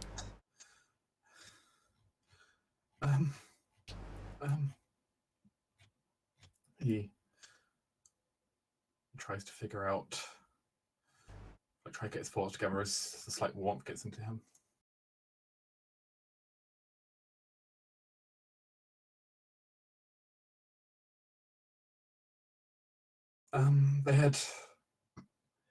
No, they didn't really say anything else. They told us about, they had a few other locations they wanted us to escort them to later.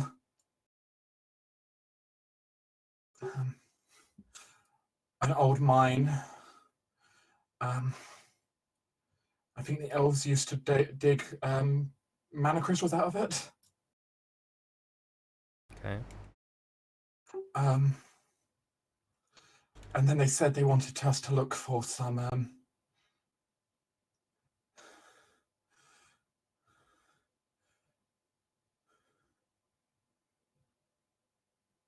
they said they were looking for a tower. A tower in the north. Yeah. Somewhere northwest of here. Oh, you've seen it then? Yeah, it's all made of ice, isn't it? You know exactly how to get there.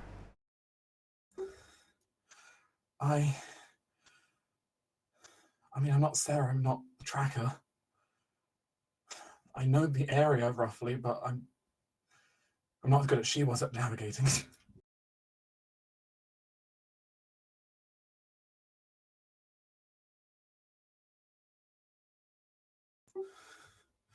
But I mean, I've seen the tower once, up close.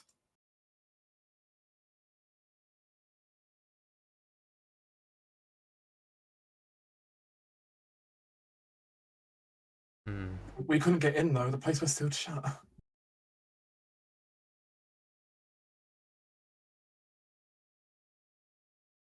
least it's still sealed. There's nothing we could do, we chucked...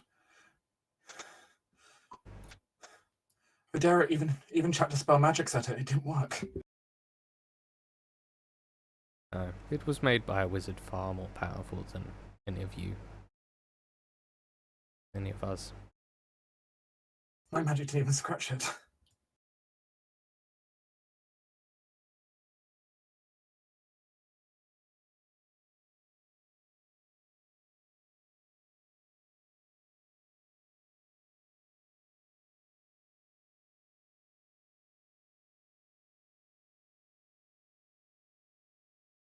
His breath is starting to hamper deeply on you. Do you think you'd be able to find your way back there? Or would Sarah be the only one who would manage such a task? I don't know. I mean, maybe. It would take me a while, but I mean, I know the area. I know the past. There's only so many ways, only so many routes. With all the there's been gnolls recently. That makes it a bit more harder, but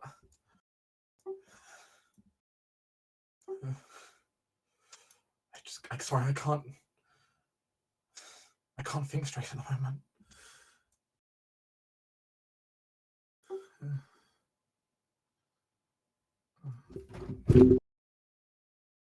His head just kind of collapses into the ice next to him. Mm. Oh, look at that. He's got his last couple of breaths in him now. Ceres frowns.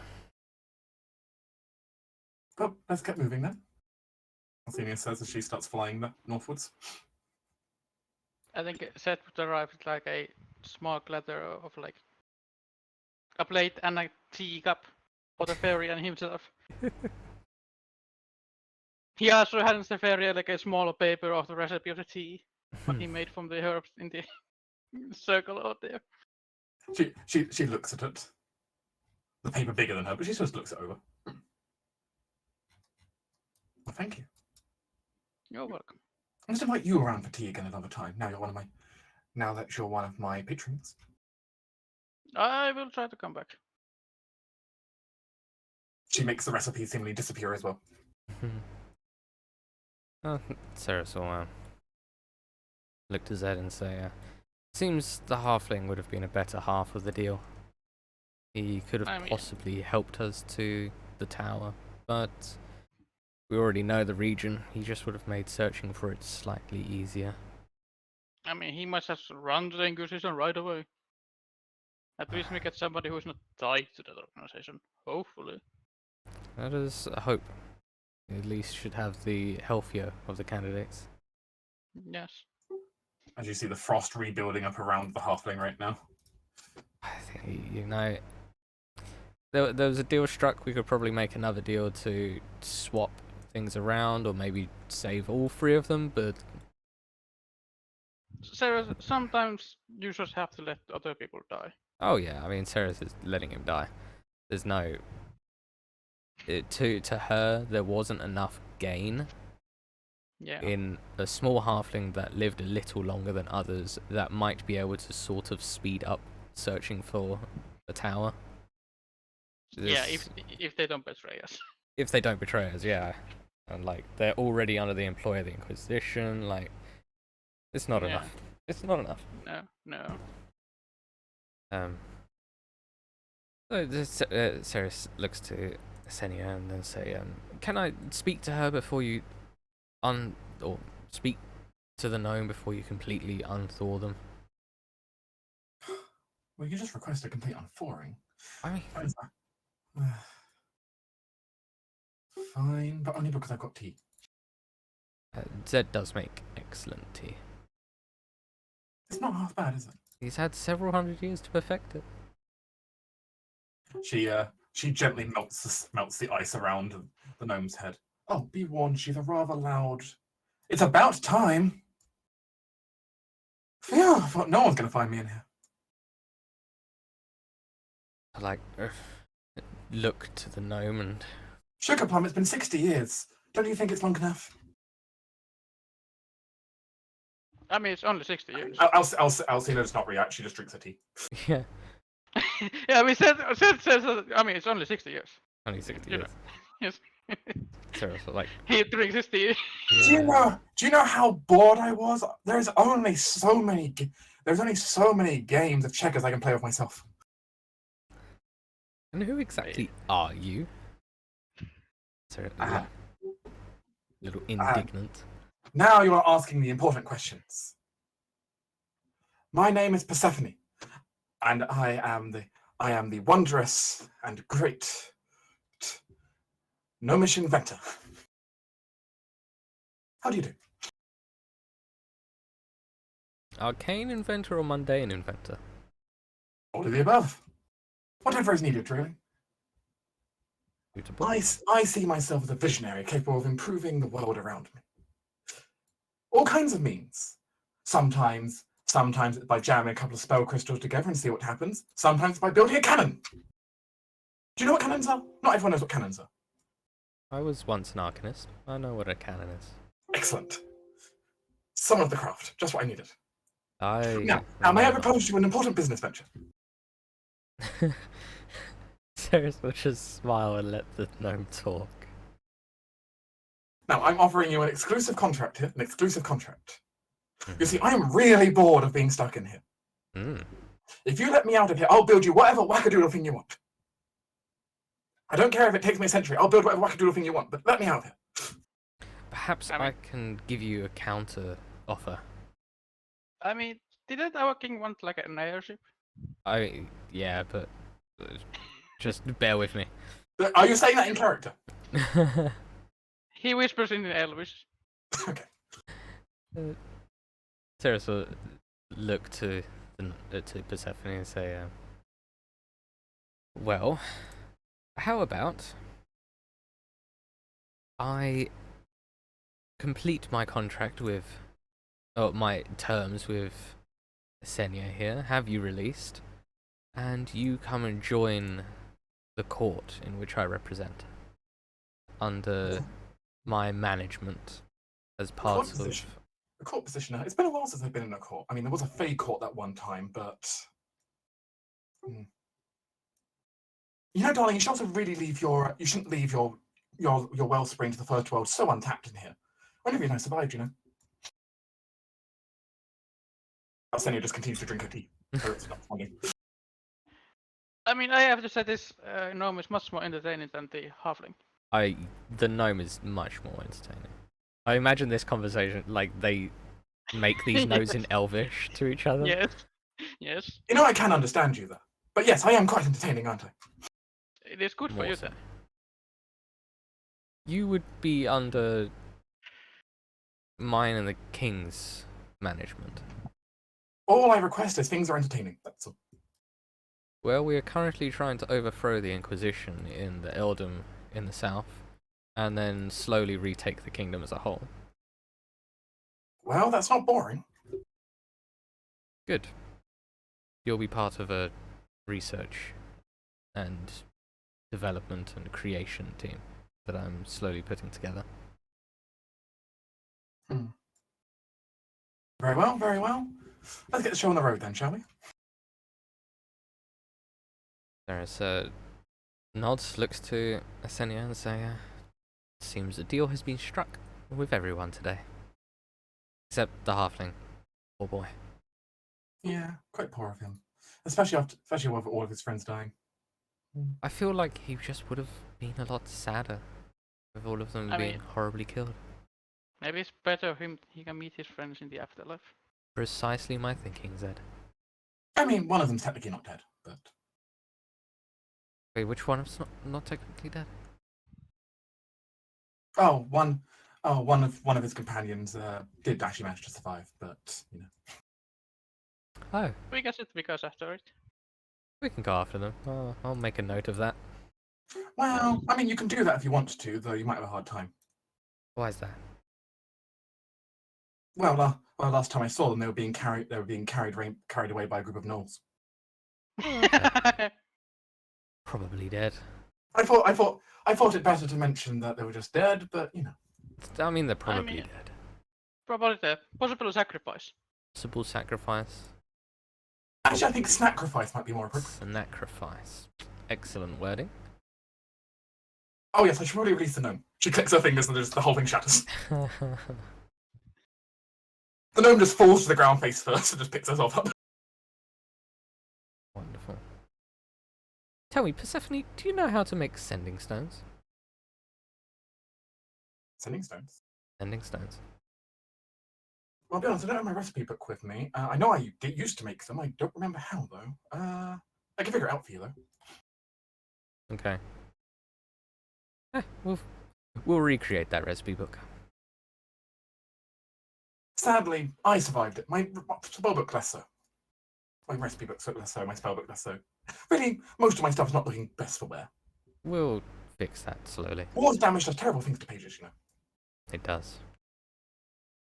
I once knew a whole section of library get drenched in water from a failed experiment with a water elemental. Oh, you two? Yeah.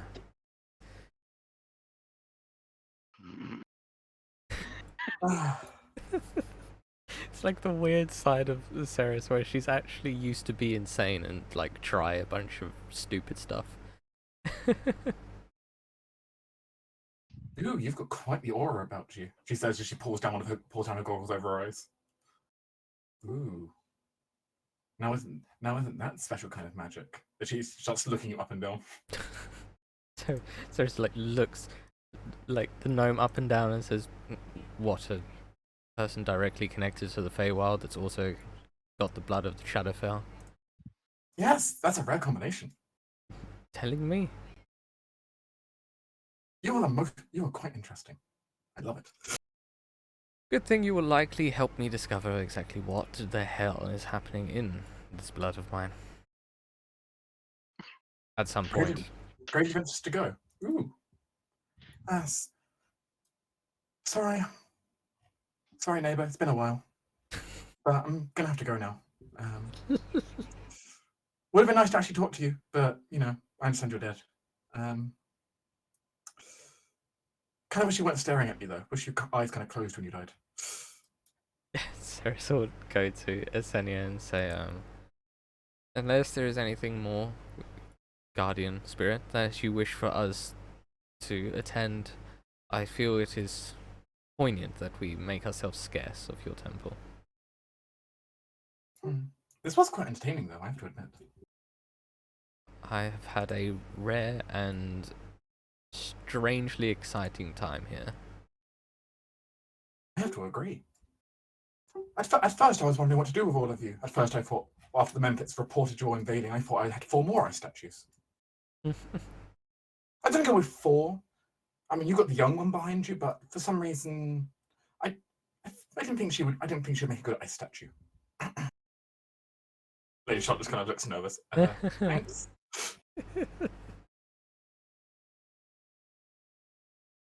But as it stands, instead, I apparently got to have 2 new patrons. One on a long term, and well, one of them made me a particularly special contract. Felt good to stretch the old wings again, though. Ceres will smile and say, well, if you would ever have me, then perhaps I would come visit with Zed for some of that tea that he makes. I'll try to clean up. By the time next time it comes around, you won't have so many disgusting monsters around her. That would be a pleasant change to our normal surroundings. I wonder how our king reacts to have tea with a fairy. You should see our king one day, Senia. He's a strange one. He's an Asimar that has fallen and taken an oath that I believe is similar to an oath of conquest. A strange one. What an intimidating figure he sounds like. He's an intimidating man. Would he object to honey in his tea? I do not. Most likely not. I do not think so. No. That's good. She just nods at that. I do miss honey. I can never grow it up here in my grove. The bees don't like the cold. I shall endeavour the next time we come this far north into the mountains that I will see if we can drop off some honey for you. That would be delightful.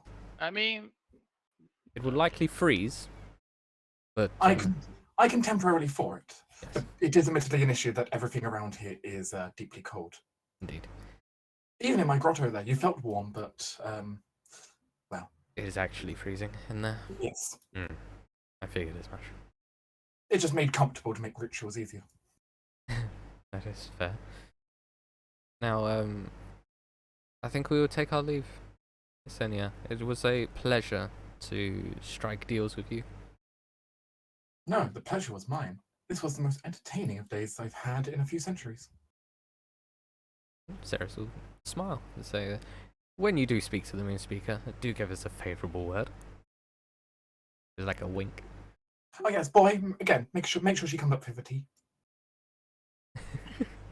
Poor Kara is like mind blown in the corner, like, what? If this doesn't give us like street cred with the Skaldi, I don't know what will. I mean, it has to give at least something. Right? Karu's going to have one hell of a report to issue. It's gonna be great. Yeah, I mean, Sarah sort of looked to Eliza. She's like one of like the only other NPC. We'll say, are you happy here, Lady Eliza? I am quite bewildered by all of this, I have to admit. Have you been on an adventure with us where you are not bewildered at some point? Well, yes.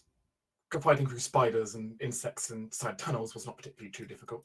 I suppose, yes. Neither was giant wolves, even when Zed started speaking to them. But I have to admit, I have never before spoken to an ice fairy and simultaneously seen so many strange creatures locked in ice. Including a dragonborn. I shall remember that one. Is that what they're called? Indeed, they are from a long line that, at some point, goes back to a dragon. And in his case, a white one. They are a curious species. I've heard tales of individuals like that, but I've never seen one before. Sarah shakes her head and says, "No, I only know of them from the libraries in the capital." I do feel slightly bad about the one we're leaving behind, though. You and me both, but the cost to benefit would be too high, I feel. Lady Eliza frowns slightly. He can only give us slight advantages, and I feel that I still feel slight advantages against him as a rampaging witch is still good. I do agree, but the only thing I have to give is what Zed gave, and he does not provide enough for me to warrant that. I guess I could give you like a tankard for it, but that's a bit too late. I mean, this is like, I don't have mana crystals, I don't have jewels, I have some coin, but Ceres looks to Senya and says, I do not know if coin really tickles your fancy, does it?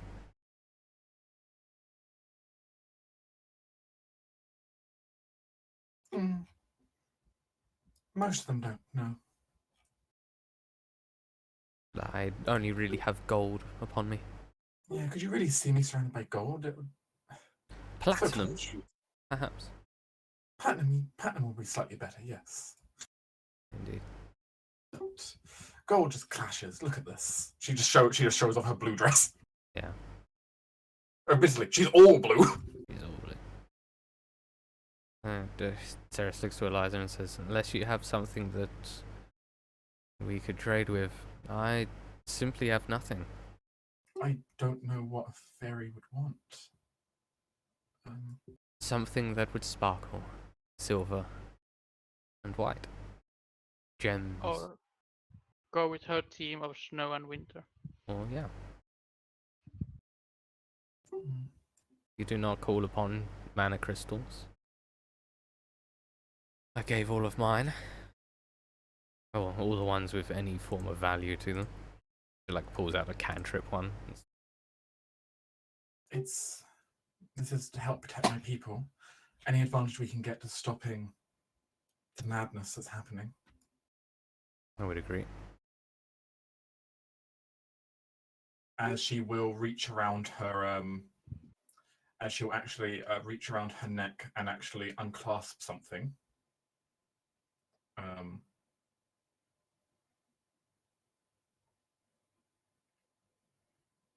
I don't know much, and I don't have much that would fit silver, but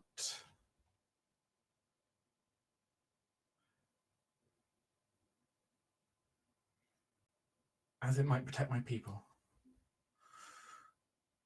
Astenia, this here is This here is my father's lion necklace. The ruler of this land, and the only thing I have, and a memento of his life. Would you accept this in return for that halfling? I think he looks curious at that.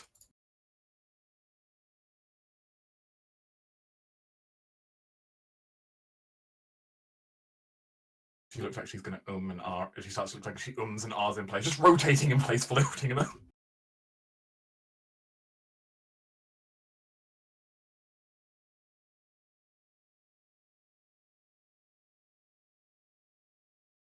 That would make you Rematar. Am I speaking to the future Queen of the North? Oh, less, at least. Oh, I'm sure she can reach higher than that.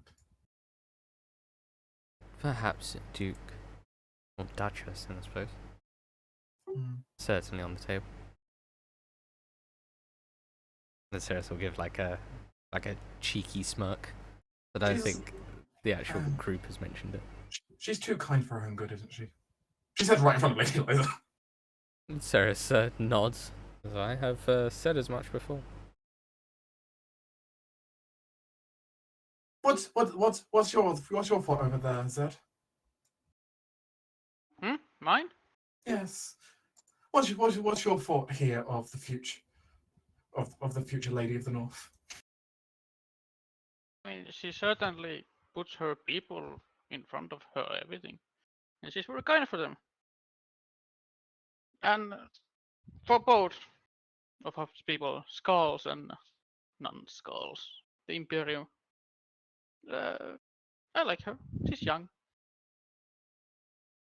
and not kind. With the right guidance, she could be a fine Duchess. But no, I shall not accept this necklace of yours. But I do have an offer for you then. Eliza blinks. I demand that you build me a shrine. His brothers could have laughed at. Yeah, Ceres will be smiling. I would like a shrine built somewhere prominent, somewhere public with lots of people going near it all the time. Preferably some kind of town or city with lots of people. Yes, I do like hearing the bustle of people. Seth whispers to Sarah, should we build a shrine next to the spa in Wonderheim? Be a good place. Could work. No. Yeah. Yes. Build a shrine to my man. Agree to build a shrine to my majesty, and I will free that halfling. And fail to build the shrine, and there will be a penalty. What time limit? What time span are we looking at here? I understand you've got some conflicts going on at the moment. We do. Well, it's only spring now. You can have one built before winter, can't you? Before the end of winter. Oh, you drive a hard bargain. Very smart. Oh. How about midpoint? Winter solstice. Ceres looks to Lady Eliza. It's when my power would be the strongest. Lady Eliza nods. You're part of the culture of the people here. It only seems right that we get your shrine built. She said, as she says it, she looks over to Karu, who blinks as he's trying to follow along and realizing what she just said. And looking to Ceres as well, confirming, Yeah, I mean, Ceres will I guess, turn to him and say, shrine in prominent place or in busy place. Very well then. Alstenia reaches out a tiny finger again. Or reaches out her hand compared to Eliza's single finger. The deal. Lady Lighter will also shake hands and become a patron of Acelia. As suddenly, in the distance, you just hear the sound. You just hear the sun sound of shattering.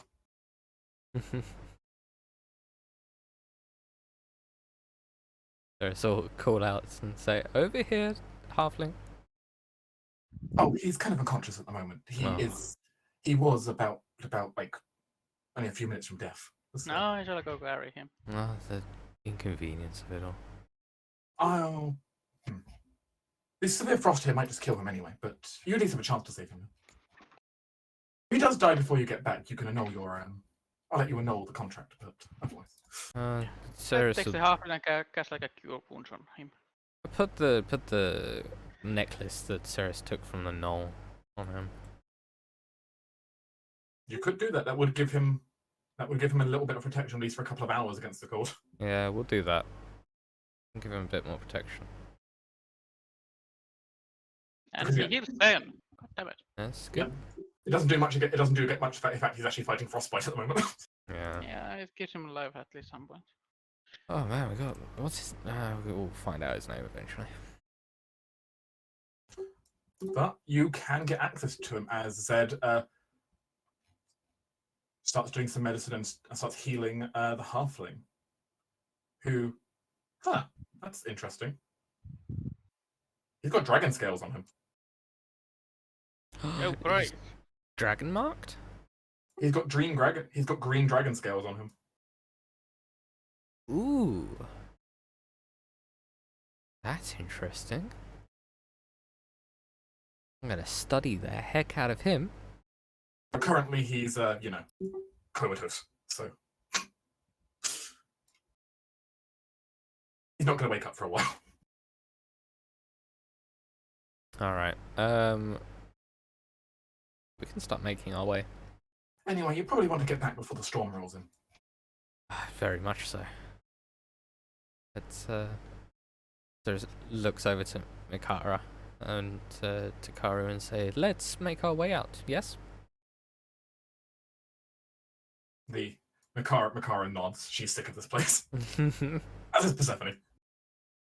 I've been here a hot minute. Anyway, you know what? It's not just a moon speaker. You horn sweetie, come back as well later. She waves to you. She waves to Karu before just turning into snowflakes and disappearing. There's like nudges Karu with her elbow. Like a good job nudge. Possible promotion. Yeah. I made a good impression. That is true. As the group will take their leave, Hell, you will. Karu will be able to guide you back down the mountain safely and be able to use the spirit walk again to get you back across the mountain range.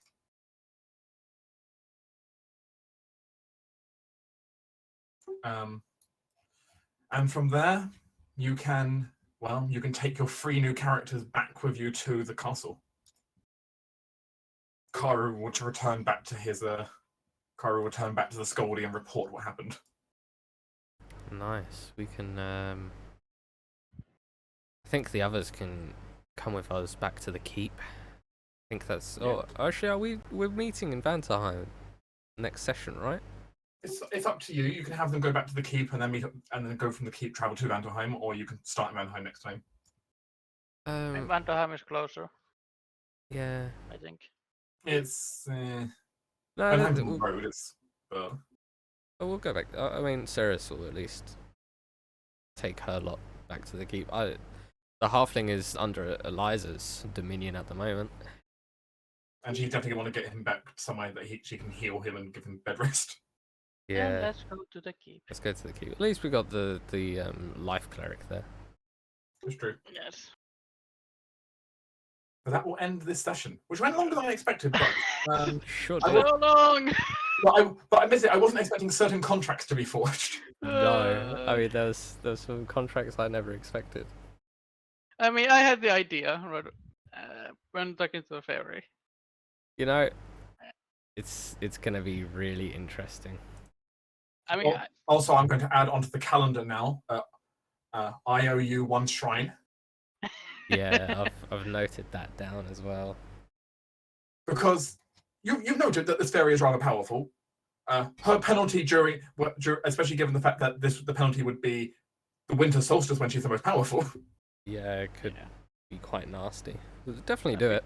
No problem with it. Yeah, she might just bury all of Freyfrost in a blizzard. Mm-hmm. And worse than normal.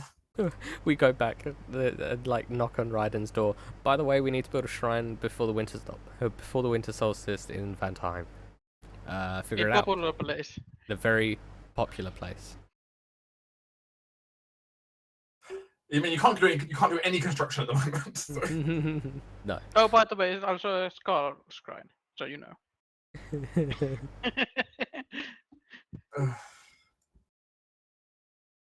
The revered mother is going to have good words to speak about this later. It's going to be hilarious. I mean, too late for now.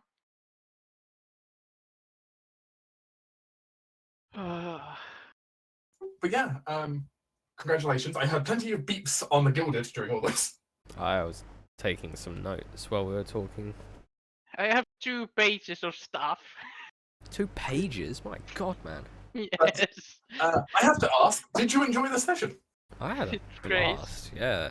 Admittedly, this wasn't too bad also because the combat wasn't too bad. I did tone down the combat a little bit because the others weren't here. But it wasn't significantly. But the other part was also the fact that this was a very magically focused area anyway. Yes. Which means the king and because actually didn't have as much to contribute here. Yeah, that would have been quite... I could actually see them getting quite bored after the fighting ended. Yeah. I would have twisted things around with how Lady Eliza and such would have interacted if she was here, or how Cora would have interacted slightly to speed things along if they were here. But well, since it was just the 2 of you, I just let you 2 have fun with your magical shenanigans.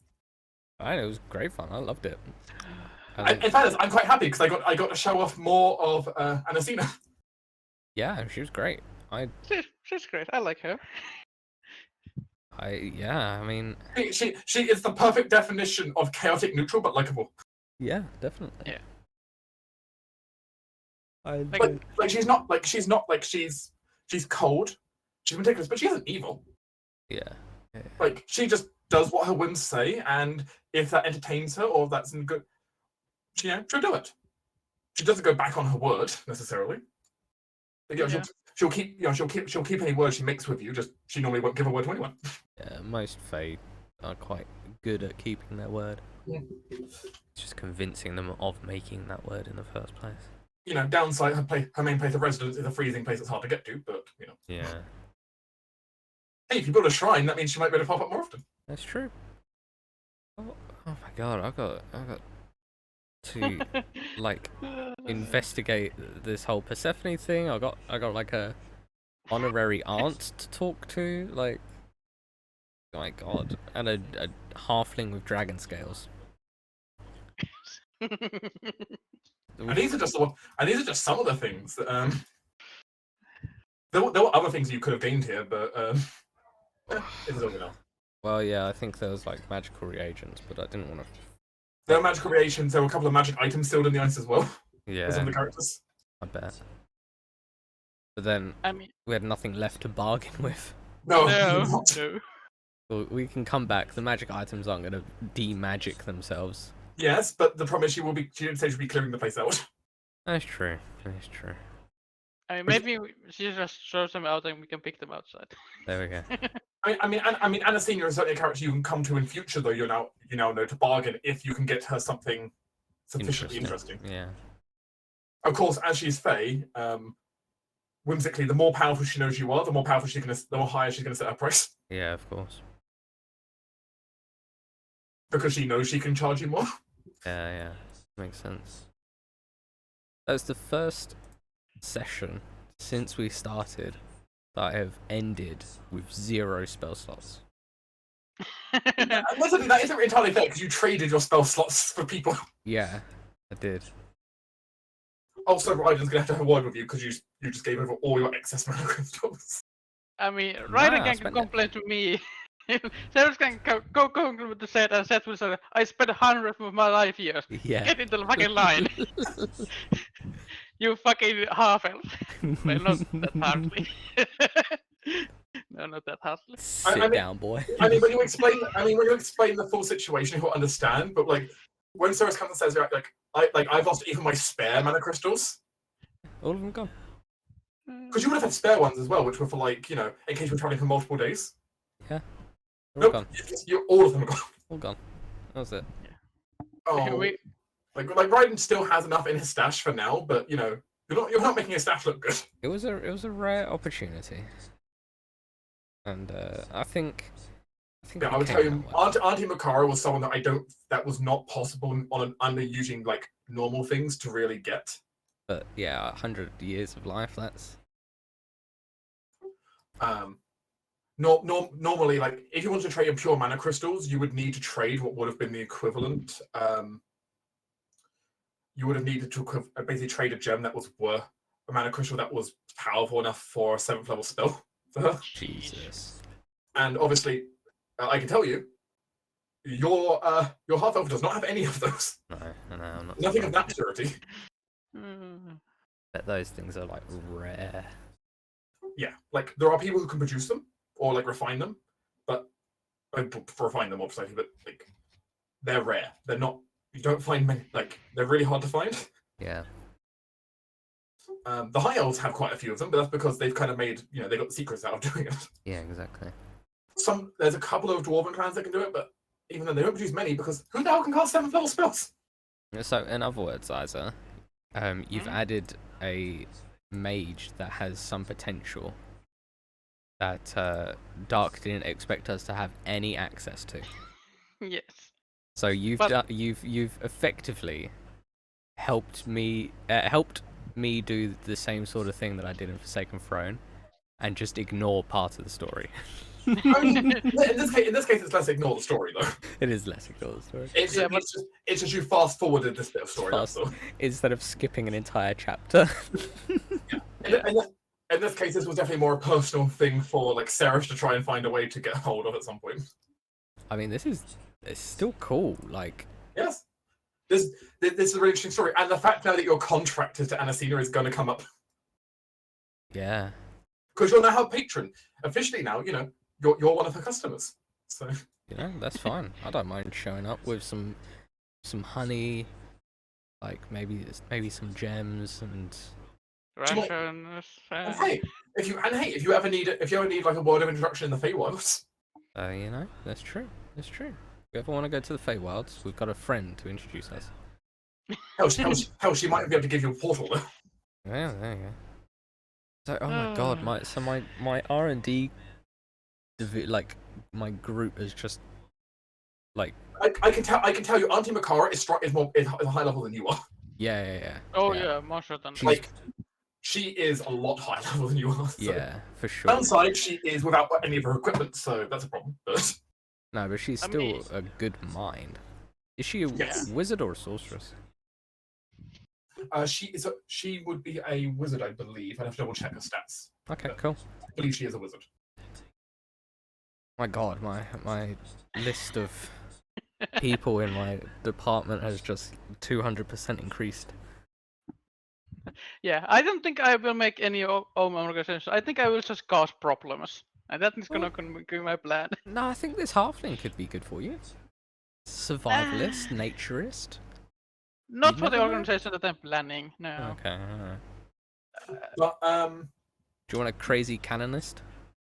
No, I was thinking like making, if you know the Explorer's Guide to Wildmouth. Oh, okay. Making something like the Cobalt Soul, which are like Liberian Inquisition spy enforcers. Sounds cool. Yeah. Persephone is going to be fun for me to play, just for the fact that she is such high energy. Oh my god, yeah. she is a toxically high energy that's I think might annoy the king. The king might mash her like fucking hell. The thing is though, she is good at what she does. She is a skilled artificer. Yeah, and like she can like say they asked me to build here the airship, so you cannot do anything for me. She could totally build an airship if she had enough resources. Yeah, exactly. But she's a skilled alchemist, which means that she's good at making things, Yes. and in which she's. Once we figure out how to make sending stones, our diplomacy is going to be able to increase exponentially. That cloak of protection that you have on will be able to possibly reverse engineer quicker with her. And then possibly reproduce. It also goes without saying that Persephone and Mizara are both possible council members. Oh yeah, for sure, 100%. Yeah, and they're gonna be useful for They're that. gonna be really. I expect to have another at least 2 stars. Yeah, Auntie Mizara is. She at least. Yeah, she's gonna. I know she's got some definite stars behind her. Yeah, exactly. So I don't know exactly how many. I'd have to go add up her points, but. well, Maybe yeah, it's I'd gonna be imagine. our first 3-star character. Oh god, this session has basically like kickstarted a lot of things. I will say there is one downside of having Auntie Mizara around. She's The good news, she's a powerful mage. Bad news, Ryden's stash of mana crystals will not survive long with her around. no, that's, Also, she doesn't have her spell book. doesn't have. Well, she could always recreate it, but she Yes, has that will money. take time, admittedly. So she's not going to get full strength for a while, but Yeah. because again, yeah, her spell book is just like Persephone's book was kind of destroyed by the ice and cold. Yeah, it takes time and money to recreate. A lot of money. Yeah, each spell's like 50 gold pieces times the level of the spell or something like that. Yeah. But yeah, And that's if it's in your like division of spells. I think it's even more if it's not. Like, I think it's double. yeah, I think it's 100 per level of the spell. yeah, I look forward to seeing how the others react when you give them the debrief next time at the keep. That's what I mean. I feel like we should just show up next week. Just be like, They're sitting in the council room like, where the hell is our mages? yeah, and then we walk in with 2 new mages, and a scout. dragon halfling. Yeah. Like, And more Fringles said. There's like a couple more Fringles. Actually, Zed doesn't look any older, weirdly enough. oh. Maybe she didn't take as many. I mean, I think I had marked as 100 years for my age and like 100 years patron for this. You mark your age as being 100 grade, but you know, Zed doesn't look any older, not yet. Okay, that's good. And hopefully we've indebted ourselves into, or like indebted the Skaldi community to us. They in a better little. fucking be. I swear to God.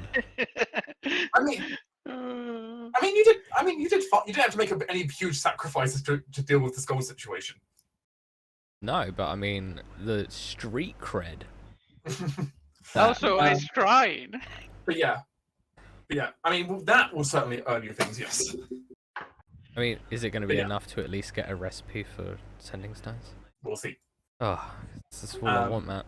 I don't want to reply yet to the Viscount without being able to go, oh, by the way, enclosed is a sending stone. But yeah, for Zed though, while you don't look any older right now, essentially what's going to happen for Zed is over the next month he's going to start aging rapidly. Yeah. Oh, it catches up. Yeah. But that 100 years was pretty much in the Zed's character and all in his beliefs. If you basically just imagine, Zed is basically going to gain 1 year worth of age on him each day until the number of years is gained. Yeah. Crazy. But like. So, in a couple of months' time, he might look 100 years older. Yeah. Then he's elderly in the Elven Ages.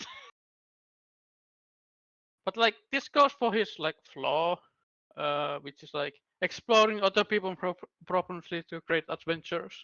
And this is certainly like Cyrus's problem. And by far, I think you've done that. If there was a way to give double inspiration, I would. Yeah, sure. And it goes for like his belief of like death and reincarnation. That said, both of you take inspiration. Oh, I'll take that. Yeah. I assume we can tap the long rest button. Yes, you can take a long rest. Next time we'll pick up in the keep, with you two arriving back covered in snow. We need to buy rations at some point. Yeah, we need to buy more rations. I have never gone out of rations. Neither have I. Well, unfortunately, you had a fairy there who fairy whose law is all about the harvest. So Strictly speaking, out of the abyss, we never had rations, so that's true. that didn't count. I don't think that counts. Actually, we did in Out of the Abyss have rations. No, we had your character hunt every day. Yeah, I had rations. Oh, you were the rations. Okay, yeah, I Like, guess. no, I think I had on my sheet. I had a list of all the. I was keeping track of the entire party ration pool the entire time, and I will tell you, we had some moments in there where we were down to having put low enough rations that I was considering which NPCs to leave out. Yeah, I remember. Thankfully, I managed to keep us fed the entire game. It was impressive. I did put expertise in survival, so Yeah. I assume we can like buy rations at some town when we are going. you can buy rations freely. Like as soon as you get back to the keep, you can buy rations basically. Just gonna buy for 10 days. Yeah, you can basically use the caravan that's there supplied by the mayor to basically just buy rations on the spot when you get back. So good. We'll regain. Essentially, having that caravan means you basically have a mini merchant inside of the keep. Yeah. At least like a general store purpose. But yeah, this was an interesting session. I look forward to explaining to the king what happened. I guess I'll have to explain somehow. Also, obviously, we may be back here later. Yeah. Yeah. I certainly plan on coming back here at some point. Yeah, same. If Because- nothing else, we'll see. I can also rename this map now. I had it only named as Battle Map 2, but it's not actually Battle Map 2.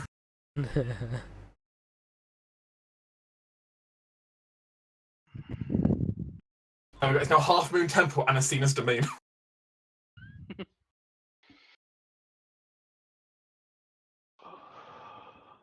Hopefully by next time, yes, you'll have a bit of cleanup though, and there won't be quite as many frozen statues.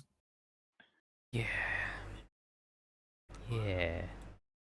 Maybe he had like to place them in the walls like much better, like the actual frozen statues. I don't know. Yeah, things just got so busy for her. Like she's only had a couple of visitors in the last few centuries. Like she had the Skaldi arriving every so often, of course, to do the initiation rites, and occasionally to like beseech her for things or to like use a scrying pool. But usually it's quite quiet. And suddenly she just had like 3 groups of people show up all at once. 4 groups of people, arguably, show up all at once. Yeah. Crazy. Like, oh, it's been so long since I've had multiple groups of guests.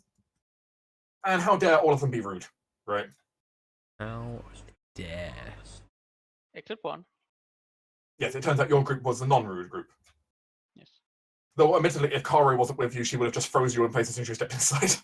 I expected as much. It was for that Karo did the big purr at the entrance that meant she didn't try fighting you. That's why when I offered our help for this, I was like, I double checked that we needed, like, did we need the protection? As well as all the methods that were inside this room, which I'll tell you, in this room here, if you were to fight the methods in the central ice chamber there, yes, there was the number of methods was randomly determined because it says spawning ground for methods. Yep. The max, but it was 3d8 plus 4. 3d8 plus 4. My God. Basically, you needed fireballs to take them out. There was no other So choice. many methods. That's So many many. methods. Like, yeah, there were a lot of possible methods. You really need to AoE to take them out because, yeah, this is the hunting ground. This is a high-level area, technically. Yeah. But as it stands, you're not assaulting it. You're here to help it. So. Also, it's why the Inquisition was having such a hard time. Yeah, for sure. It turns out an unlimited spawning pool of methods is quite hard to deal with. Yeah. And then, of course, they managed to upset the angry ghost as well, because, that's a smart idea. I think we. Yeah, performed Master pretty well. Altar. That's the first idea you should do. I think we did pretty well in the combat as well. Yeah, we did. You managed to put the ghost back to rest. You did not. None of you actually took hit point drain. No, thankfully. I will let you know that hit point drain would have gone away without restoration. Is the good news. Oh, that's nice. Great. Downside, it would have taken a month. Oof. Well, there's a way to get it faster than a month, which would have been actually You could have done a bargain with Anacina to try and get it faster, but Yeah, of course. because she could have cast Restoration on you, but obviously that was then, you're now bargaining for a high-level spell. Greater restoration or lesser restoration? Regular Restoration could have done. Oh, wait, it's a greater. There's no regular. There's no Because regular. I can It's cast just lesser or greater. Yeah. I can cast lesser. Double I can checking. cast greater. No, Wait. everything in here, to undo everything in here would have been greater. Yeah, I thought so. Yeah. Pretty much everything, like, sort of Yeah. curse-wise is greater, as lesser's only just, like, mild afflictions. Breaking Anastasia's ice crystals would have been greater restoration as well. Yeah. And of course, she would not have taken lightly to someone shattering her crystals without her agreement. No, of course not. And it's her domain. She can shift it at will. So. Yep. The first world is close to her. You can feel it. Which, hey, if anyone ever wants to meditate on the first world, I guess. You know, I might do. Just to. Which, of course, the entire reason that temple is here is because it's so close to the first world. Yeah. You don't normally find a grove, like a perfect grove like that in the middle of a mountain. No. I think I saw there's like a shard, is that it? Yeah, there's an interesting wondrous item called Feywild Shard from Tasha's Cauldron. Mm-hmm. That when you use them, it says when you use a meta magic option on a spell while you're holding or wearing the shard, you roll on the wild magic surge table in the player's handbook. If the result is a spell, it is too wild to be affected by your meta magic, and if it normally requires concentration, it doesn't require concentration in this case. So, like, you could randomly cast like Grease and not have concentration, or like mirror image or polymorph or something like that. You could get all crazy stuff, or you could get like something stupid, like you're surrounded by faint ethereal music. But it's an interesting little shard that I quite like the sound of, just because it'd be kind of cool. You also get stuff like a random creature within 60 feet of you becomes poisoned for 1d4 hours. Does the wild magic table thing of a chance of you becoming a potted plant still apply? Is there plans to become a polymorph? There is polymorph, yeah. There's cast confusion centered on yourself. You can shrink. A Modron chosen and controlled by the DM appears in an unoccupied space within 5 feet of you, then disappears 1 minute later. Just appears and leaves. You grow a long beard. Oh, you can just grow. You can grow, yeah, you shrink. An eye appears on your forehead. Oh, that's one really good one. For the next minute, all your spells with a cast time of 1 action have a casting time of 1 bonus action.